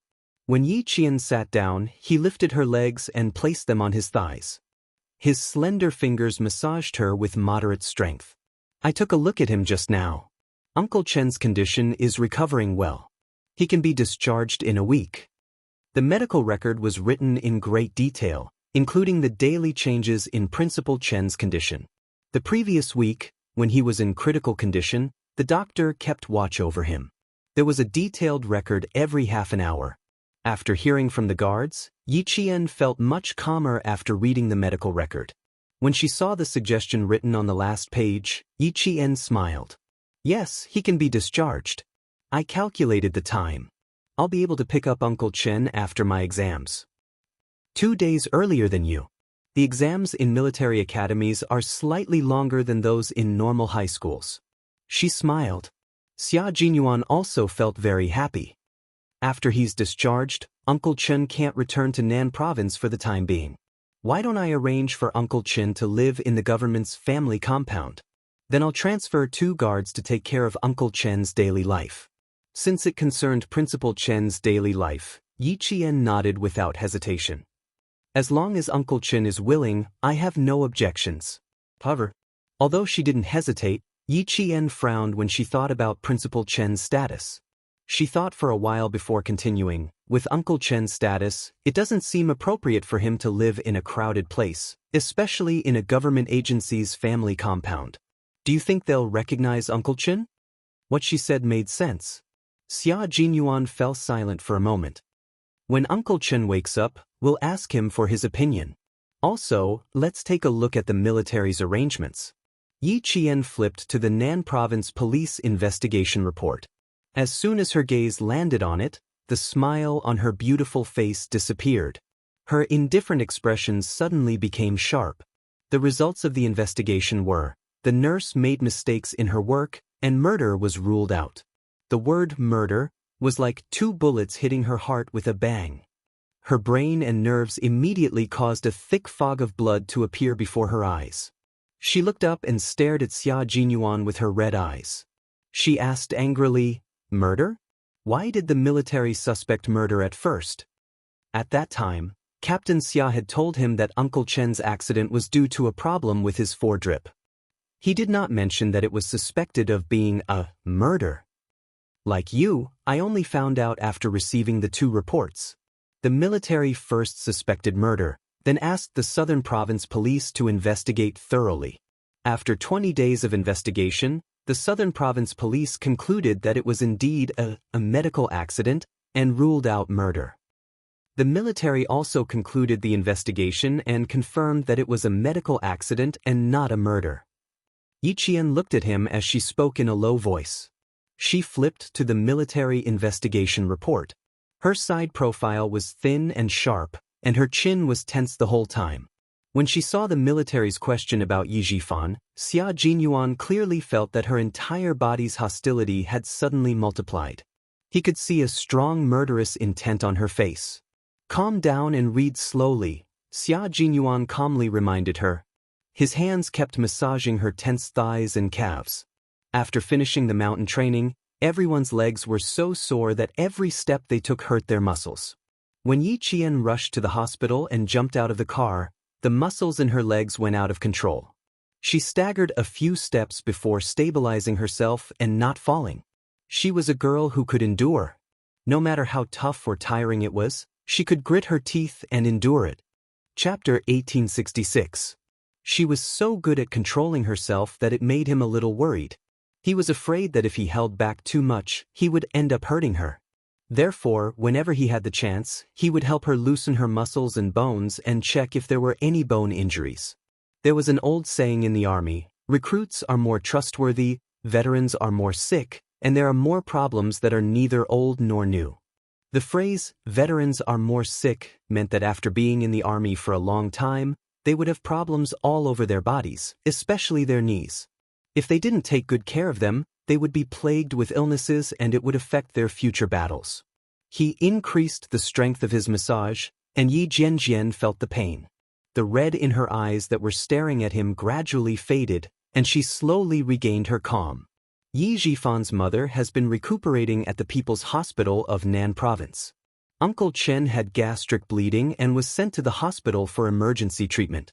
Regiment Commander Liu and Political Commissar Yen were running up and down with their men, so it was inevitable that they would run into Yi Jifan. The report contained a conversation between Regiment Commander Liu and Political Commissar Yen.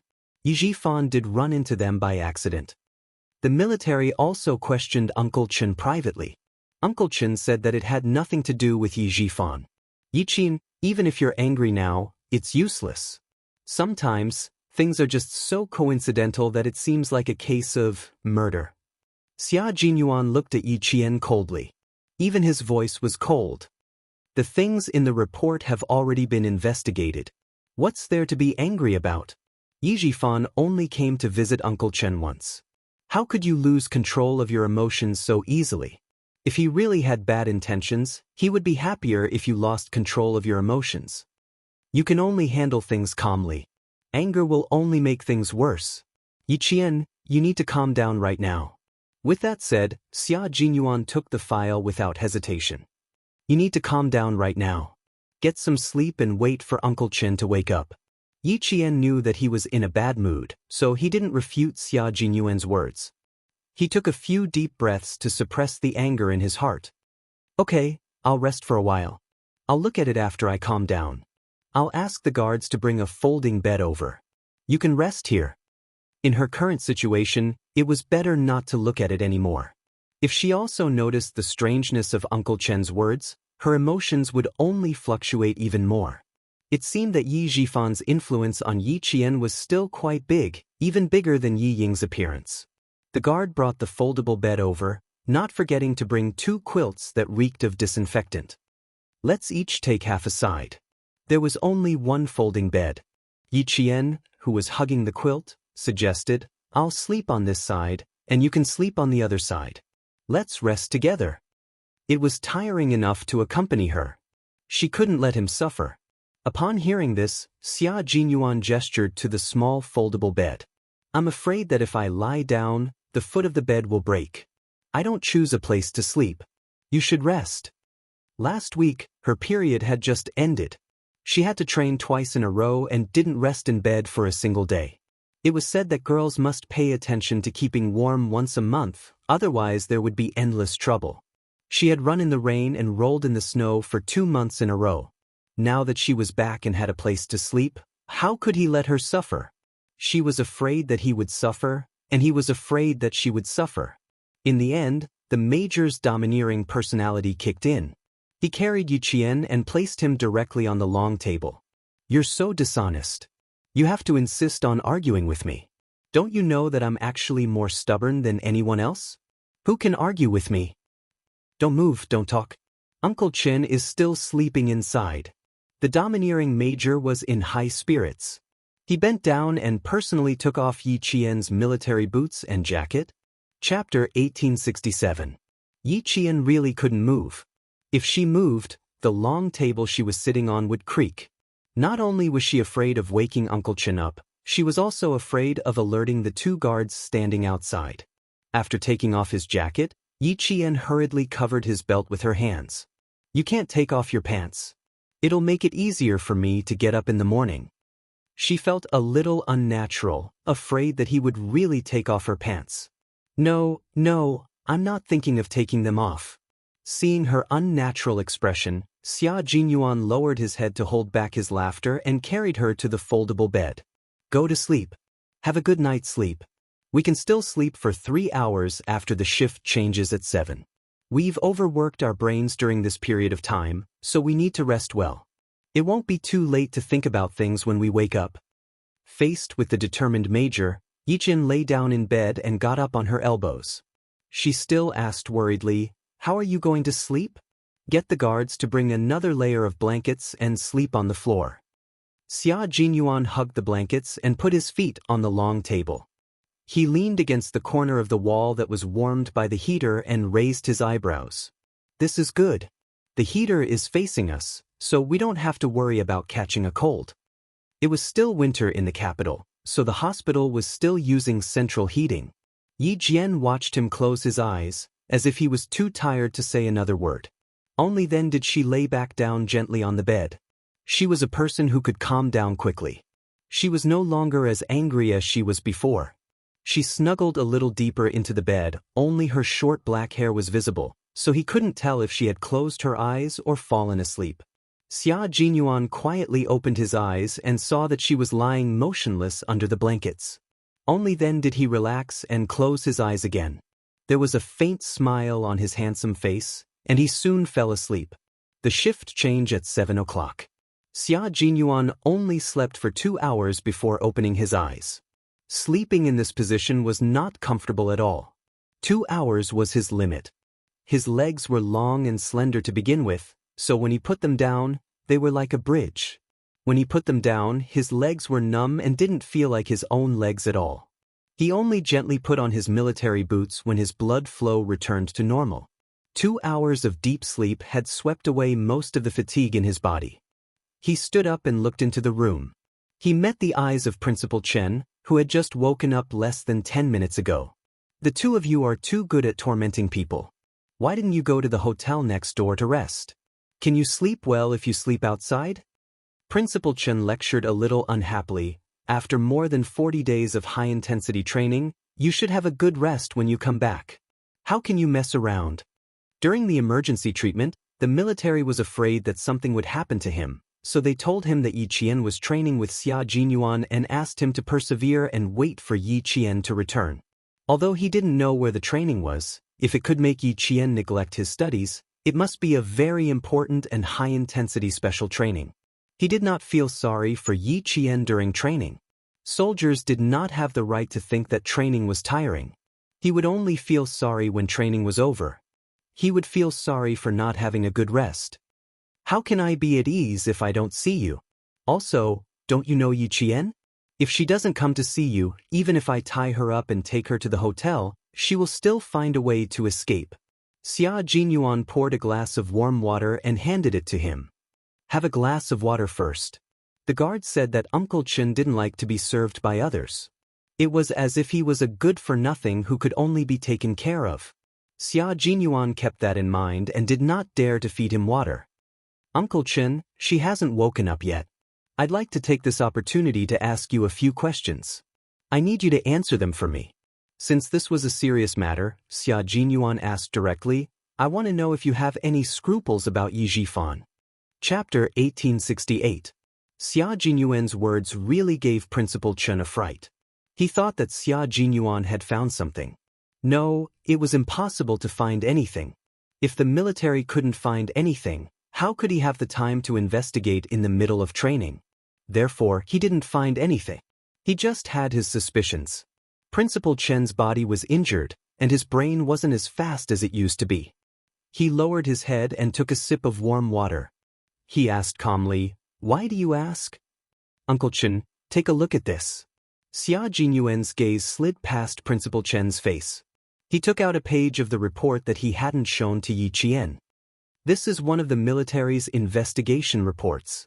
It's also the military's investigation into whether there's anything wrong with Yi Zhifan. They want to confirm what you said.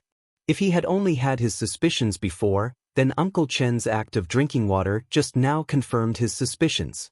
Uncle Chen must have some misgivings about Yi Zhifan. In other words, he also suspected that there was something fishy going on this time. It might have something to do with Yi Jifan.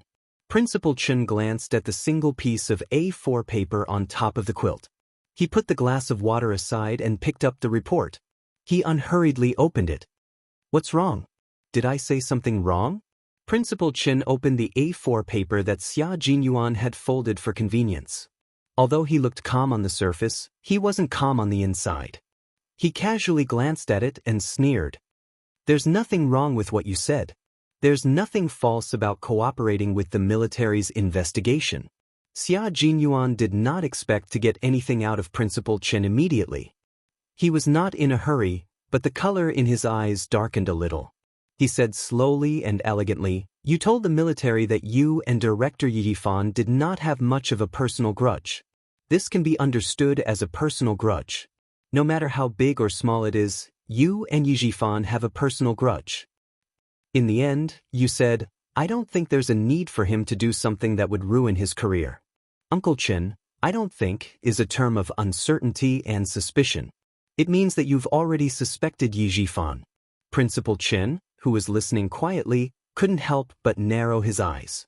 Deep in his eyes, there was a well-concealed surprise. Even the military didn't suspect him, but he actually suspected him from a few words. As expected of the Weapon King, this kind of sensitivity, this kind of intelligence, he was definitely not an ordinary person. Principal Chen was also a king among the snipers. If he didn't make a move, the people around him naturally wouldn't be able to tell. When the two generations of Weapon Kings met face to face, Xia Jinyuan knew that the veteran king was still better. This was because the veteran king had fooled the military investigators and made the military think that Yi Jifan really had nothing to do with the incident. If he didn't know how much Uncle Chen loved Yi Qian and how much he hated Yi Jifan's family, he would also have been fooled by Uncle Chen like the military. In the end, you said, my incident was actually just a normal medical accident. It seemed more like you were deliberately trying to cover up the truth and defend Yi Jifan. Uncle Chen, at first, I didn't quite understand why you said such contradictory things, but when you drank the water just now, it made me certain that you were indeed suspecting Yi Jifan. Although he spoke slowly, there were no pauses in between. This meant that he didn't give Principal Chen a chance to interrupt him midway. He controlled the entire rhythm of the conversation in his own hands. Uncle Chen, I just want to know why you did this. Is it because of Yi Qian? If it's because of her, you should have told me. Chapter 1869. Because. Xia Jinyuan paused. His dark eyes were filled with respect as he looked at Principal Chen. Because, like you, I only want Yi Qian to be safe and sound. I can't bear to see her get hurt because of Yi Jifan. Principal Chen was very sure of this. He had seen how much the young major in front of him protected Yi Qian over the years. When old uncle was still alive, he once said, "In this world, only Major Xia is worthy of our Yi girl." The worthy that old uncle was talking about was not a good match in terms of family background. He was referring to Major Xia's love and care for Yi Qian. Yi Qian could rely on him for the rest of his life. If something were to happen to Yi Qian, this young major would be the only person that Yi girl could trust. Even if they could not become husband and wife in the future, Xia Jinyuan was still a man worthy of Yi girl's trust. That's right. I do suspect that Yi Jifan had something to do with me giving the wrong medicine. However, it's only a suspicion. I don't have any evidence. After thinking for less than 2 minutes, Principal Chen stopped beating around the bush with Xia Jinyuan. Principal Chen, who had walked through the gates of hell countless times, had a cold expression on his thin face. He said calmly, "Go and see if Yi girl has woken up. It's a long story. There are some things that I can't let Yi girl know for the time being." Xia Jinyuan could read the seriousness on Principal Chen's serious face. He couldn't help but feel a chill in his heart as he quickly got up. After confirming that Yi Qian had not woken up, he returned. Almost 50 days ago, Martyr Sun Xueqing's former comrade came to Shuku village to look for me. He told me about Martyr Sun Xueqing's past in the army. Taking advantage of the fact that Yi Qian was still unconscious, Principal Chen sped up his narration. He started from Chief Kai's visit to Shuku village, to Chief Kai's suspicions, and how there were people who wanted to harm Martyr Sun Xueqing. Chief Kai suspects that martyr Sun Xueqing's sacrifice was actually due to an assassination attempt, and it's very likely that it was done by someone close to her. Xia Jinyuan's handsome face was getting colder and colder. He couldn't help holding his breath as he listened to the conversation. His eyes were fixed on the small glass window in the ward. When Yi Qian woke up, the first thing he would do was stand at the glass window and look into the ward. This way, he could immediately interrupt the conversation. Even after Bureau Chief Kai retired from the army, he still couldn't find any clues. That was until he accidentally met Yi Qian, who bore a striking resemblance to martyr Sun Xueqing in Tongzhou. Tongzhou? Wasn't that a mission to clear out the cultists? He even carried out this mission with Yi Qian. At that time, Chief Kai was busy and couldn't talk to Yi Qian in detail. Before he left, he told Yi Qian that if she wanted to know about martyr Sun Xueqing's past, she could contact him at any time. After that, Yi Qian didn't contact him. Because of Yi Qian's appearance, Chief Kai recalled the past and returned to his own army, which was the army that martyr Sun Xueqing was in when she was alive. Chief Kai couldn't accept this. The army had information on all of them, but there was no information on martyr Sun Xueqing, who sacrificed herself for the country. There wasn't even a single word about her. Yi Qian's mother was an outstanding female soldier when she was alive. She was also one of the first batch of female soldiers to officially join the female special forces. She had made countless contributions to the country and was personally received by the president during the commendation ceremony. She was one of the first batch of female soldiers who had made countless contributions to the country and had the highest honor. In the end, the army that she was in when she was alive didn't even have a single word about her. Her contributions to the army were erased just like that. It was equivalent to erasing martyr Sun Xueqing's entire being. Chapter 1870. What did this mean? This meant that it was a covert denial of the existence of such a martyr, denial of this person, denial of all this person's contributions. It made everyone forget her, completely erasing her from everyone's memories. At this moment, Xia Jinyuan, who was also a soldier, was furious. How dare they? That's right, they are indeed brave. When this matter was brought up again, Principal Chen was also angry. No soldier could accept this fact. This was an insult to a soldier. If martyr Sun Xueqing had made a big mistake, it would be fine. But she didn't. She was a soldier who sacrificed herself for the country. How could she be treated so unfairly? After martyr Sun Xueqing passed away, the army sent her belongings back. Among her belongings was a very precious hornless dragon, jade pendant. When this jade pendant landed in Yi Jifan's hands, it became a protective talisman for his meteoric rise as an official. Xia Jinyuan immediately frowned. Uncle Chen, I don't quite understand what you're saying.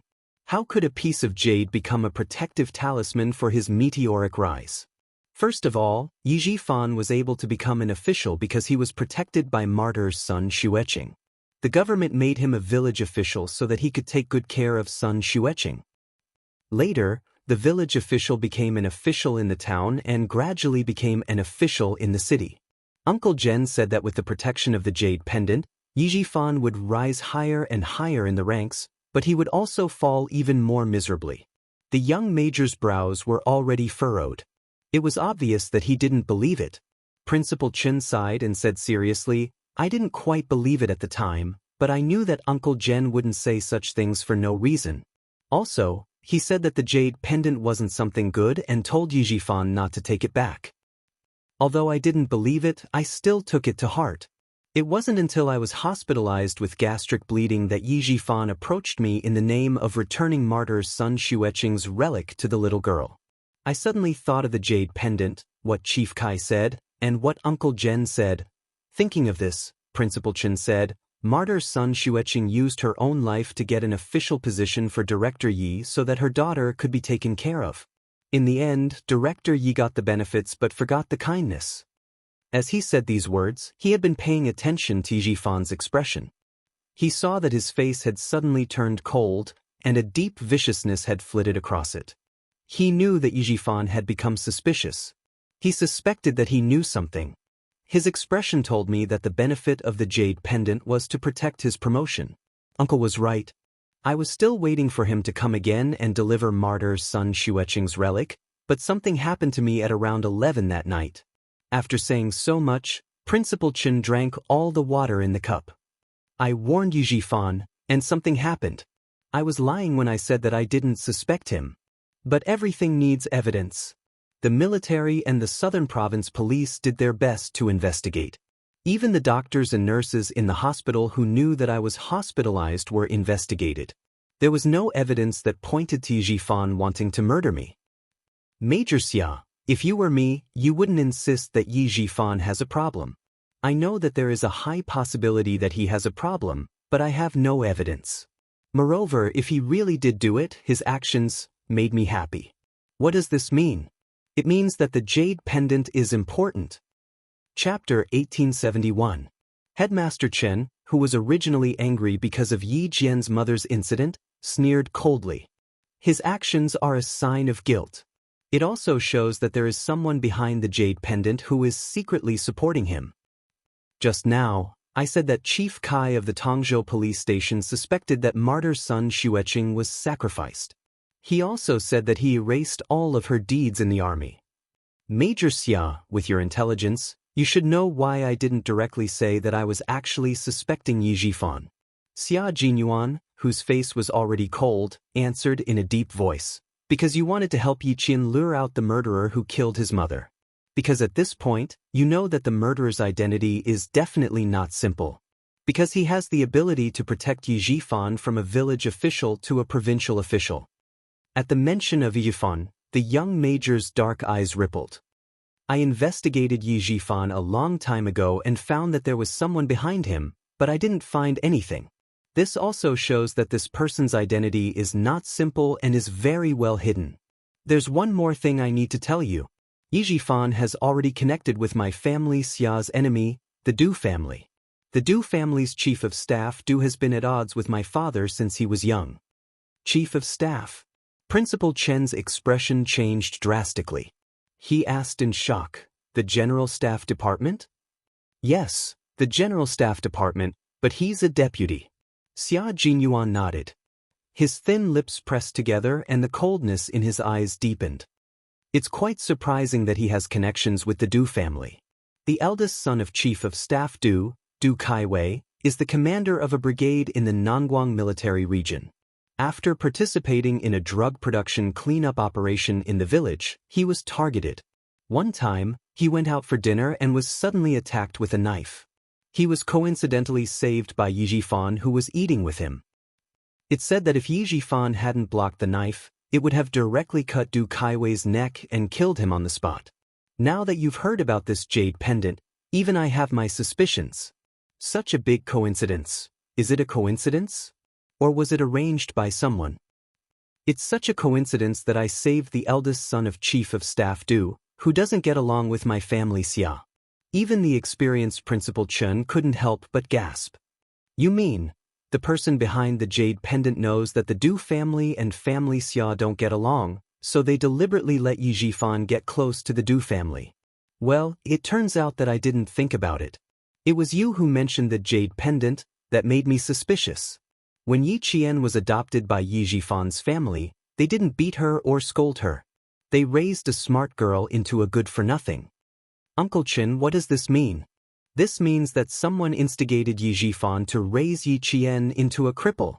He purposely got that comrade of martyr Sun Xueqing to tell Chief Kai that Yi Qian had died after falling into the water. That person didn't want others to know about Yi Qian's existence. But that person had some misgivings and had no choice but to keep Yi Qian alive. But he was very unwilling. Even if he kept Yi Qian alive, he only wanted to see a good-for-nothing like Yi Qian. That's why he instigated Yi Jifan to turn Yi Jifan into a cripple. Xia Jinyuan was terrifying. His logical thinking and analytical skills were as rigorous as a net. As long as he caught everything in his net, as long as he could string everything together, he wouldn't miss anything. It was just a combination of what Headmaster Chen and Chief Kai had said, combined with Yi Jifan's various guesses, one after another, popping out from his mouth. It wasn't a whimsical thought, but a logical and well-founded one after another, cutting into the facts and analyzing them one by one. Chapter 1872. Xia Jinyuan's analysis was like a clap of thunder, one after another. Principal Chen was originally leaning against the headboard of the bed, but after Xia Jinyuan's in-depth analysis, he couldn't help but sit up straight. Although he was thin, his expression was still firm. The more he listened, the more serious his expression became. Major Xia, who was born in a military family, and whose elders and brothers were either in politics or the military, was definitely more politically sensitive than a retired soldier like him. Every word he said would not be shot without aim, and his speculations would not be made carelessly. On the contrary, Headmaster Chen felt his back drenched in cold sweat after hearing his speculation. He and Uncle Jen had both made a mistake. Uncle Jen and I have both made a very serious mistake. Principal Chen, who had a serious expression, punched the bed with one hand and said in annoyance, "All this time, Uncle Jen and I have only thought that Yi Jifan's family treated Yi Qian this way because they didn't want the little Yi girl to be too outstanding and overshadow Yi Ying. That's why Sun Dongqing always made things difficult for the little Yi girl. She either hit or scolded her because she was afraid that the little Yi girl would steal Yi Ying's limelight." It wasn't just Principal Chen and Uncle Jen who thought this way, but everyone in the village thought this way. Sun Dongqing couldn't bear to see other people doing better than her, and other people's children being stronger than her own, so she would definitely do this. They all thought this way and never thought about it in other ways. I heard from Uncle Jen that not long after Sun Xueqing was buried, old Madam Yi started spreading rumors in the village. She said that her eldest son and eldest daughter-in-law died early because of the little Yi girl. Whoever wants to take in the little Yi girl, beware of bad luck. With just one sentence, she convicted Yi Qian, causing everyone in the village to avoid Yi Qian like the plague, afraid that they would be tainted with bad luck. Xia Jinyuan had never heard of this part of Yi Qian's past. When he heard it, every word turned into fine steel needles that pierced his heart. It pierced his heart until it hurt, causing his handsome face to twist into a vicious expression. How old was Little Fox? He was only 2 or 3 years old. That was a time when farming was a big collective and there was no guarantee of livelihood. It was a time when news was blocked. No matter if they were in trouble or sick, the first thing they would do was to pray to the gods and Buddha. There was a rumor that the little fox was a jinx. The Yi family was really vicious. When Xia Jinyuan heard the pain in her heart, she sneered softly and said, "From the looks of it, old Madam Yi is paving the way for Yi Jifan to adopt Yi Qian. He's a jinx to his parents." Even if the village wants to adopt Yi Qian for the sake of the pension, they're scared by the fact that he's a jinx. A jinx in his life? To treat the little fox so cruelly and viciously, it was only right that he cursed them until they had nothing left. Principal Chen only knew about Yi Qian's past from Uncle General knowing all this. He felt even more pity for Yi Qian, and his heart ached for this little girl. Principal Chen looked at the middle-aged major, who was so angry that his handsome face was filled with anger, and felt gratified. Although Commander-in-Chief Xia's only son was the son of God, he was also a man who valued friendship and righteousness, and had the demeanor of a gentleman. If one day he was no longer around, with Major Xia taking care of him, Principal Chen would be able to answer to Uncle Jen. At that time, who knew why the Yi family did this? When old Madam Yi lost her son, everyone sympathized with her. After she lost her beloved daughter-in-law, the rumor that the little girl was a jinx was much more credible than the usual gossip. Chapter 1873. Yi Jifan, who happened to be the village official, was furious because of this. He said that old Madam Yi was too foolish and that Yi Qian wouldn't be able to live in the village in the future. Uncle Jen was still in the army at that time. By the time he returned, everything had been settled. Yi Jifan didn't care that his family would be cursed by Yi Qian and went with Sun Dongqing to bring Yi Qian back. To the villagers, it was a happy ending. They didn't have to worry that Yi Qian would be arranged to stay at their house for a while. Not long after, old Madam Yi and old man Yi left Shuku village together and went to the coastal city with their daughter and son-in-law. The reason they left was that Yi Qian's life was too tough and would be a curse to her. The villagers more or less believed in fate and didn't suspect anything. Even when Sun Dongqing treated Yi Qian badly, the villagers didn't say anything. Yi Qian's life was too tough. Sun Dongqing raised her well. It was normal for a child to be beaten and scolded. If a child was disobedient, wouldn't they also be beaten and scolded? But who knew that not only did Sun Dongqing beat and scolded Yi Qian, sometimes she also didn't give Yi Qian food to eat. Other than dressing similarly to Yi Ying, who knew what she did when she closed the door? Principal Chen recalled the expression on his uncle's face when he talked about these things. Every wrinkle on his weathered face was filled with deep guilt. It was a deep guilt towards Yi Qian. Even though Xia Jinyuan knew that Yi Qian's childhood wasn't smooth sailing, he never thought that it would be so tragic.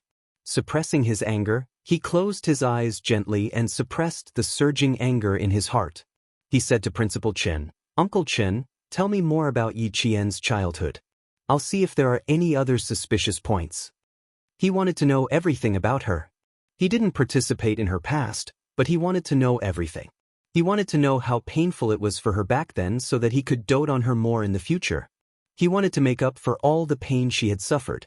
He wanted to take responsibility for the rest of his life. Little Ye's childhood, sigh. Before he could say anything, Principal Chen's long sigh turned into a sharp thorn that pierced straight into his heart after entering his ears.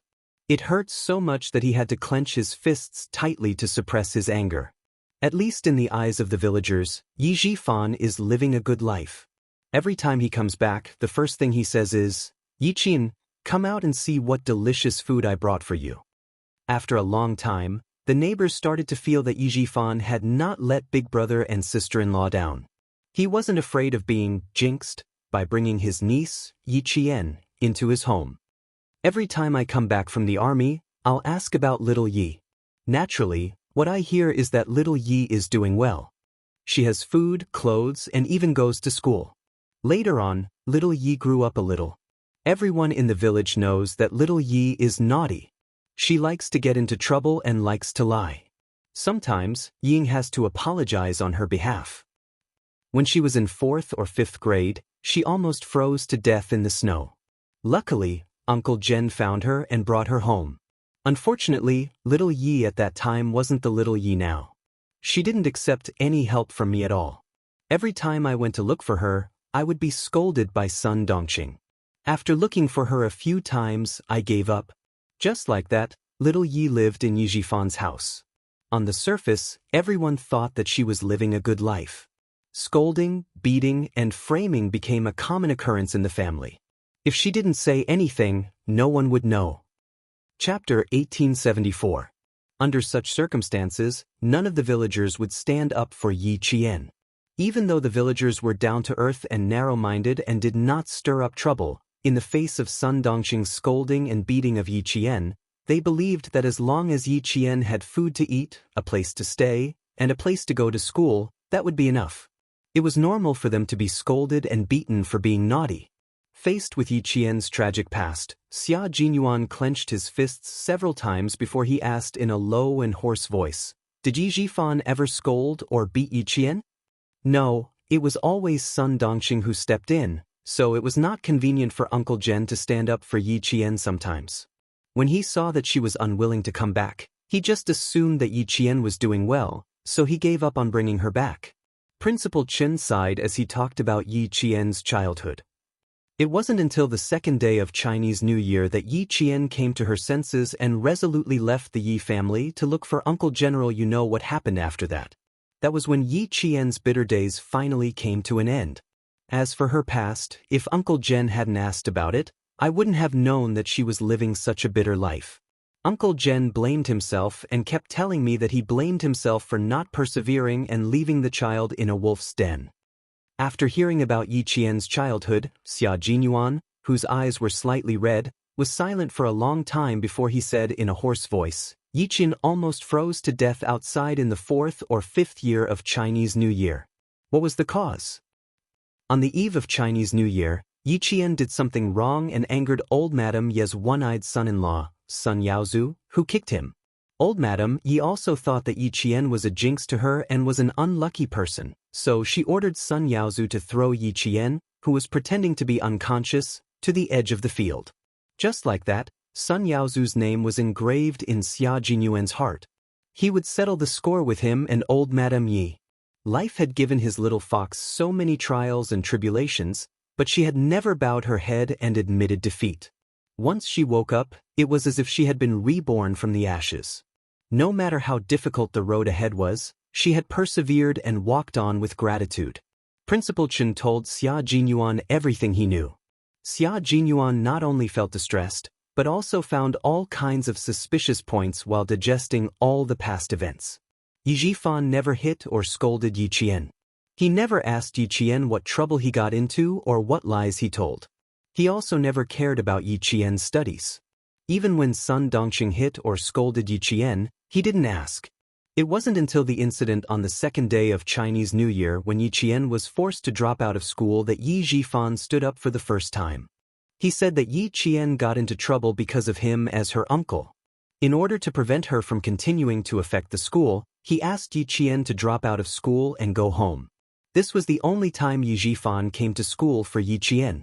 It was for no other reason than to ask Yi Qian to drop out of school. After connecting the previous analysis with Yi Qian's childhood, Xia Jinyuan's eyes turned cold. He said in a low voice, Yi Zhifan didn't get involved in Yi Qian's matters because he wanted to protect himself. If anything happened, he could push all the blame to Sun Dongqing. The incident on the second day of Chinese New Year made Yi Zhifan think that the time was right. He could directly ruin Yi Qian's studies and make her drop out of school because of her reputation. As the mayor, he didn't use his power for personal gain, which showed that he was a fair person. Uncle Chen, you still have to hide our conversation from Yi Qian. I need to investigate a few more things. I'll let you know if I have any leads.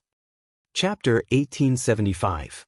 What he could be sure of now was that firstly, someone had indeed killed Sun Xueqing. Second, this person was no ordinary person. He already had a certain amount of power back then. To be able to support Yi Zhifan all the way to the top, he must be even more powerful now. Third, why did this person kill martyr's Sun Xueqing? Why did he want to cripple Yi Qian? What was the big secret behind all of this? He actually involved the next generation and caused Yi Qian to suffer so much. Fourth, did old Madame Yi and Yi Zhifan know anything? Fifth, why did Sun Yaozu want to kill Yi Qian, a child? Sixth, Yi Zhifan was now in contact with the Du family. Was this person the one who pulled the strings? Was it so that Yi Zhifan could contact the Du family to deal with the family Xia and Yi Qian? Everything needed to be investigated, and he had to start from the death of martyr's Sun Xueqing. He had to use this as a breakthrough point to slowly tear apart the case. At the same time, he would tell old man Xia everything and have him pay attention to the Du family's recent movements. He would see if he could find any clues about the person behind the hornless dragon jade pendant. What do you want to investigate? Principal Chen's expression immediately darkened. No matter what you're investigating, it's very dangerous. There are too many things to investigate, Uncle Chen. I don't understand why someone would want to make things difficult for Yi Qian. I don't understand why they would want to cripple Yi Qian. The matter was too complicated. Even the intelligent and meticulous Xia Jinyuan couldn't straighten everything out in one go. Seeing Principal Chen's expression suddenly turn cold and worried that he would act rashly, Xia Jinyuan couldn't help but smile. Don't worry, I won't investigate rashly. That's good.